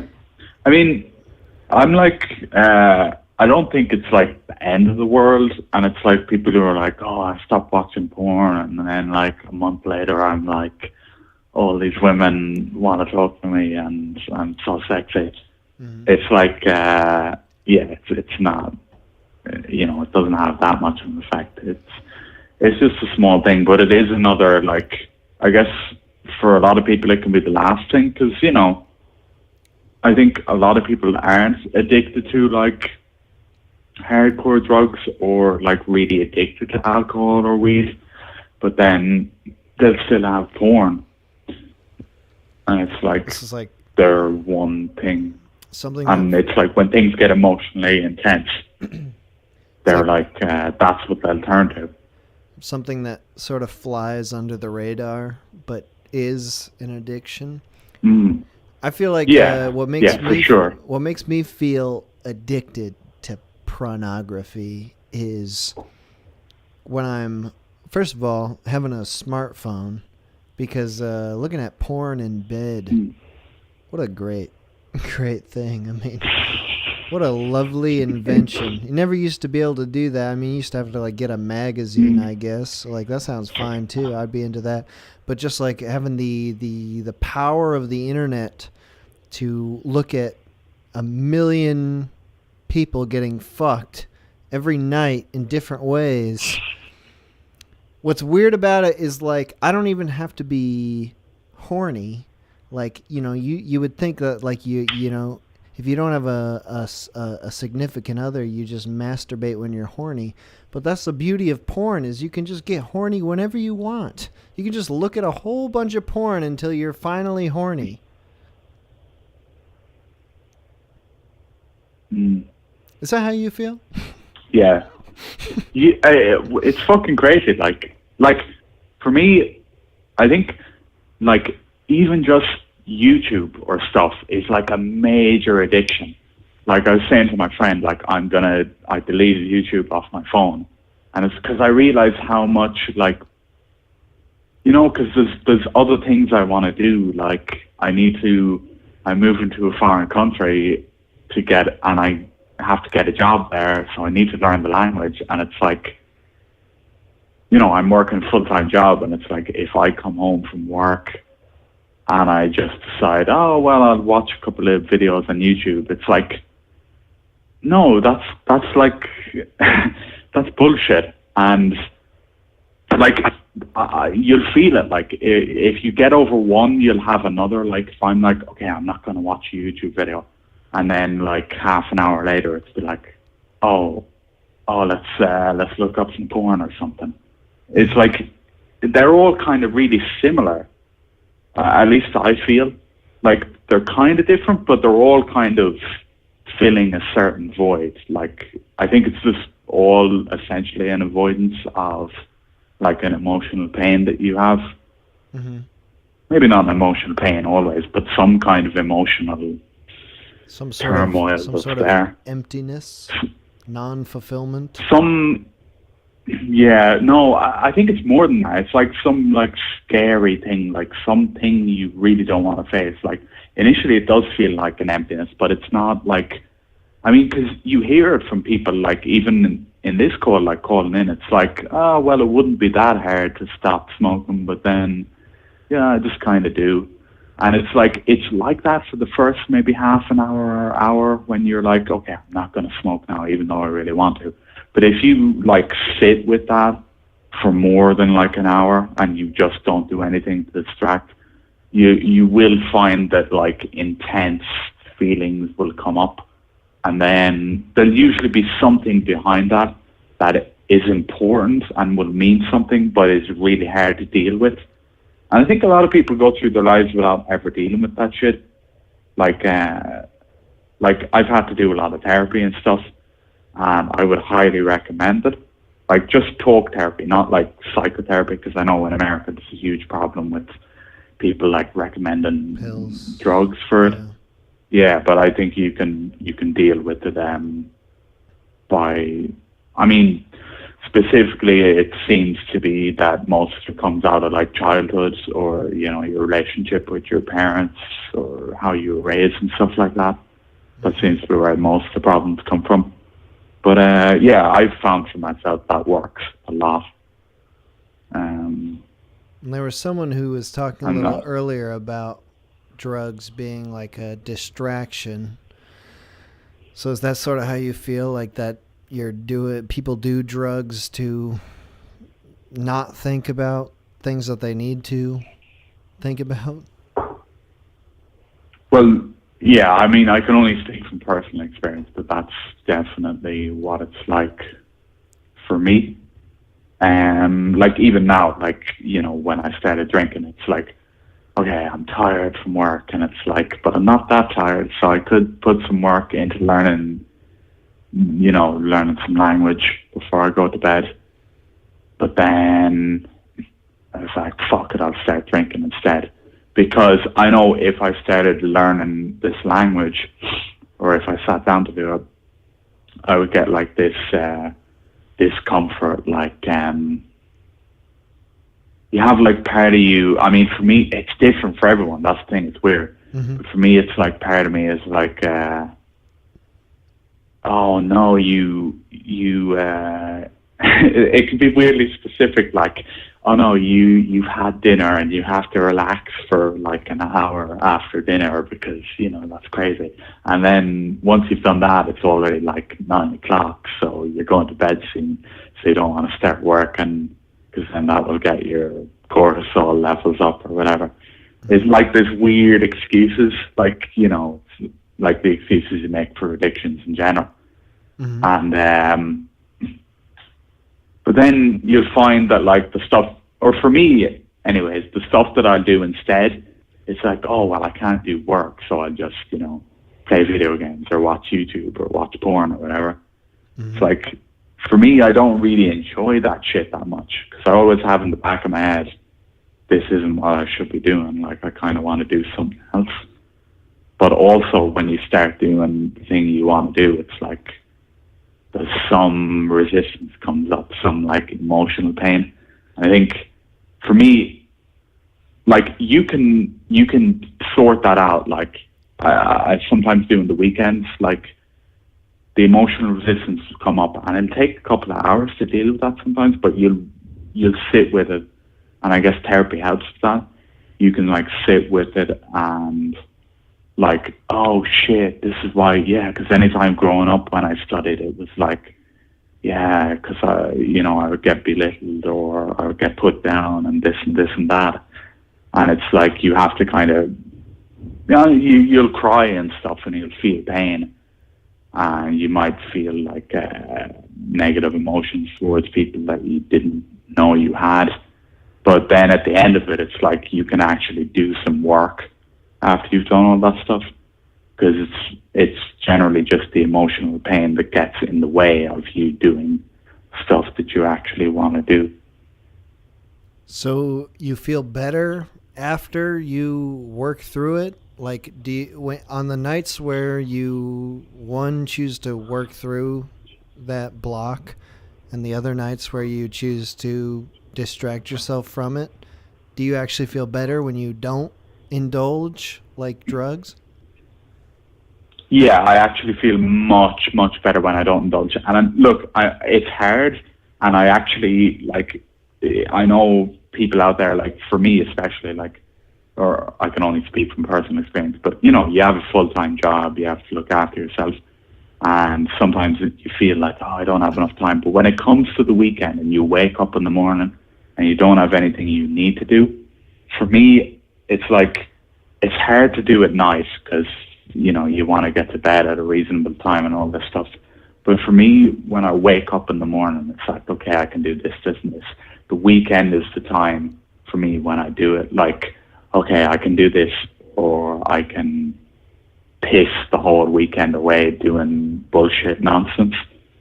If I start the weekend off by just, no, I'm not going to dissociate, I'm not going to do drugs, I'm not going to drink, I'm not going to watch YouTube, I'm not going to watch porn, I'm going to sit with these emotions. Like, it'll be really stressful and you can never predict. Sometimes it's an hour, sometimes it's 2 hours, sometimes 3 hours. But yeah, you generally, at least I always find, you generally figure something out. And I guess therapy is like a big thing as well. Like for me, like maybe I wouldn't know what I'm looking for. I don't know how that hour would go. It might be, actually, yeah, I can say before I found like a good therapist, when I tried it, it was just like an hour or two of pure frustration. And then like, well, I still don't know why the fuck I'm feeling like this. And then I would turn to, whatever, porn or whatever. And then just still feel like, oh, well, that was worse than pointless because I spent like 2 hours just getting stressed out and then turned to porn and video games or whatever anyways. Do you think so? It's like worse than if I just started off. Is part of that feeling like when you're waking up on Saturday having, kind of conquered your cravings, is that good feeling that you got? Like, is it pride that you're proud of yourself for being able to overcome those things? It's an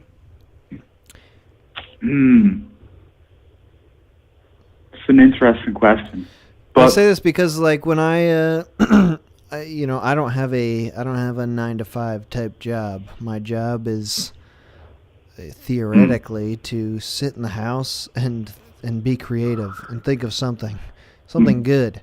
And I think a lot of the time when I'm not feeling like I have got an idea, like I'm just trying to make the day go by as fast as possible. Like I'm trying to get to the end. And that's where the different addictions like really help, where it's like they are like just able to, I just go from one to the next, to the next, to the next, to the next. And then all of a sudden it's 5 o'clock and it's like, okay, perfect. I tried today. I didn't do shit, but I just did a bunch of drugs all day. But like, it's definitely doesn't give you, doing that doesn't make me feel great the next day. I feel a lot better the next day when I've actually like applied myself and felt like I've been productive, like, because I feel like I've been able to overcome in my own personal way, these cravings and stuff. Well, I think this is like a whole new thing, but it depends on how deep you want to go. It's like at a certain level, you can open up another door and realize that, like, when you're like feeling like, oh, I need to do so much work in a day, and you feel good if you do it, and you feel bad if you don't, you can realize that it's actually just like these. I just like the therapy that I do is called IFS, Internal Family Systems. I think it's really fucking good, but it's basically like you have like different parts of you that, from the way you grow up and the way society is, the way you're socialized and raised, that you learn certain ways, and you have different parts of you that cope. So it's like part of you is like, oh, you're not doing anything today, you're a lazy piece of shit. But then if you buy into that, like, okay, I'll do a lot of work today, that's still not like being you, who you are, because like you're just completely siding with a part. It's like work, and it's like a slave driver. But I think you can like go deeper and find out like, what do I actually want to do? Like, I can just do what I want to do without needing to feel like I'm a piece of shit if I don't do this, or that like fear, that existential dread you get when you're like, oh shit, what am I going to do with my life if I don't do this? Because you have this part that's like, I need to do this work today, or else, what else am I going to do? Because I'm a loser if I don't do this. But then it's like, that comes from an underlying like self-esteem problem. Like, oh well, I've been lucky. I just found this job or this career path that I could make somewhat success with. And if I don't do this, I'm going to end up a homeless bum. Or, if I don't work today, my life is going to be fucking shit the next week. And it's like, that's not true. Those are like extreme, self-attacking parts. But that's how I feel. It's really complicated. That's me. Right. I think that's most people, to be honest. But it's just hard to like kind of address or to work with, or realize. You think people are too hard on them?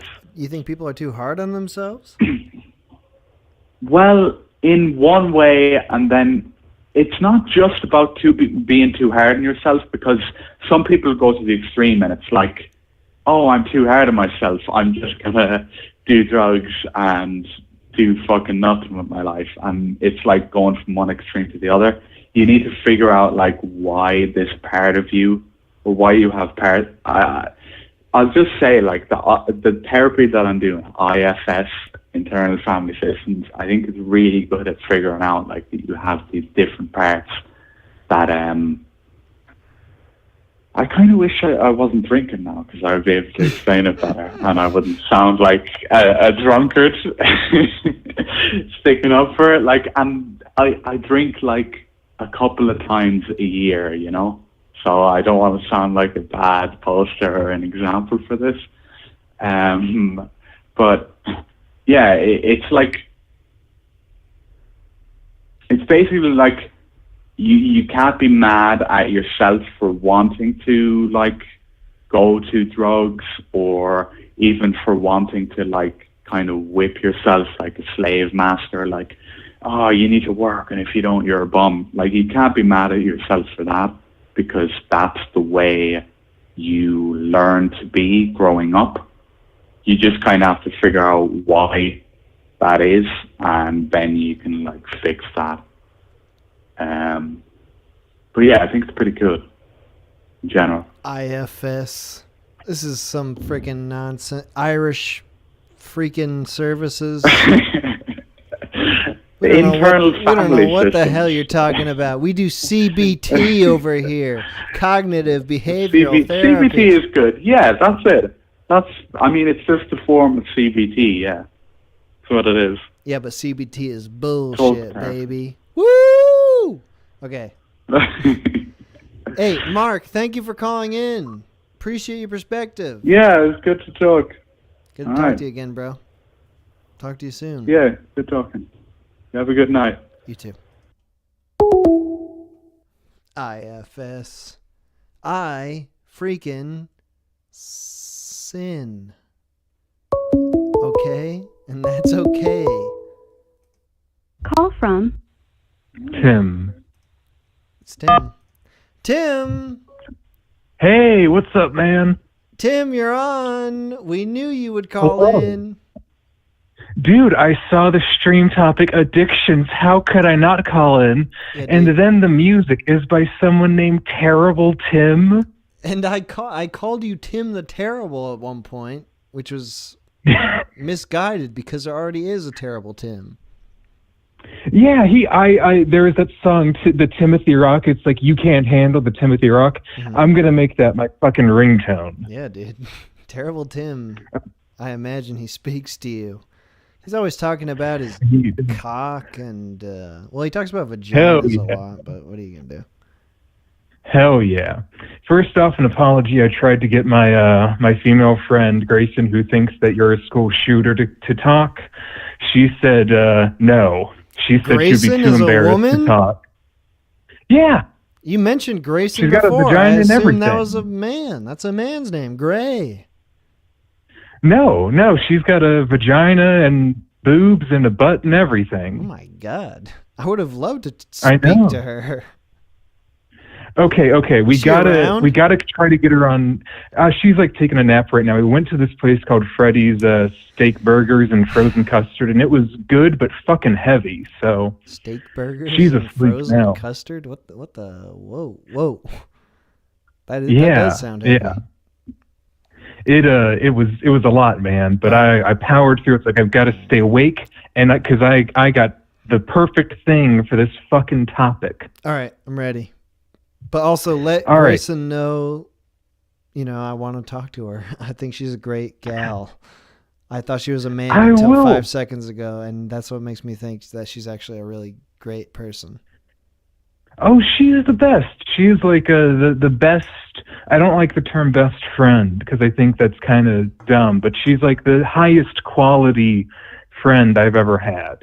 So we'll damn. bully her collectively. Okay, good. Yeah, I do feel quite offended by her napping right now, but that's fine. Well, tell me about your addiction story, Tim. It doesn't have to do with steak burgers and custard, does it? I used to. I mean, all right. I used to be like 300 pounds, but I'm down to God. 230. So I used to be kind of addicted to fucking food. 300. That's But- big. Yeah. But here, all right. I want to tell you all, everyone in the chat, get ready. We're going to have some energy now. It's been pretty chill. Too late. If you want chill talks, get the fuck out. All right. This is the story of the last time I did coke. Mm. Because I did coke from like 15 to 18-ish, just like only for 3 years, really, but quite a bit of usage during those years. I went to college, and I was like, no more coke. I'll just drink occasionally and smoke weed when I have it, but I'm giving up the hard stuff. Then I was about 21 because I could legally buy alcohol, and a friend of mine named Jessica. She's also it's Cancer Jessica. She's the one I lied to about having cancer. Sure, yeah. Classic. She was having a birthday party. Classic first call-in. She was having a birthday party in her apartment. I go over because we were friendly, and she immediately gets white girl wasted, despite being like half Chinese. And luckily, her boyfriend was there, and he just kind of carted her off to his apartment so she wouldn't, get fucking molested in her passed out unconscious state. And so I was there, did not know anyone. Everyone there, like, it was just college chicks with their boyfriends, which was fucking brutal because I was trying to dance with women, and then like their guy friend would come up and like get in my face. I was like, all right. So I decided I'm just going to get drunk. Just going to steal all the booze. I didn't bring shit. I was just going to drink everyone else's. And there was a table full of Jell-O shots. And they were all stacked up like in a pyramid, but circular. And I said, ain't never had these. So I tried them, and they spoke to my bisexual soul. And I was just there, just pounding Jell-O shot after Jell-O shot, just choking on them and like coughing them half back up and swallowing them back down with the vomit. And I drank all of the Jell-O shots. Other, like mostly women, tried to get some, but they didn't want to dance with me. They had a fucking boyfriend. I was like, fuck you, bitch. I am having all of the Jell-O shots. Nice. You're boxing out the Jell-O shots. You got a defense situation going on. Yeah. And here's what I didn't realize is that these were not like responsible Jell-O shots. I made Jell-O shots a few weeks ago with Grayson, and there's not much alcohol in like a small one, but the person who had made it had like, they were big Jell-O shots. It was like a pudding cup of Jell-O. Like it wasn't a little bit. So by the time I finished them all off, they all start melting in my stomach, and I instantly become blackout drunk. Like I'm fading in and out. I'm just crashing around the party, just moving all over. No one can stop me. I was at this point, I remembered it was 298.5 pounds, and I was 6'1". And there's not a lot you can do to stop someone that big when they're really, really drunk. Yeah. So luckily, someone was there who I knew.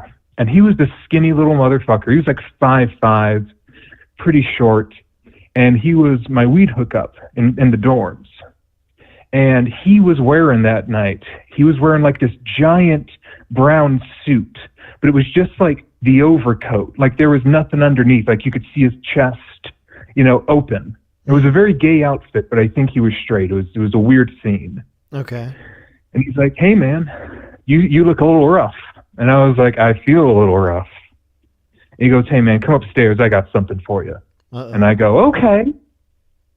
And I honestly thought that he meant sex, but he did not. You were already bi at this point? I've been fucking dudes since I was 15. Oh, okay. All right. Yeah. I've been bi for a very, very long time. Good. I'm like, okay, you know what? Worse ways to end this night. And I got to emphasize, I'm really fucked up. Like, I am barely able to walk up the stairs. At one point, he literally like puts my arm around his shoulder and starts like walking me up. And I really think that I'm going to get fucked now. And I was like, all right, I'm too drunk to fight this. I guess I'll get raped. And we get up to his room, his apartment, I should say.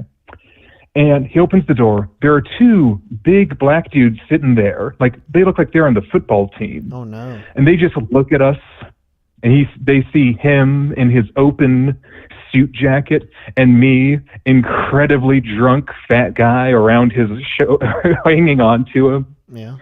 And they just don't say a fucking word. And he just kind of helps me get to his room. And he gets out a little packet of beautiful white powder. And I saw it. And I was so drunk. And I just thought, man, I worked so hard to not do this.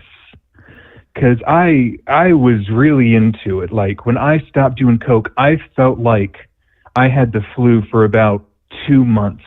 I actually almost failed a class in college because I was so upset. It was the only time I really did bad in school was because I was just real fucked up and just trying not to do coke. But I looked at it dangling there, and I said, dude, line that shit up. And I said, how much? And he said, clearly he was not experienced. He was like, I'll just set up a line for you, and it'll be $10 per line. And I said, awesome. So luckily I had a tenner. I was like, I'm just going to do just one nice snort of fucking coke. And I had a tenner, rolled it up, packed that shit up my nose till it was almost bleeding. and I snorted it, and it was, after not doing it for like over 3 years, it was like, it was the most wonderful feeling in the world. Like, it was better than the first time I did it. And it instantly kind of sobered me up. And I was like, shit, I shouldn't have done that. Gave him the $10. I was like, I'm sorry, man. I'm not going to do any more. I'm going to get out of here. I go back downstairs. I'm going to skip over this part because I know you don't like hearing about sex stuff that much. Thank you. But people were having sex downstairs, or was it involving you? It was involving me. I'm going to skip over this. No, I don't want to hear that. I like to hear about It's okay, you watching other people and feeling sad that they're having sex instead of you. No, I had sex this night. Nah, so I went downstairs. But in the future, the party was dying. Okay, go on. I'll keep that in mind. We're going to skip over it real quick. I ended up actually having a threesome with this Indian woman who apparently was cheating on her boyfriend. It was a great time. Everyone enjoyed it, but I got done. You know, I got off. Threesome on this stream, by the way. Oh, I shouldn't. I'm getting a little pissed off. Everyone's having threesomes here. Well, I would when does this prefer happen? the other guy. What room does this occur in the party? I've been to parties. I never saw this happen. All right, so the apartment setup was, it was a 4-bedroom apartment. By the time I got downstairs, the party had mostly died out. There was just this one Indian chick just dancing on the floor, grinding on this guy. For some reason, she wanted to also involve my fat ass. And then, honestly, I wish it wasn't a threesome. I would have preferred the other guy wasn't there. He was extremely straight. He did not enjoy that I was there. Yeah. But we get done. I get off her. He leaves. I leave. Honestly, it feels awkward. It's just kind of like coming down from the high, because Coke really only lasts like 30 minutes. And I take a long time to pass up. Were you able to come? Explode? No, we can talk about that another time. But like, I almost never have an orgasm. Oh, okay. But it's just to make other people feel good. Stunt fucking. But I'm coming down. I'm looking around. Everyone else is gone. There's like one half melted Jello shot in the trash. I take it. I just started walking around, and I was still kind of drunk, but almost like sober due to the Coke, but the Coke was wearing off, and I just felt like shit. So I was like, I'm going to go to the graveyard that's nearby, the like Veterans Memorial Graveyard, and just chill in the graveyard at night because I feel depressed and like a failure. And I go out there, and it's about a mile walk, and it's kind of sobering me up, and I feel good. Thank God you got off before going to the Veterans Cemetery. I almost said playground. Oh yeah, the Veterans Memorial Playground. But anyway, so you were just chilling in the Veterans Cemetery? Yeah, and I just, for some reason, you know, I was all fucked up, and I thought, you know what? I gotta mark this moment. And I was real sweaty and gross, and I was like, I need like a baptism, like another baptism. So there's this big, beautiful, like almost like a pool-sized lake in the graveyard, and I just went and I took off all my clothes and I started swimming in the lake, and I have like this beautiful moment out in the lake. It's so freezing cold, but like the moon. Shut the fuck up, asshole! I'm telling a goddamn story. Yeah. Sorry, there's a motorcycle. But I'm having this beautiful moment. It's so cold, and the fucking moon is shining, and the stars are shining, and I feel like, okay, I fucked up, but it's okay, and I'm okay, and I'm not going to do it again, and everything's going to be all right. And I just felt this wonderful peace with the world and with myself and with my decisions. And then I just hear some guy screaming at me from like behind me going, hey buddy, you're ruining the lake, sir. And it's just like some big fat guy in like a security guard's outfit shining a flashlight at my head. And I excused myself. I warned him that I was naked. He let me get dressed, and I went home. It was a good night overall. Did that change the experience for you? First of all, did you become perfectly sober after that experience? I mean, do you mean do I still get high, or do you mean like at that moment I was totally sober? I mean, after then, you go to a party. Do you find the Jello shots? Are you sniffing them out? Do you look for the Coke? What did that moment have real significance to you, or was it ruined permanently by this security guard?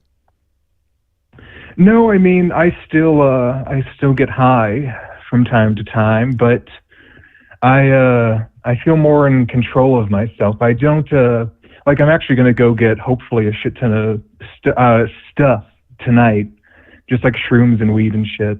And it's not because I'm running from anything. I just want to enjoy it, And I've never done Coke since then. That was like 4 years ago. Yeah. What in your mind is the worst drug you've ever done? Okay, this is a weird thing because really I did Coke, I drank marijuana, and I smoked. The only thing that I still get like cravings for on occasion is cigarettes. Mm-hmm.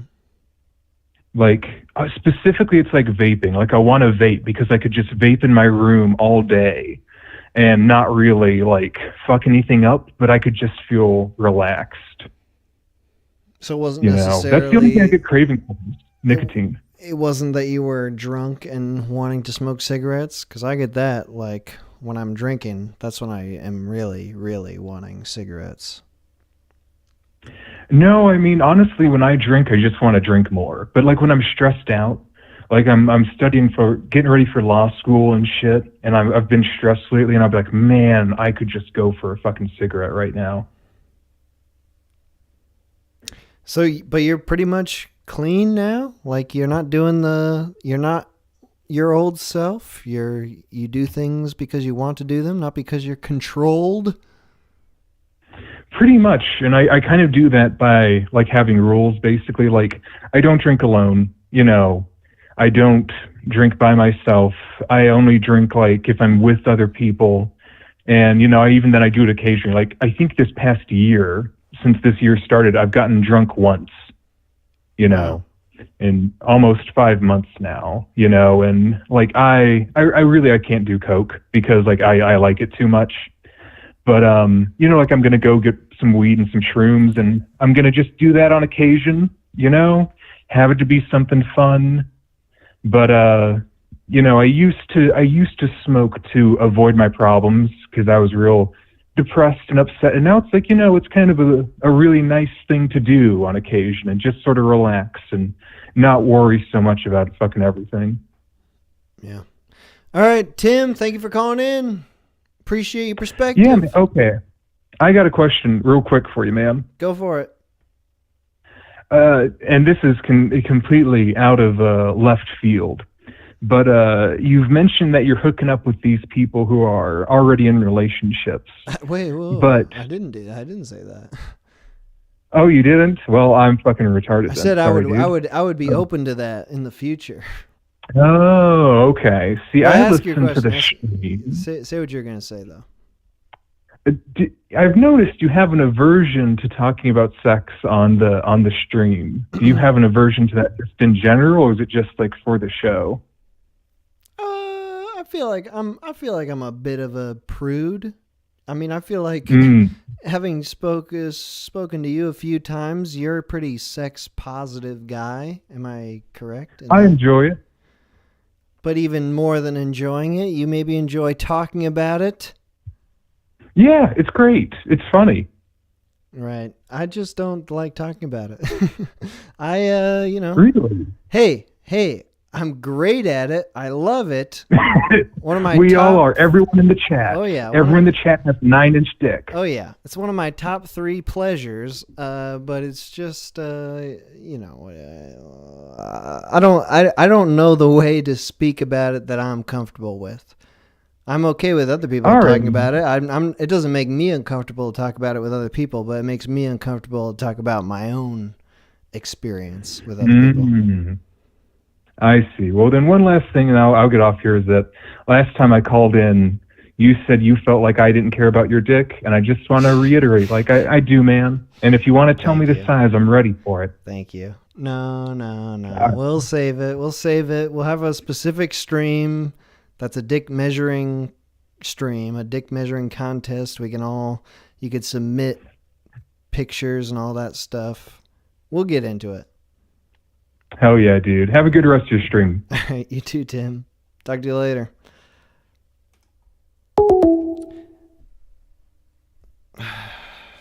My dick.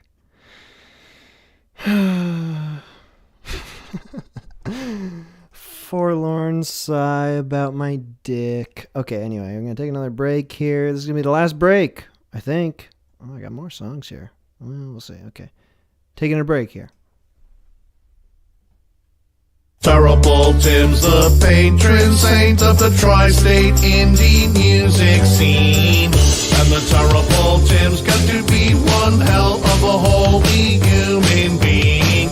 Don't give it up to the other man, you've got to give it up to the brother man. Terrible Tim spread this rhyme, you knew of my coming before my time. I'm the Terrible Tim, the Terrible Tim, da-da-da, Terrible Tim, Terrible Tim, da-da-da, Terrible Tim, Terrible Tim, Terrible Tim. Now here we go, reached out to DJ Rich Russo. So the story goes, Terrible Tim got played on the radio. Terrible Tim spread the word that his music just might get heard. Sent it into Rich Russo, then got played on the radio. Some the Terrible Tim, the Terrible Tim, da-da-da-da, Terrible Tim, the Terrible Tim, da-da-da-da, Terrible Tim, Terrible Tim. Terrible Tim's been prophesied, he traveled across space and time. The scriptures on the sacred scroll, Terrible Tim's story will be told. Terrible Tim rocks this land, Terrible Tim's Terrible Tim band. Terrible Tim's apostles will spread the Terrible Tim gospel. 'Cause I'm the Terrible Tim, Terrible Tim, da-da-da-da, Terrible Tim, Terrible Tim, da-da-da-da, Terrible Tim, Terrible Tim. Terrible Tim's the patron saint of the tri-state indie music scene. And the Terrible Tim's got to be one hell of a holy human being. Don't give it up to the other man, you've got to give it up to the brother man. Terrible Tim spread this rhyme, you knew of my coming before my time. I'm the Terrible Tim, Terrible Tim, da-da-da-da, Terrible Tim, Terrible Tim, da-da-da-da, Terrible Tim, Terrible Tim, da-da-da-da, Terrible Tim, Terrible Tim.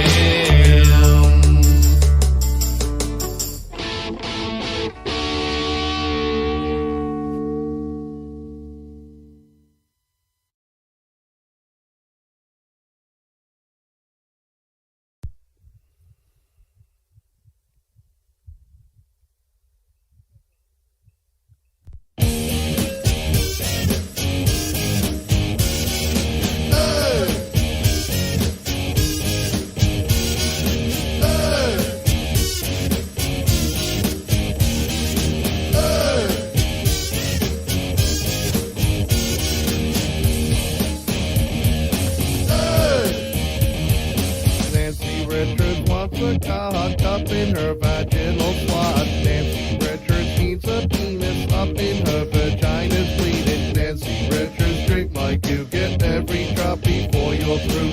Nancy Richards, when I'm done, you're going to burn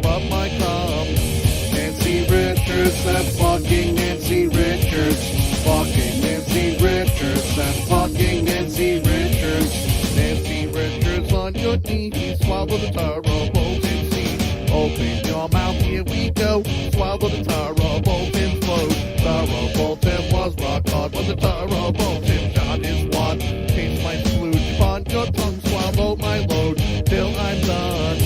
Nancy Richards and fucking Nancy Richards.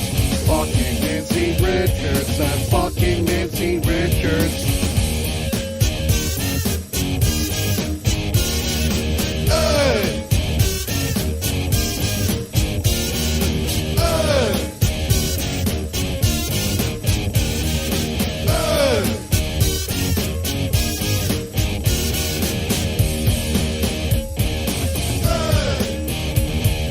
Nancy Richards, your throat's dry, so open up your mouth wide. Nancy Richards, I'm not through. I'll make another load of you. Nancy Richards, suck my penis until it discharges semen. Nancy Richards, don't you choke when the terrible Tim fucks your throat. Nancy Richards and fucking Nancy Richards. Fucking Nancy Richards and fucking Nancy Richards. Nancy Richards wants a cock up in her vaginal slot. Nancy Richards needs a penis up in her vagina's bleeding. Nancy Richards, drink like you get every drop before you're through. Nancy Richards, mine, I'm done, you're going to burp up my cum. Nancy Richards and fucking Nancy Richards. Fucking Nancy Richards and fucking Nancy Richards. Fucking Nancy Richards and fucking Nancy Richards. Fucking Nancy Richards and fucking Nancy Richards. Hey! Hey!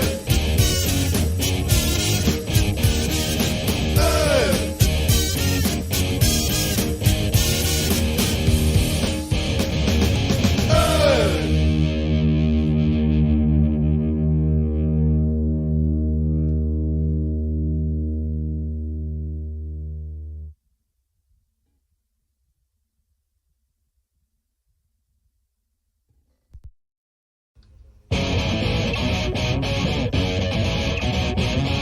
Get you high like a micro dot. The Timothy's blowing up the spot. You motherfuckers about to hit the ground. The Timothy's throwing out those rounds. Terrible tunes, oh, terrible tunes, oh, stop, motherfucker. Terrible tunes, oh, terrible tunes, oh, stop, motherfucker. Terrible tunes, oh, terrible tunes, oh, stop, motherfucker.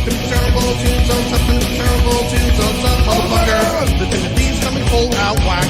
You motherfuckers better watch your back. Timothy's coming down fast. You motherfuckers better watch your ass. Terrible tunes, oh, terrible tunes, oh, stop, motherfucker. Terrible tunes, oh, terrible tunes, oh, stop, motherfucker. Terrible tunes, oh, terrible tunes, oh, stop, motherfucker. Terrible tunes, oh, terrible tunes, oh, stop, motherfucker. Try to cut down my hardcore flow. Phone chakalaka and I'm ready to go. You motherfuckers try to cut me down. Timothy will always be around. Terrible tunes, oh, terrible tunes, oh, stop, motherfucker. Terrible tunes, oh, terrible tunes, oh, stop, motherfucker. Terrible tunes, oh, terrible tunes, oh, stop, motherfucker. Terrible tunes, oh, terrible tunes, oh, stop, motherfucker. Get you high like a micro dot. Timothy's blowing up the spot. You motherfuckers about to hit the ground. Timothy's throwing out those rounds. Terrible tunes, oh, terrible tunes, oh, stop, motherfucker. Terrible tunes, oh, terrible tunes, oh, stop, motherfucker. Terrible tunes, oh, terrible tunes, oh, stop, motherfucker. Terrible tunes, oh, terrible tunes, oh, stop, motherfucker. Terrible tunes, oh, terrible tunes, oh, stop, motherfucker. Terrible tunes, oh, terrible tunes, oh, stop, motherfucker. Terrible tunes, oh, terrible tunes, oh, stop, motherfucker. Terrible tunes, oh, terrible tunes, oh, stop, motherfucker. Terrible tunes, oh, terrible tunes, oh, stop, motherfucker. Terrible tunes, oh, terrible tunes, oh, stop, motherfucker. Terrible tunes, oh, terrible tunes, oh, stop, motherfucker. Terrible tunes, oh, terrible tunes, oh, stop, motherfucker. Terrible tunes, oh, terrible tunes, oh, stop, motherfucker.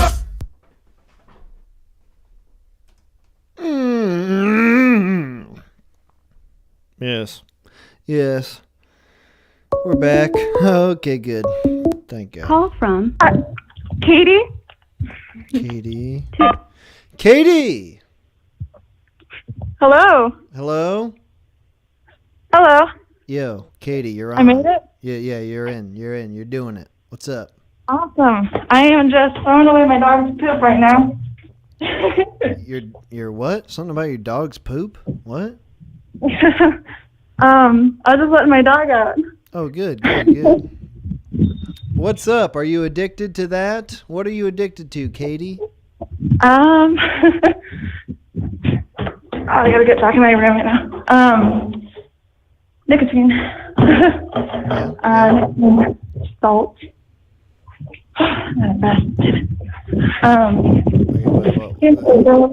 There's a lot of movement here. Okay, are you inside now? Yes, I'm inside. Sorry. Right. No, it's okay. Katie, so you love nicotine. It's your main love in life, yeah? Well, I only started it around Thanksgiving last time. Ooh. Or last Thanksgiving. Yeah, my sister introduced me, and she had been doing it for like a year. I kept saying no, but I was stressed with schoolwork and stressed with family when I went home for Thanksgiving break, so I was like, fine, why not try it? And yeah, I just kept getting more. How was it when you first tried it? Oh, my sister and I kept giggling after each puff. Like, we just kept laughing. So, yeah, it was pretty fun. It only lasts for like 20 seconds, I guess, and then it brings you back to normal. Yeah, but then it kept getting, I kept getting used to it. So I had to, I don't know, use it more often to feel or either not more often, but use it less frequently, or use 2 vapes at once, or kept using more puffs to get the same effect once I started getting used to it for a while. So You're yeah. vaping, you're not smoking? No, I don't really like the feel of something in my lungs, but vapes don't hit as hard as weed does when you smoke it, so. What does it give you then? You get giggly?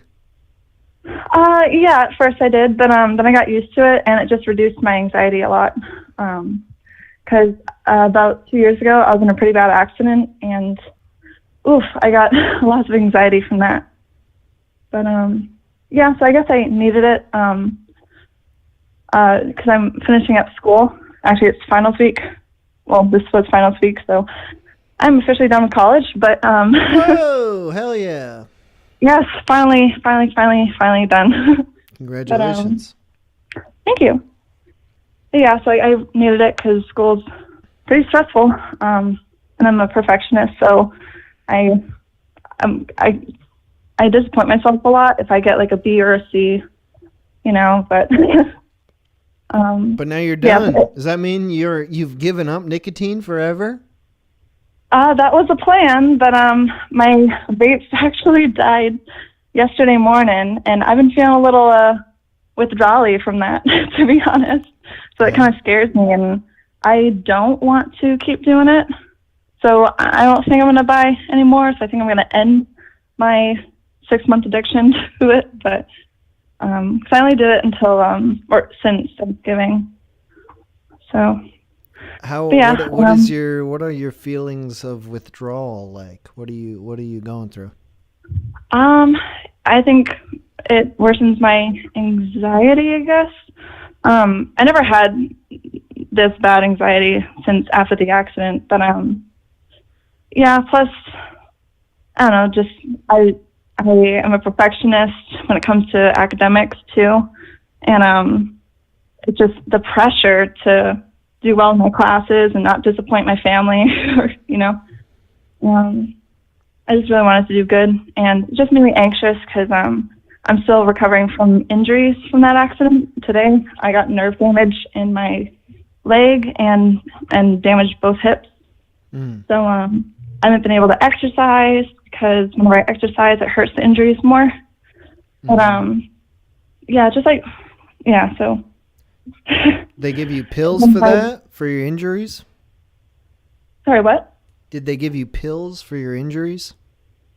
Not really for my injuries. I was supposed to schedule a steroid injection for my hips to take care of that. But the doctor kept missing our appointment. Like 5 times we had to reschedule, and I just gave up. Wow. But yeah, and for my shin, there's a lot of nerve damage in it. I just can't exercise, so my stamina has gone low, my appetite's gone lower, my sleep schedule's gotten more screwed up because, you know, like, you need a routine, you know, like a health routine, and since I cannot exercise, like, I used to exercise all the time, mainly through sports, but now that I was injured, I couldn't exercise, so that's why I'm out of breath after just going up half flight of stairs, letting my dog out, but... So, you vaping nicotine was that mainly for your anxiety, or did it have other side effects that were helping you get through this injury? Yeah, it would just calm me down whenever I felt most anxious. Yeah, and it also helped me get over a bit of a breakup. Depression, I guess, but yeah, that accident just really screwed me up. I was in a really happy relationship at the time, and I feel that after I got injured, you know, our chronic injuries are not fun, and it just wore me down, took up all my energy. It really made me like feel hopeless and anchored down since I couldn't exercise. I was in constant pain every day, and it kind of made me more depressed and not really healthy to be in a relationship. So after the accident, I went through a breakup. I had lots of family fighting because they didn't know how to ease my pain. So I don't know. I just feel like, sorry, I'm distracted by my dog right now. Did you get broken up with, or did you do the breaking up? It was mutual. It was with Catholic Joe. I'm that girl. No way. Yeah. I didn't know when to introduce that fact, but yeah, that can't be true. No, but we're friends, so that's why I found out of the show. So Wait, are you wait, is this true? Is this a joke? Yeah, I know Joe. What? Yep. Oh my God. This is my dream. This is... Wait a second. Are you the person who had the person in Italy? Italy? Okay, no. It was a different person, Catholic Joe.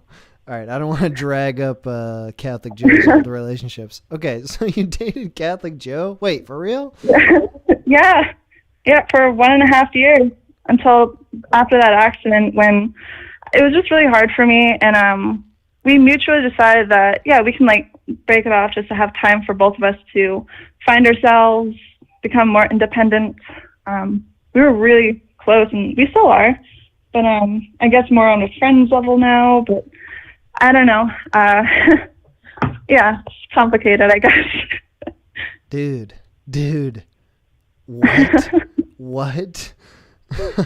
I am astonished that Catholic Joe was not lying about having relationships. Yeah, and I kept trying to call in like the last 2 weeks, but I don't know. I think I had pretty shitty signal, so I didn't call in. Holy crap. Okay, let's not make this all about Catholic Joe. He already got his time in the spotlight. This is Katie's time. When you're smoking, when you're vaping, what's like your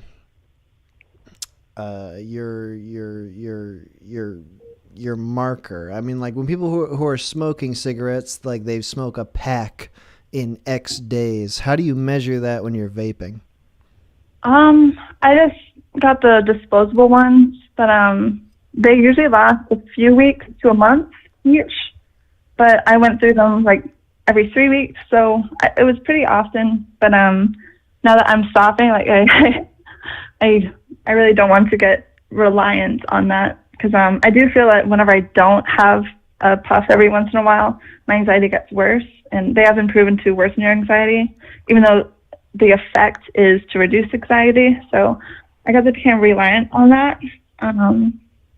Yeah, is it like you're getting used to the Yeah. feeling of the reduced anxiety, and so then like when you're away from it, like it feels like Yeah, I really think heightened? it's just like alcohol, you know?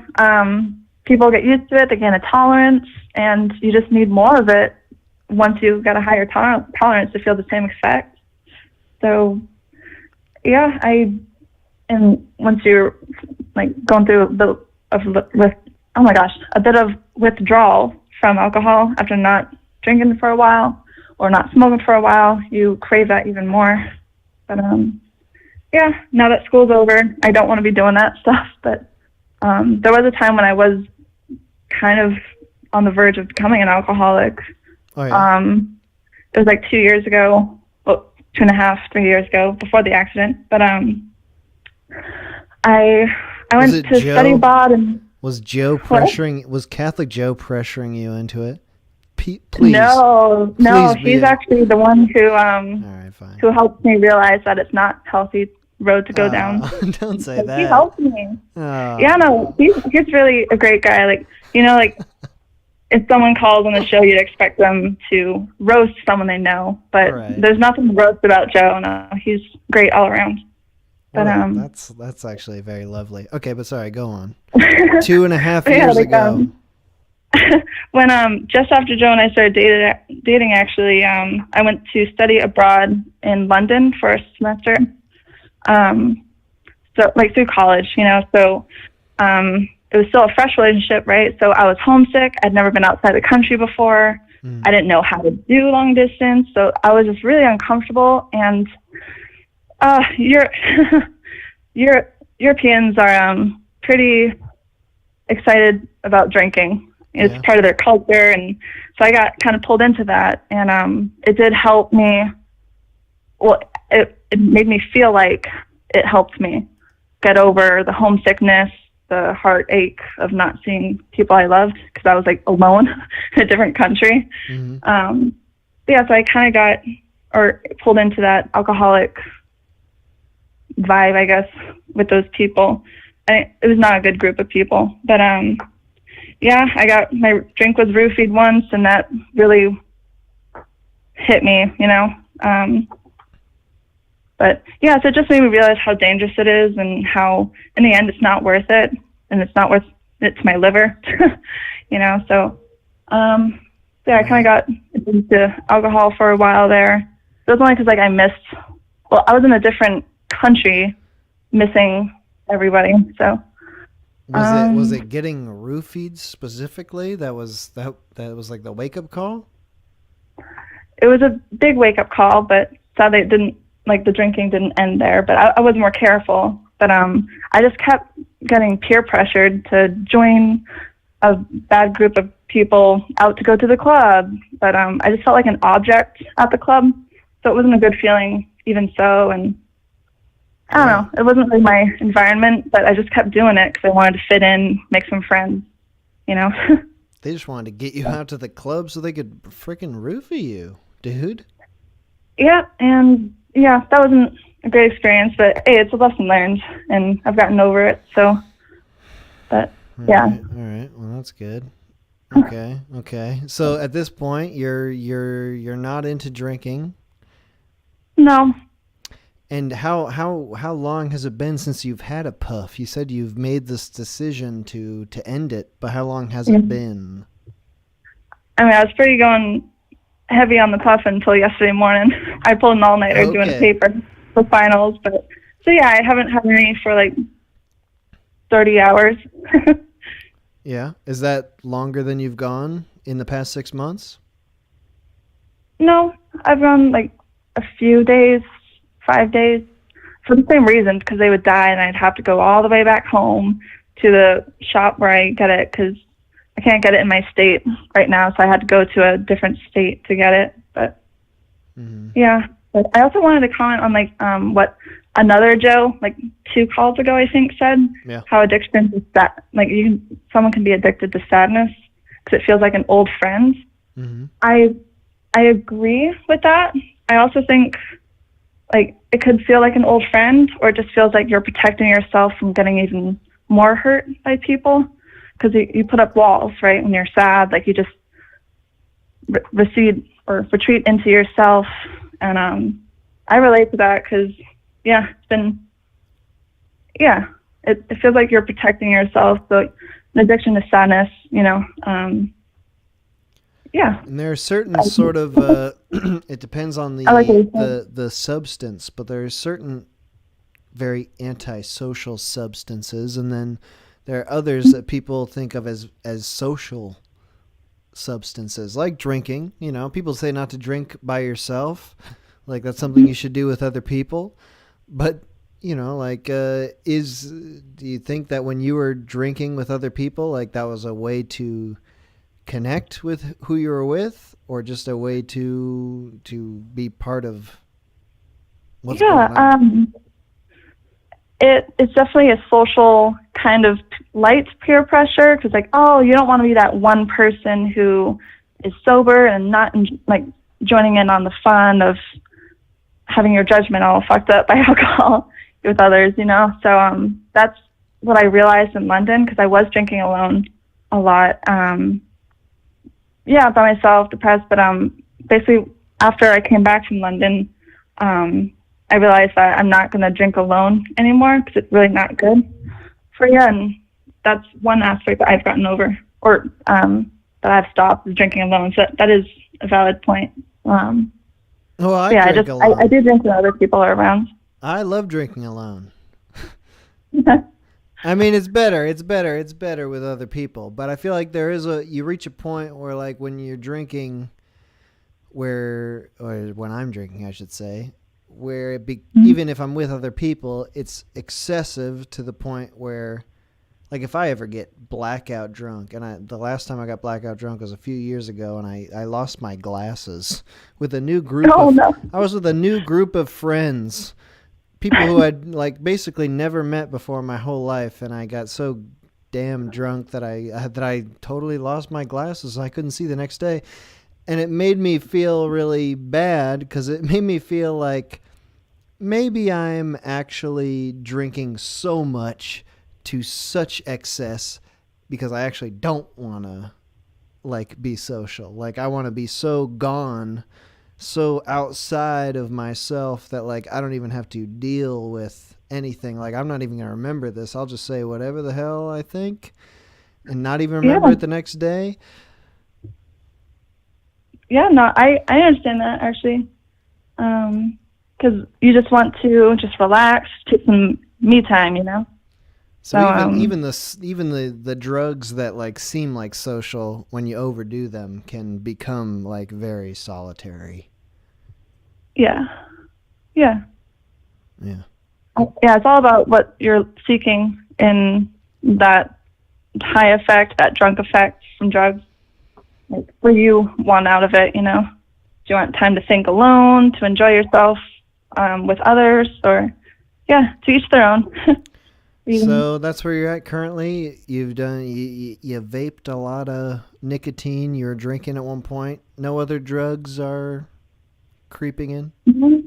I was offered cocaine like 3 times in my life, but of course, like they were not from people I wanted to hang out with, or felt comfortable with. So I was like, nah. And I didn't want to try too heavy of a drug, you know. So I was offered a few times, but yeah, no. I've done tincture, like weed, to help the nerve damage pain, because they still affect me today. So, like, I still cannot exercise to the full extent that I want to without feeling pain for a few days afterwards in my injuries. But the tincture really helps reduce the flares, the pain flares, because it's all nerve related, and sometimes it shoots up my back. But yeah, it's all right. So you just finished college. What's your plan? Where are you going? What's the job? What are you doing, Katie? I'm gonna apply to jobs. Well, once I come back home, move out of my dorm, I'm probably just gonna sleep for 2 weeks. What jobs? What are you doing? What'd you major in? What are you doing? I major in business analytics, information management with SAP systems, and a minor in marketing. So I I do a lot of data analytics and programming. I hate programming, but I like the SAP system. Those are pretty cool. All right. So you're feeling good? Yeah, but it's really a tough industry to get into because people don't always have to go to college for this. They can just like teach themselves a lot of coding, or just work like a bank job and then just work their way up there. But it's really competitive to get a job in data analytics. So I'm not really keeping my hopes up too high, but I'm gonna just apply, hang with my family, my dogs, sleep a lot. But yeah. Well, I'll put in a good word for you. What? I'll put in a good word for you. Wherever you apply, just email that to me, and I'll let them know that you are someone, you know, a hard worker to be trusted. You worked for me for several years. I'll make up an elaborate story. Oh my God. That would be pretty cool. Yeah, that would be problem. awesome. No problem. It'd be my pleasure. All right, Katie, thank you for calling in. Thank you. Have a good day. Thanks, you too. Dude, what? Catholic Joe, Katie. Catholic Joe X Katie.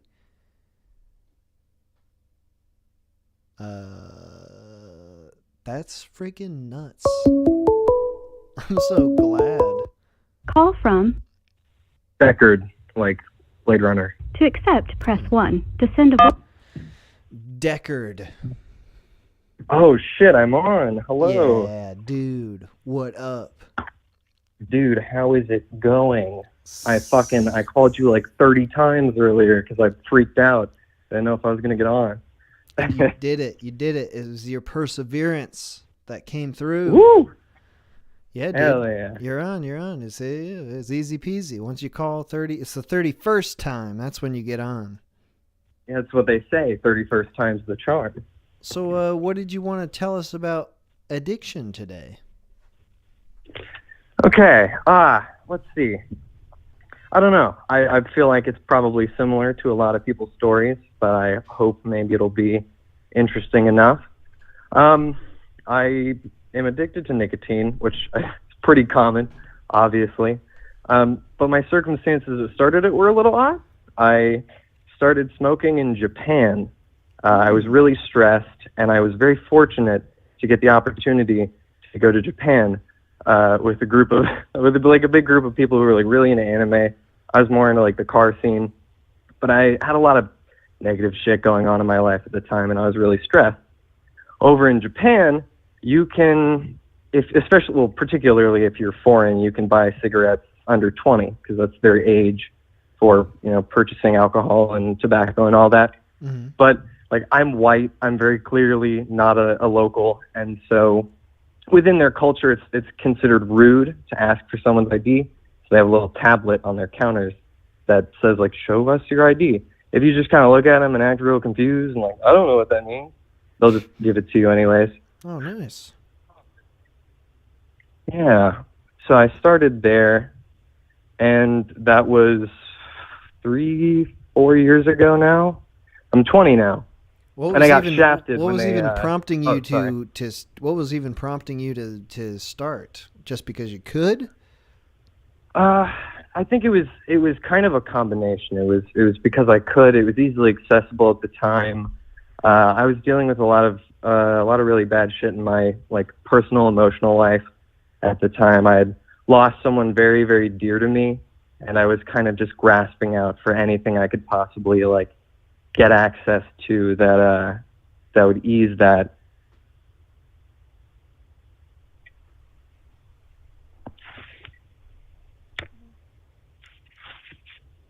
Did I lose you? You still there? Oh no, yeah. Did I go silent? Did it not come through? Oh, I heard to ease that. I thought there was a final word coming in that sentence. Yeah, just to ease that like emotional, maybe emotional congestion would be a good way to put it. To ease all of the pain and the grief I was experiencing at the time, and I didn't really have I didn't know anyone who sold drugs or anything like that, so it didn't occur to me at the time. So cigarettes were the first primary outlet for that? Yeah, smoking was the first outlet, and I actually smuggled a pack. My first pack was American Spirit Yellows, which I still to this day think are kind of foul. I smuggled a pack of American Spirit Periques back to America. I still have the pack in my room somewhere. Well, I got shafted when they changed the minimum age. I was 19, and so I already had an addiction, and they raised the age so you had to be 21 now. Mm-hmm. Obviously, I haven't quit. I found other ways, but it wasn't fun. I actually wanted to make a comment about the last caller. I wish that a disposable lasted me that long. It usually lasts me like 3 days. And the ones I get are like 1,900 puffs, which kind of makes you think a little bit. Yeah. Yeah. That's a lot of puffs. Mm-hmm. I've never done... Well, actually, the only time I was vaping nicotine was several years ago when I was in Boston, and it was right at the beginning of the vaping phenom, and I had one of those do they even still sell these, the blue BLU cigarettes? Oh, you know I haven't seen those in a long time, but I've seen them before in the past. I got just one of those once. But I love that thing because I would just smoke it at work. I would go in the back office and just puff on it endlessly and just... And that's the dangerous thing about them. That's actually, because of some inconvenience and my roommate old enough to buy was gone for like 2 weeks, I went back to cigarettes. And it made me realize just how much you really hit a vape. Like if you have a full-on like nicotine dependency... Because you can hit it whenever you want. You can you're taking a shit, you can sit there and puff on that thing the whole time. You can do it anywhere. If you're in public and you really want to hit it, you can like blow it into your shirt or whatever to try to be a little more polite. And so I went back to cigarettes and I realized like, holy shit, I've been hitting on this thing constantly every day. And it's like, even though I don't have the physical symptoms of like worse lung capacity and lost sense of smell, hitting a vape constantly, I'm taking in way more nicotine than I ever would with cigarettes. Like even when I was like smoking like a pack a day, it's not nearly as much as the nicotine I probably take in a day from a vape. Yeah, you can really jack in and get cranked up. It's right into the fucking matrix of nicotine, man. Is that your main addiction then? Is nicotine? Yeah, well, I also struggled with a little bit of alcoholism for a while. I have really weird luck. Like, I have bad luck in the way that a lot of shitty things tend to happen to me, but I have, like, plot armor where I won't die from stuff, I guess. So, like, I got fired from a couple jobs for bullshit reasons. My manager wanted to fuck one of my employees, and that employee wasn't keeping up with their duties, and so the manager told the owner I was the one doing the not cleaning and shit like that. I lost my job, things like that. And just like stuff kept happening. Yeah, I know. I got injured at work at my next job. I was working at a ceramic tile factory. It was a progressive injury, and so workers' comp didn't cover it. 3 minutes after the insurance company told me I wasn't covered, they called me and fired me.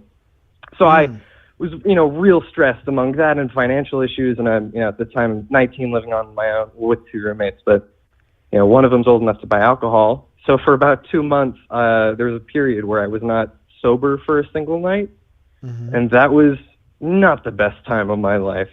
I have since kind of fixed it a little bit, but now I'm making alcohol instead of buying it. So it kind of forces me to slow down my consumption. What about those 2 months was not good? Well, I think it was like, it got to the point where I was drinking so much I knew there was an issue. And like, I didn't necessarily have other people telling me there was a problem because it may be sad to drink alone, but that's mostly what I did. And I think that kind of touches a little bit on what you were saying a little while ago about there's a point where you're drinking, for some people, there's a point where you're drinking to kind of separate your own self, your normal self, from the social situations that you're in. Mm-hmm. Sometimes I go through really heavy bouts of like self-loathing, and so I would do that, and I'd be hanging out with friends, and I would just get fucking hammered. Mm-hmm. And for me, it was kind of this thing of like, if I get so hammered I don't remember the night, and if I say things that make people dislike me, I won't have to remember it. Yeah. And you know, I got to the point I was looking into like going to AA meetings and shit like that. And one day, I don't know, I just kind of had like this catalyst moment. My girlfriend at the time said something to me, and I just stopped drinking. What did she say? I honestly, I don't remember. We've been broken up for a little while now. And I can't really remember what it was. I know it was something minor. It was like weirdly impactful. It was like when someone says something so minute, but for some reason it strikes a chord within you that has nothing to do with what they said, but suddenly you kind of have this epiphany. It's kind of what happened to me. You had an epiphany? You can't even remember what it was? Dude, I have the worst memory. I don't know. I got something wrong with my head. Yeah, it's like well, so where are you at now then? How old are you now? I'm 20. I'm 20 now. You're 20. So, yeah. I'm 20. You're a young man. Yeah, I've been thinking about switching to like fucking Nicorette at some point if I can get someone to help me get to that. Because like vape, too much nicotine, cigarettes, all of the physical shit. Maybe I can kind of cut it out. My mom still doesn't know I smoke, and she lives in a different state, but like I still don't really want to take the risk. Like she kicked my brother out of the house for smoking and also for weed, which is very funny because now she's like one of the biggest weed like supporters I know. But like I think she would probably hate me for a few years. Does she smoke weed? She does like gummies. Ah. Yeah, she doesn't like to smoke. She specifically, I think she uses it to like fall asleep. That's like her main thing. Yeah. For me, it's still kind of a thing I'm working on is like not escape or like trying to prevent myself from using stuff like that to escape from reality. Do you smoke weed? Occasionally, yeah. I actually I just ran out a few days ago, and I'm not touching anymore until I get a job. I'm about to start college, but I also need to get a job, so I'm not going to touch it till I can pass a piss test. Why is that? Like you feel like it's going to make you not want to do those things? No, mainly it's just in my area. Most jobs, drug tests, or maybe it's just the jobs that I try to go for because I usually go for more physical labor stuff. And I think the last three jobs I've applied to and gotten all had a drug test, except for the smoke shop, which I thought was funny because we had meth addicts that would smoke in the bathroom. You ever think about doing that? Meth? I'm not too sure about that one, my friend. Not too sure. I don't think I want to get anywhere near that one. Why is that? I think that of everything I know about it, the drawbacks are far worse than any positives that can really come your way through that medium. I'm more into the natural stuff that comes from the earth. What about cocaine? That comes from the coca plant, yeah?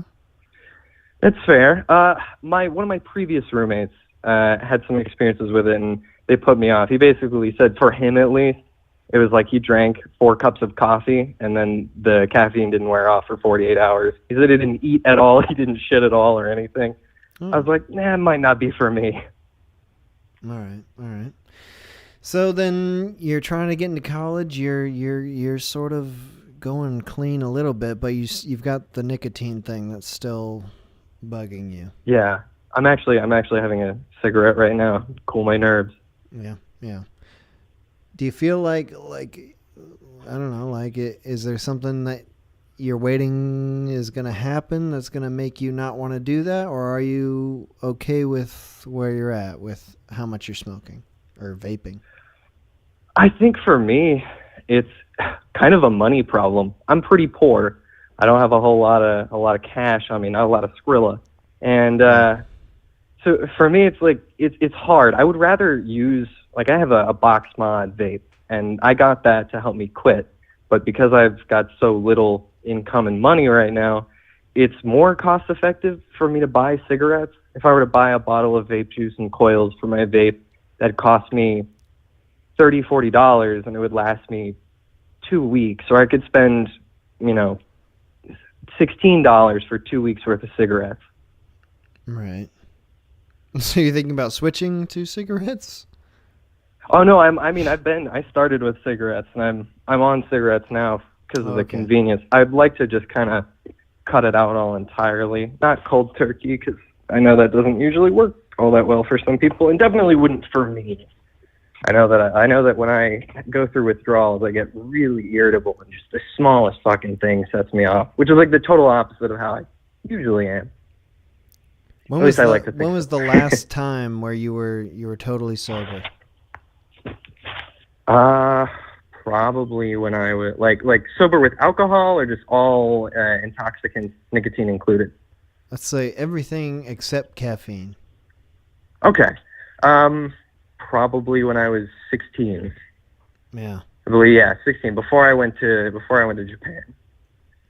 Because after I went to Japan, I pretty much I used to walk. I lived by a baseball stadium, and I would walk out at 2 a.m. My bedroom had a door that led out of the house, so I'd sneak out of the house at 2 a.m. While I knew my mom was asleep, and I would go sit by the big neon sign and have a cigarette, and it just kind of compounded. One day it was 2 cigarettes all of a sudden, and next thing I knew, I was smoking a pack a day a year later. Right. How different do you feel now, 20-year-old you versus 16-year-old you? Do you feel like a different person? Do you feel like you're the same guy? Or? Absolutely. I think 16-year-old me was much more hopeful about the world and the future and all of the potential positives that the world could bring me. And 20-year-old me is much more cynical and realist now. Well, hey, I think, I think you're a great guy. You can do whatever the hell you want. I don't know you at all. Dude. I don't know you at all. Maybe you deserve to think that way as a 20-year-old. I don't know. But I'm just going where the wind takes me, man. All right. Well, dude, thank you for calling in. Appreciate your perspective on this. Absolutely. I'm glad I made it. I'm always tuning into the streams. Awesome. Great to hear. All right. I'll talk to you soon, dude. Talk to you, man. Take care. Bye. All right. 1 or 2 more calls here. I'm going to call it because I'm hungry. I need to eat. I need to satisfy some addictions, baby. Okay, wait. One little burp. Wait, just one more. Okay. One more? Okay, just internal burp. Okay. All right. We're wrapping this thing up. Call in 518-288-7938. 2 more calls. I do like to end it on a woman. It's sort of a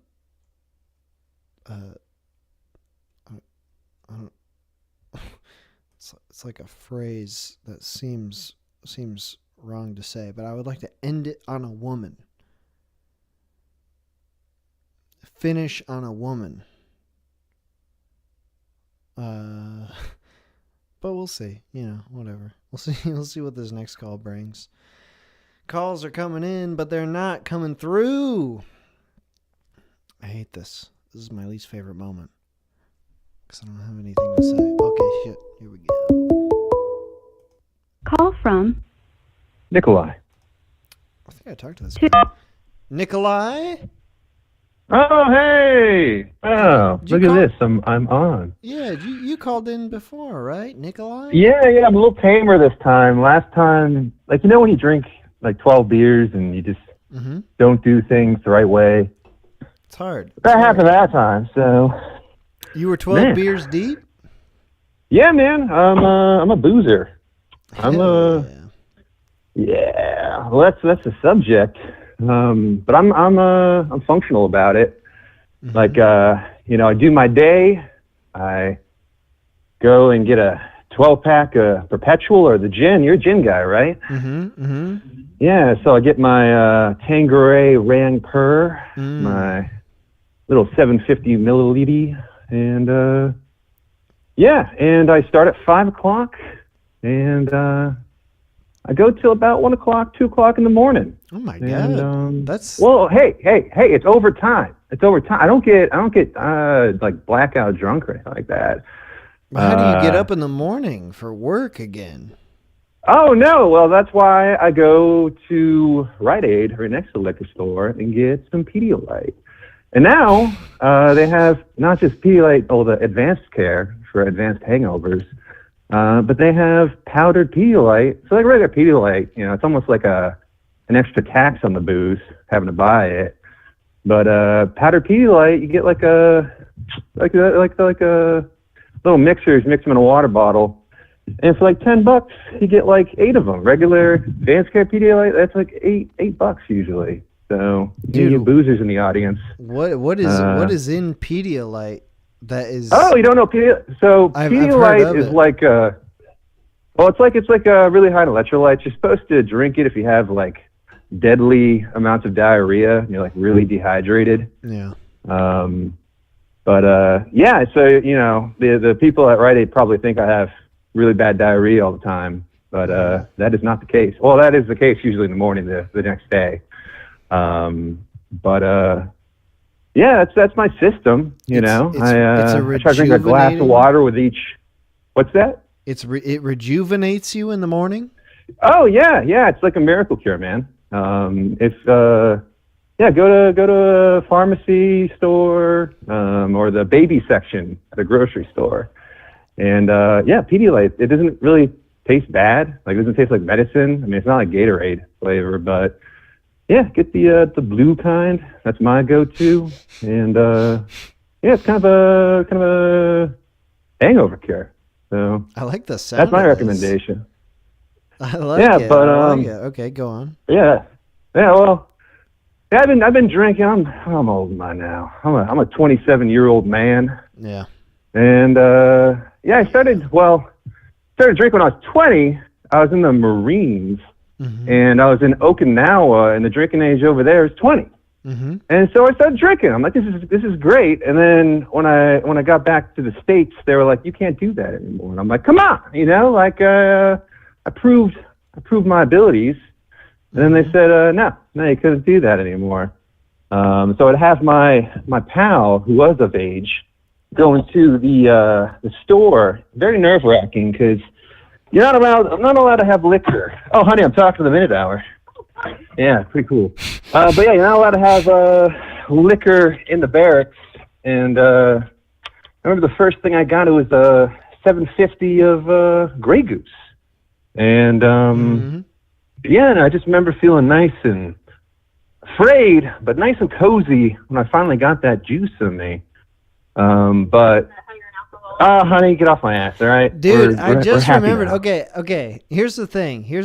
I remember that you called in, Nikolai, but it was just now I actually remembered who you were. And you were the guy who was telling me I was cucking you with your girlfriend, listen, Maddie. I don't want to be the cuck guy. I don't want that to be that was our lore. No, you were insistent. Yeah. You were insistent. I was upset. I was upset. Okay, and I drank 12 beers. It makes more sense now that I know that you had 12 beers. Well, they were. That's your usual amount, though. I explained that earlier, honey. Okay. All right. Yeah. She's not a fan. We have sober nights.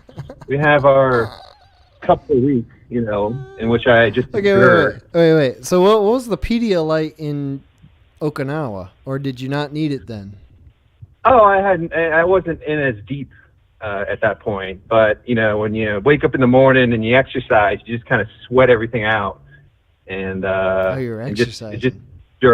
Yeah. I mean, you do that in the military, which I don't recommend anyone joins unless you go Air Force. Just if you're like, oh my God, my life is horrible and I don't know what I'm doing. I don't want to go to school. I don't want to work. I want to join the military. Go Air Force. Everyone is happy and sexy. And they feed you well, and you live. Anyway, don't you have to be smart for the Air Force? Don't you have to take tests? No. No, people think like, oh, you're wearing a military uniform. You were fucking, in the mud and the blood, battling. But literally any job that exists in the civilian world exists in the military. Like you could, be a repairman for refrigerators and you wear that uniform and you wear a camo and you repair the refrigerator, but you still get paid the same, and you're not doing jack shit, or like you just check IDs at the front gate. It's not like you're bouncer, a battle fucking torn. I don't know. Were you in the Air Force? Were you in the Air Force? No, I was in the Marine Corps. I was in the infantry. What was your job? Besides getting lit? Yeah, I was an assaultman. And that's basically like it sounds pretty sexy. Yeah. No, but it's like shooting it's called a SMA. It's a rocket launcher, and then like demolitions like C4 and TNT and all that kind of stuff. And you join, and then you're like, hey, I don't want to go to school because it's a lot of money, and I don't want to, get addicted to opioids and be a blue-collar worker like everyone else in my small town. So I'm going to do this. And I did that, and I was like, oh, this is terrible. This is not good. Everyone is abusing their wives, and everyone else, when I first got it, everyone else was a boozer, and I'm like, I wonder why. And wait, Nikolai, were you also the guy who told me you punched your wife in your sleep? No, that was the guy. I think he was in the Army. All right, okay. Yeah. I would never punch you in my sleep. We're actually. It was a mistake for him too. He was asleep. I mean, come on. Oh yeah. So yeah, exactly. But wait, I've been talking this whole time. Do you want to say anything or what? Are you talking to me? I'm talking to you, man. I'm having a conversation with you. I've been talking too. Nikolai, stop making it weird. We're having a conversation. Jesus Christ. I know. I'm comfortable. I feel fine. I got feel a smile fine. on my face. All right. Well, You're the I'm one glad. who's saying, hey, like we haven't been talking. Okay. Anyway, Nikolai, I'm sorry. Oh no. I got upset. It's exciting to be on here. When I get excited, I talk, quickly. And a lot, so I'm just trying to be aware of that. I don't want to be. It's good to talk to you when you are not 12 beers deep. Oh, where are you at currently? What are you doing tonight? I just had a glass of wine, and now we're going on a nice date to an Italian restaurant. Oh hell yeah! I don't know. Yeah, and so I just randomly called and somehow fucking answered, and I was like, cool, all right, this is happening. Were you listening to the stream at all before you called? Did I what? Were you listening to the stream at all before you called? Did you hear any other callers? I was popping in and out and just kind of, gauging at what these other people were at. And, I'll have the sober nights you just got to endure. It's just, you're just I stay up later when I'm drinking. Sober nights, I'm taking melatonin and I'm popping out just to get them over with. I like to have, you measure how much you got. So you're like, all right, 12 beers, that'll get me through the night between 5 and 1. That's about half a handle, so 750, or about a box of wine. So you gotta kind of plan ahead. Your problem is here we go. the thing with you.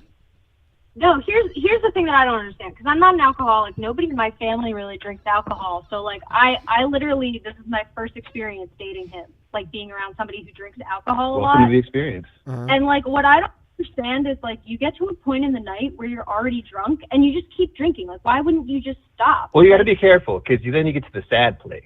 So But you're already drunk. So why would you keep drinking? You're already where you want to be. So why wouldn't you be okay, time to go to bed? It's 1 a.m. Why are you still getting more glasses of vodka? Well, at a certain point, you're first initially you're drinking water, you're being safe, and then you get to a point where you're like, fuck Nikolai tomorrow, fuck this guy.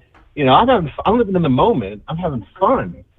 But then you start going through old YouTube videos and music and stuff like that, and then you start getting emotional. And then you're like, oh, man, And, cool YouTube videos? What kind of videos are making you emotional?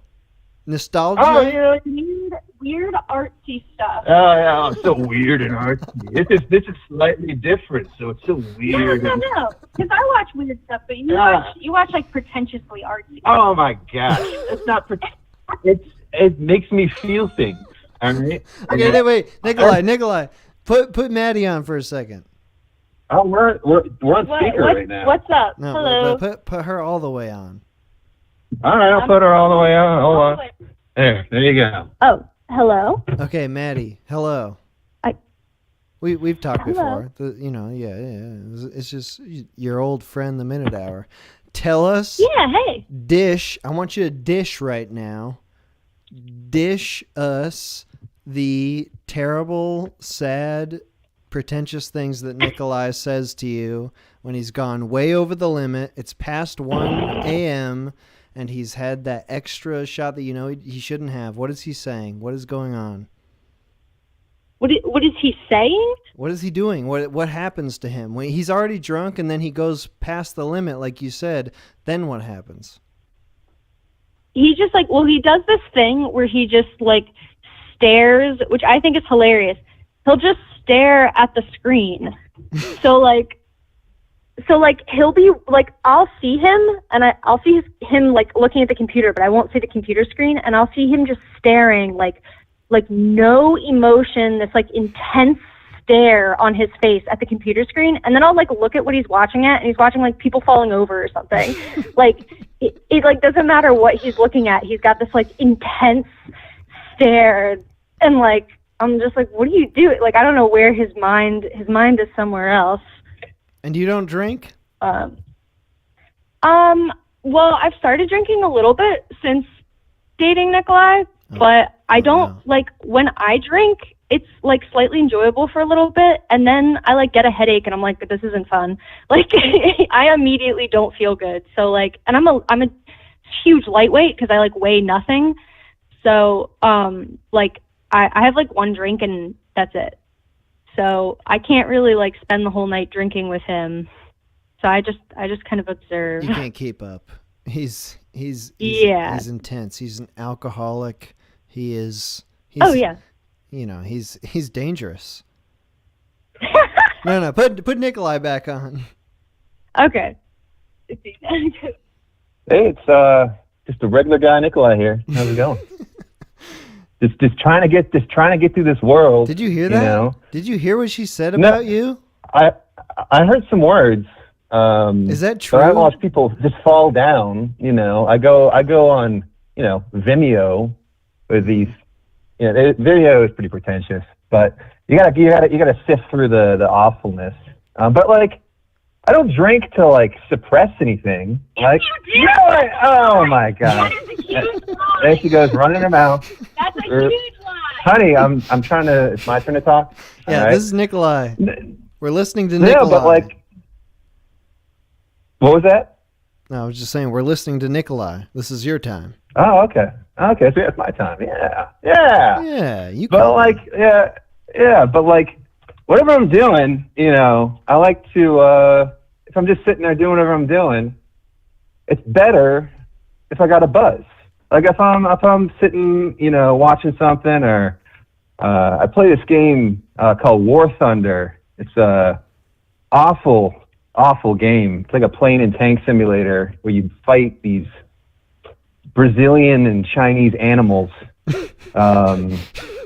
from these other countries that are just not human. Nice. And I'm doing it, but if I got a nice, I got a buzz, I got a couple drinks in me, it just makes it more enjoyable. So, whatever I'm doing, at the end of the day, I'm relaxed, I'm kicking back. It's nice to relax, but it just feels a little better if you got a little juice in the system. So in the sober nights, you're just waiting for them to be over. You just and then you fall asleep, and then you do the next day. You feel good the next day. You're like, whoa, this is good. This is nice. But it's just because it's like oh, you're filling a void, and all that other stuff, and you know what I mean? So, but I'm not, you know, until I haven't found God to the level of Joe. You know, I pray and have a relationship with God, but I don't know. I'm kind of in a weird spot in my life where I'm kind of in a what's it called when you're not in heaven and hell? You're like what's in between? You know what I'm talking about? Purgatory. I'm in this weird kind of. I don't know where I'm going. I got to move soon. I got a job opportunities. I don't know what's going to happen. I'm 27. I got to start my life. Or apparently I feel like I do, you know. But yeah, I don't know. You got a great relationship. Oh, I haven't fucked it up too bad yet. She's actually going to pay the toll right now, so she can't hear anything I'm saying. Nice. But yeah, she's a great girl. I don't know what she's almost like naive. Oh, hey, honey. Hey, how you doing? Okay, is it all paid? Everything all good? Are we gonna make our reservation? We're already late. Okay, All right, well, no, fine. go. All right, this is the last word from Nikolai is that drinking is good, God is good, drinking is better. Don't drink. It's good if you're oh my gosh, I'm a happy guy, all right? But it's good in certain ways. If you're in an in-between spot like I am, where I find myself, it's good. But somehow I'm going to find my destiny and my life purpose, and then I'll be fulfilled, and I don't have to fill the hole anymore. Perfect. I don't drink to forget anything. I drink to remember how much fun I'm having in the moment. And every sip I take just fills my mind with memories. Good. All right, well, we got to go to reservation. Right, it has been a pleasure talking to you. Thank you for calling and, in. yeah, good luck with your lives, everybody. All right, see you, dude. Goodbye. Bye. We got Nikolai and Maddie in. All right, we're doing one more call here, and it's going to be a woman. Call from B. To accept, press 1. To send. What luck?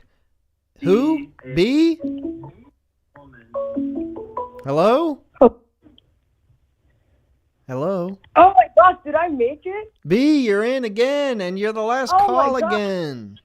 I'm on the road to becoming a regular caller, but first, Yes. I must rant. I must rant. Go on. I must rant. Because this stream started 3 hours ago. And I planned a night out. I planned a night out with some of my friends. And I was like, yeah, guys, I didn't tell them the reason why I had to, like, fuck off because, you know, I couldn't tell them it's because of, like, a stream. But I was like, yeah, no, it just has to end really early. And, you know, while we were drinking, I had this inkling. I was like, oh, let me just check my YouTube. My minute-hour senses were tingling. Mm-hmm. And for me to check and see that the stream had already started, I feel betrayed. I feel hurt. Yes.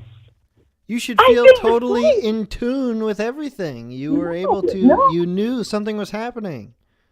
I like to be here at the beginning, the middle, and the end, and to not be like present for every single call, for every single song during the breaks. I'm hurt. I'm hurt. You screwed That's all I wanted to up. say. I hate to say it, but guess what? This is your fault. Oh, how so? Because Yeah. you should have Yeah. notifications on your phone, and it You should, know what? it should That's pop what my up on your friend told phone the moment I start. That's what my fucking friend told me, and I Yeah. told her, I don't put notifications on for anyone.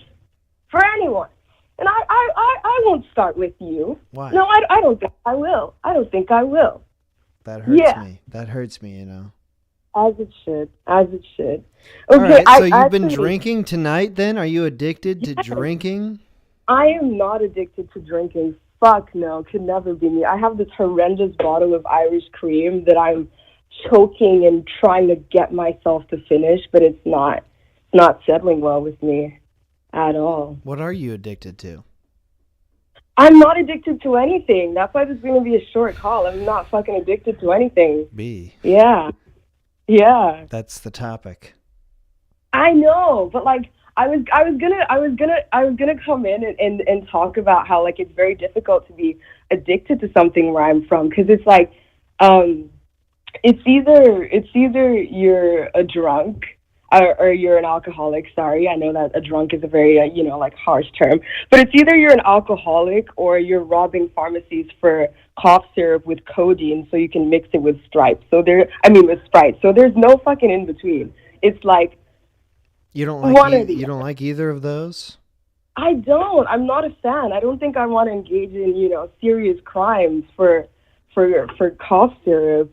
I don't think that's something I want to do yet. What about just buying cough syrup over the counter because it's like $3? The thing is, people caught on. People in my country caught on. They were like, yo, the youth are, mixing this shit up. And they fucking banned it. So now we have like the regular schmegular cough syrup, which is kind of sad. That doesn't have the DXM in it?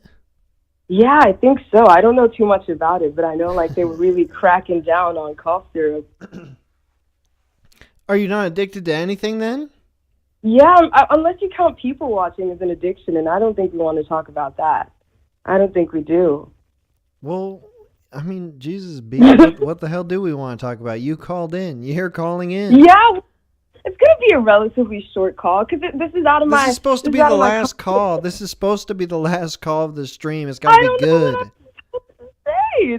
Addiction is a very... I was doing my research. Addiction is a very male-dominated field, and this call kind of made me feel sort of sad because, like, when we hear about addictions, we're always talking about... we always hear... Well, I personally always hear about, like, the wives and, like, the fucking women in the lives of these male addicts that are being affected, but we actually never hear about the dudes. So, like, it was a really eye-opening call. Thanks for that. Yeah, when we were talking to these dudes, they don't, I mean, what I've noticed, and in my own life as well, is okay. We don't have the relationships. We're doing this addiction thing because we're out here on our own, and the people who had relationships were all with married people or... Well, Nikolai is a shining example. He's got a good relationship going, but what are you gonna do? He went to the army. That was a good for him. Okay, but so you're not looking for an addicted male in your life? Oh, I'll take anything. You know me. You know me. You know what I'm about. Yeah, I don't really have qualms with it as long as you're not fucking beating me. And, as long as you're not involved, and not you personally, but as long as, the person isn't involving themselves in some serious crime to pay for their fucking drugs, like, it's calm, I guess. Yeah, those are your standards? Yeah, I mean, say it's as low as you want, but, like, I don't know. As long as it's not getting in the way. I do, yes, I know, honey, I am making exceptions just for you. But, yeah, as long as it's not getting in the way, I don't really have a fucking problem. Like, I might, grow up and become this, fucking addict to drugs or like spending or something. But no, I'm not addicted to anything. It's really weird because I tried to be addicted to weed for like a month, and then I looked back at my fucking expenses and I was like, Jesus Christ, where did all my money go? Where did it go? And went to weed. So, but you're in the prime phase of when people get addicted, right? I mean, you're going to college. What are you, a late teen? Yeah, 19. That's when it happens, man. I know it should be prime time, but like I just don't like the idea of being mastered or. It's those fucking Christian principles, but like I just don't like the idea of being sort of lorded over by a substance. It's just very strange to me. Like even when I drink or even when I'm on some substance or the other, I like to be like, oh, this is me, and I'm still thinking for myself and not on behalf of something else, or I'm not acting because of something else. So, yeah. But B, wasn't it just the last stream where you said that you were sick of this thinking about yourself and thinking like, I mean, doesn't that make a tasty, addictive drug sound all the more appealing? And I tell you, the come down is so fucking horrible. That's the thing. If I have to be on a substance, I have to be on it 24/7, because I hate the come down. I hate the back to reality. It's more, you just see reality for what it is every time you come down, and you just hate it and you want to escape. And I mean, personally, that's for me because I'm using it as a method of escape. And every time, you come down, it's just like, ugh, this is my world. I don't want to live in it. I don't want to be a part of it. And then you want to get high again. Also, I don't know if this is just because, I did like a 1 month kind of binge, but do you get like foggy like a day after just smoking weed and shit? Like, yeah, I'm in a permanent fog. I hate that fucking brain fog. I hate that brain fog. Like, I got shit to do, and it just makes me feel so slow, and I wake up feeling like absolute shit, and it's just like, no, I can't. I hate the brain fart. It's just, I don't like it. I don't like that. Yeah. So are you living a totally sober lifestyle? You're not on... Yeah. You're not taking medication for anything? You're not... Oh, fuck. Okay. Yeah, well, here we go. Digging into my life again. Yeah, dude. I wouldn't count my citalopram prescription as an addiction. I need that. What is it? And, so what? It's medicine for depression. I wouldn't count that as a fucking addiction. What's it called, though? It's just I didn't hear what you said. Citalopram? Oh, it's citalopram. I hope I got the name right, because I don't really know it myself. How long have you been on that? I haven't even been on it for long. So see, I'm not. I really mean it when I'm not addicted to anything. I'm not saying you're addicted. Yeah, sure. B. Big Pharma's got me addicted to their fucking drugs again. Hey, we all do drugs, B. Hey, all I'm saying is, hey, we all do them drugs, whether they're prescripted or not. Hey. So what you're doing is good. It's good for you. It's not something that you don't feel the come down from that at all. I don't feel the come down, and I don't feel like the high as well, because I read forums where people talk about like feeling blank after they take their medication, and I'm like, I don't even think it's helping me. I probably need to talk to my doctor about that. I don't think it's helping because I'm still fucking suicidal, but we won't get into that. Not tonight. Not again. No. Is that the first thing you've been prescribed? Yeah. Okay. Well, it does take time, to get the right thing. So you should, whatever. You should. This sounds like a conversation with my doctor. Stop fucking doing that. B, I'm sorry. Yeah. I'm sorry. You're okay. It's all right. Last time we were getting too just stupid. I feel like I was condescending in a way that I wasn't attempting to do, and I don't want to do that tonight either. Yeah, I did think, and this thought has been making me laugh, that like this whole channel is just a setup for you to practice your quack degree in psychology or like something, and that's why you have these fucking call-ins, because you just want to see if, the degree you got like for $5 online is worth it or something. So, yeah. I really don't want to do that because I don't even have a $5 degree, and I don't want to tell anyone how to do anything because my life is not good. I'm not living the sort of life that I wish unto other people, so I don't have advice to give to other people. I feel like this is you just subtly saying that, like, I'm not worth it, but, like, I think your life is pretty all right. Well, I mean, if I just had to, like, create shit all day, I would not mind that. Like, that's the dream. And just be high as well and fucking drink.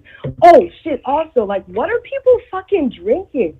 How does one, this isn't me asking, this is me asking, how does one become an alcoholic? Because, like, maybe I just haven't found that drink yet.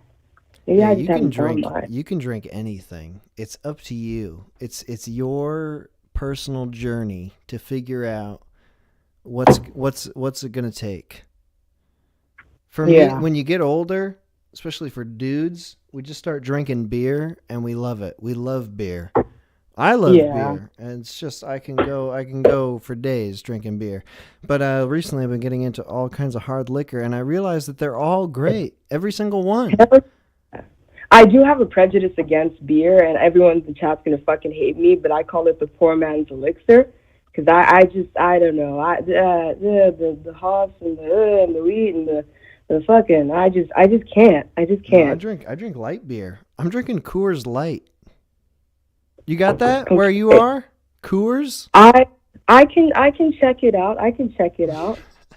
Maybe. It's just, light beer tastes the least offensive. It tastes the least like beer.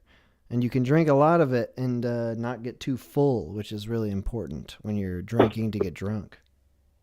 Yeah, just tips on how to become an alcoholic straight from the source. Fucking love that, dude. Yes. All right, B. What are you gonna do tonight then? Are your plans forsaken, or can you still save them? They are ruined. You've besmirched my evening because I'm a fucking insomniac, and now I'll probably have to rewatch the stream again and find more fucking cat videos on the internet until 7 a.m. So that's my plan. It's really not my fault, though. Okay. We can agree. I mean, we could. I think any reasonable person could say, "Hey, B, you could have gone out and done your freaking thing. You could have had fun, but you decided to watch the stream." Yes. Oh no, my social battery would have run out either way. It ran out halfway through the conversation. I mean, no, I'm not gonna say that. They were great people, but I just can't interact for too long. So yeah. How long? What is your time limit? How long can we go here? It really depends. It's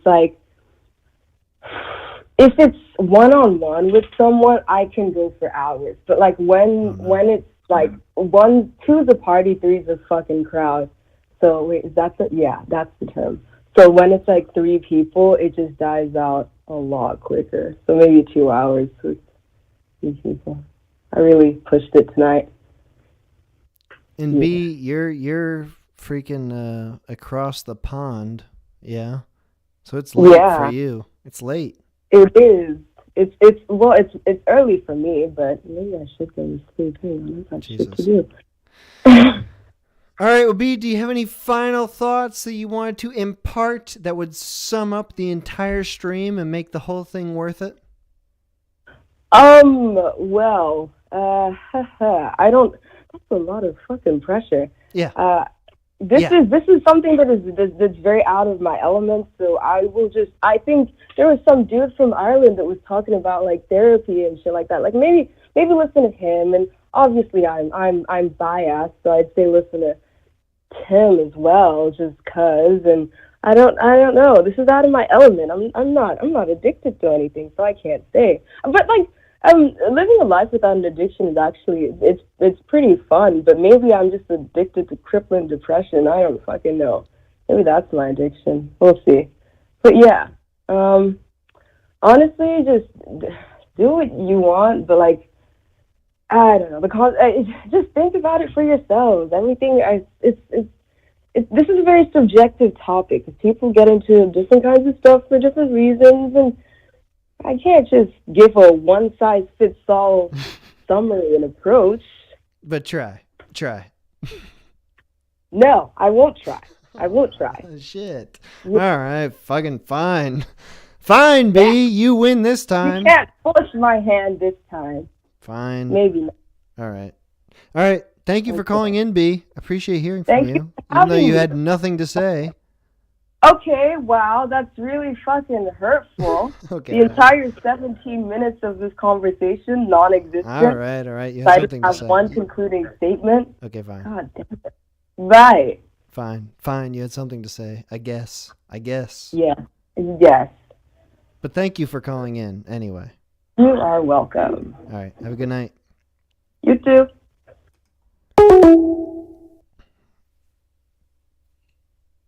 2 streams down, ending on B. How does that happen? I'm not even.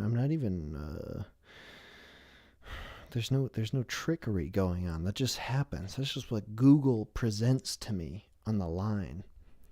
And that's 2 in a row. Maybe next time will be the same thing. I don't know. Okay, that's the end of the stream, though. That's that. The overlay from the stream is from Slouch. Check out Slouch's channel. Go to the description. There's a link in there to Slouch's channel. The music from all the stream has been from Terrible Tim. I'm going to play 2 more songs here from Terrible Tim. And then we'll be done. That's that. We're already done. All right? Thanks for watching. Thanks for listening. Good luck. Good luck out there with your addictions, whatever they may be. The sun is risen and a new day is here. Is it too early to start drinking beer? Break out another beer, move the day along. Another beer before I finish this song. I'd like another beer, and so I start to get drunk. Another beer and I just can't get enough. And all this drinking has got me feeling high. Another beer and so I'm going to fly. I'd like another beer and so I start to get buzzed. And so tomorrow I won't know where I was. And so it's clear that last beer knocked me down. My head was spinning when I fell to the ground. I'd like another beer. The sun is risen and a new day is here. Is it too early to start drinking beer? Break out another beer, move the day along. Another beer before I finish this song. I'd like another beer. Now that I've fallen, I cannot get back up. Into the porcelain throne I just have thrown up. And once I've risen, I will be hung over. Do the same thing again over and over.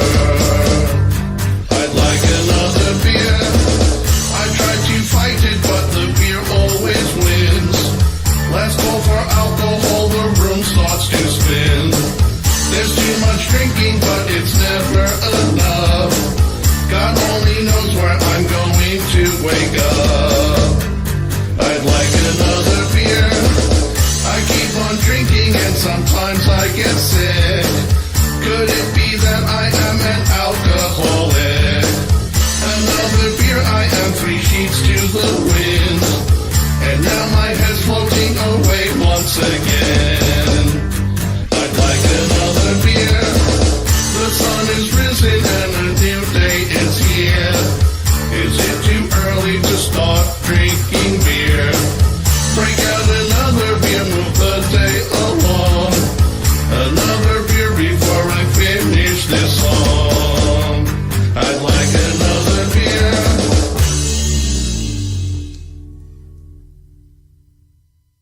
There's a cowboy on your back. There's pressure on your ass crack. Clench down on your asshole tight. It will still get in alright. Might as well relax your aim. You will only cause more pain.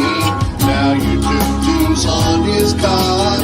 You've just done the doo-doo rock. On Roadback Mountain, high above the world. Roadback Mountain, we don't need no girls.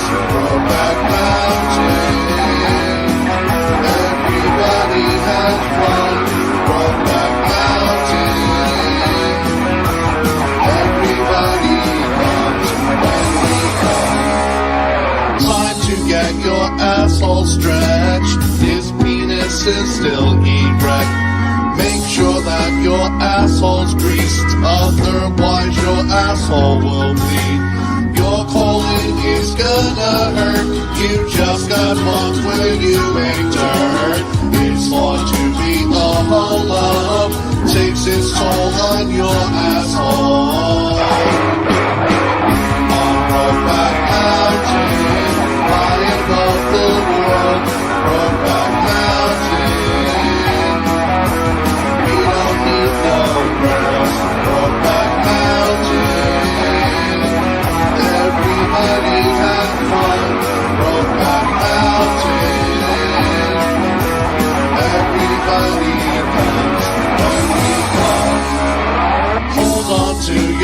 ankles tight.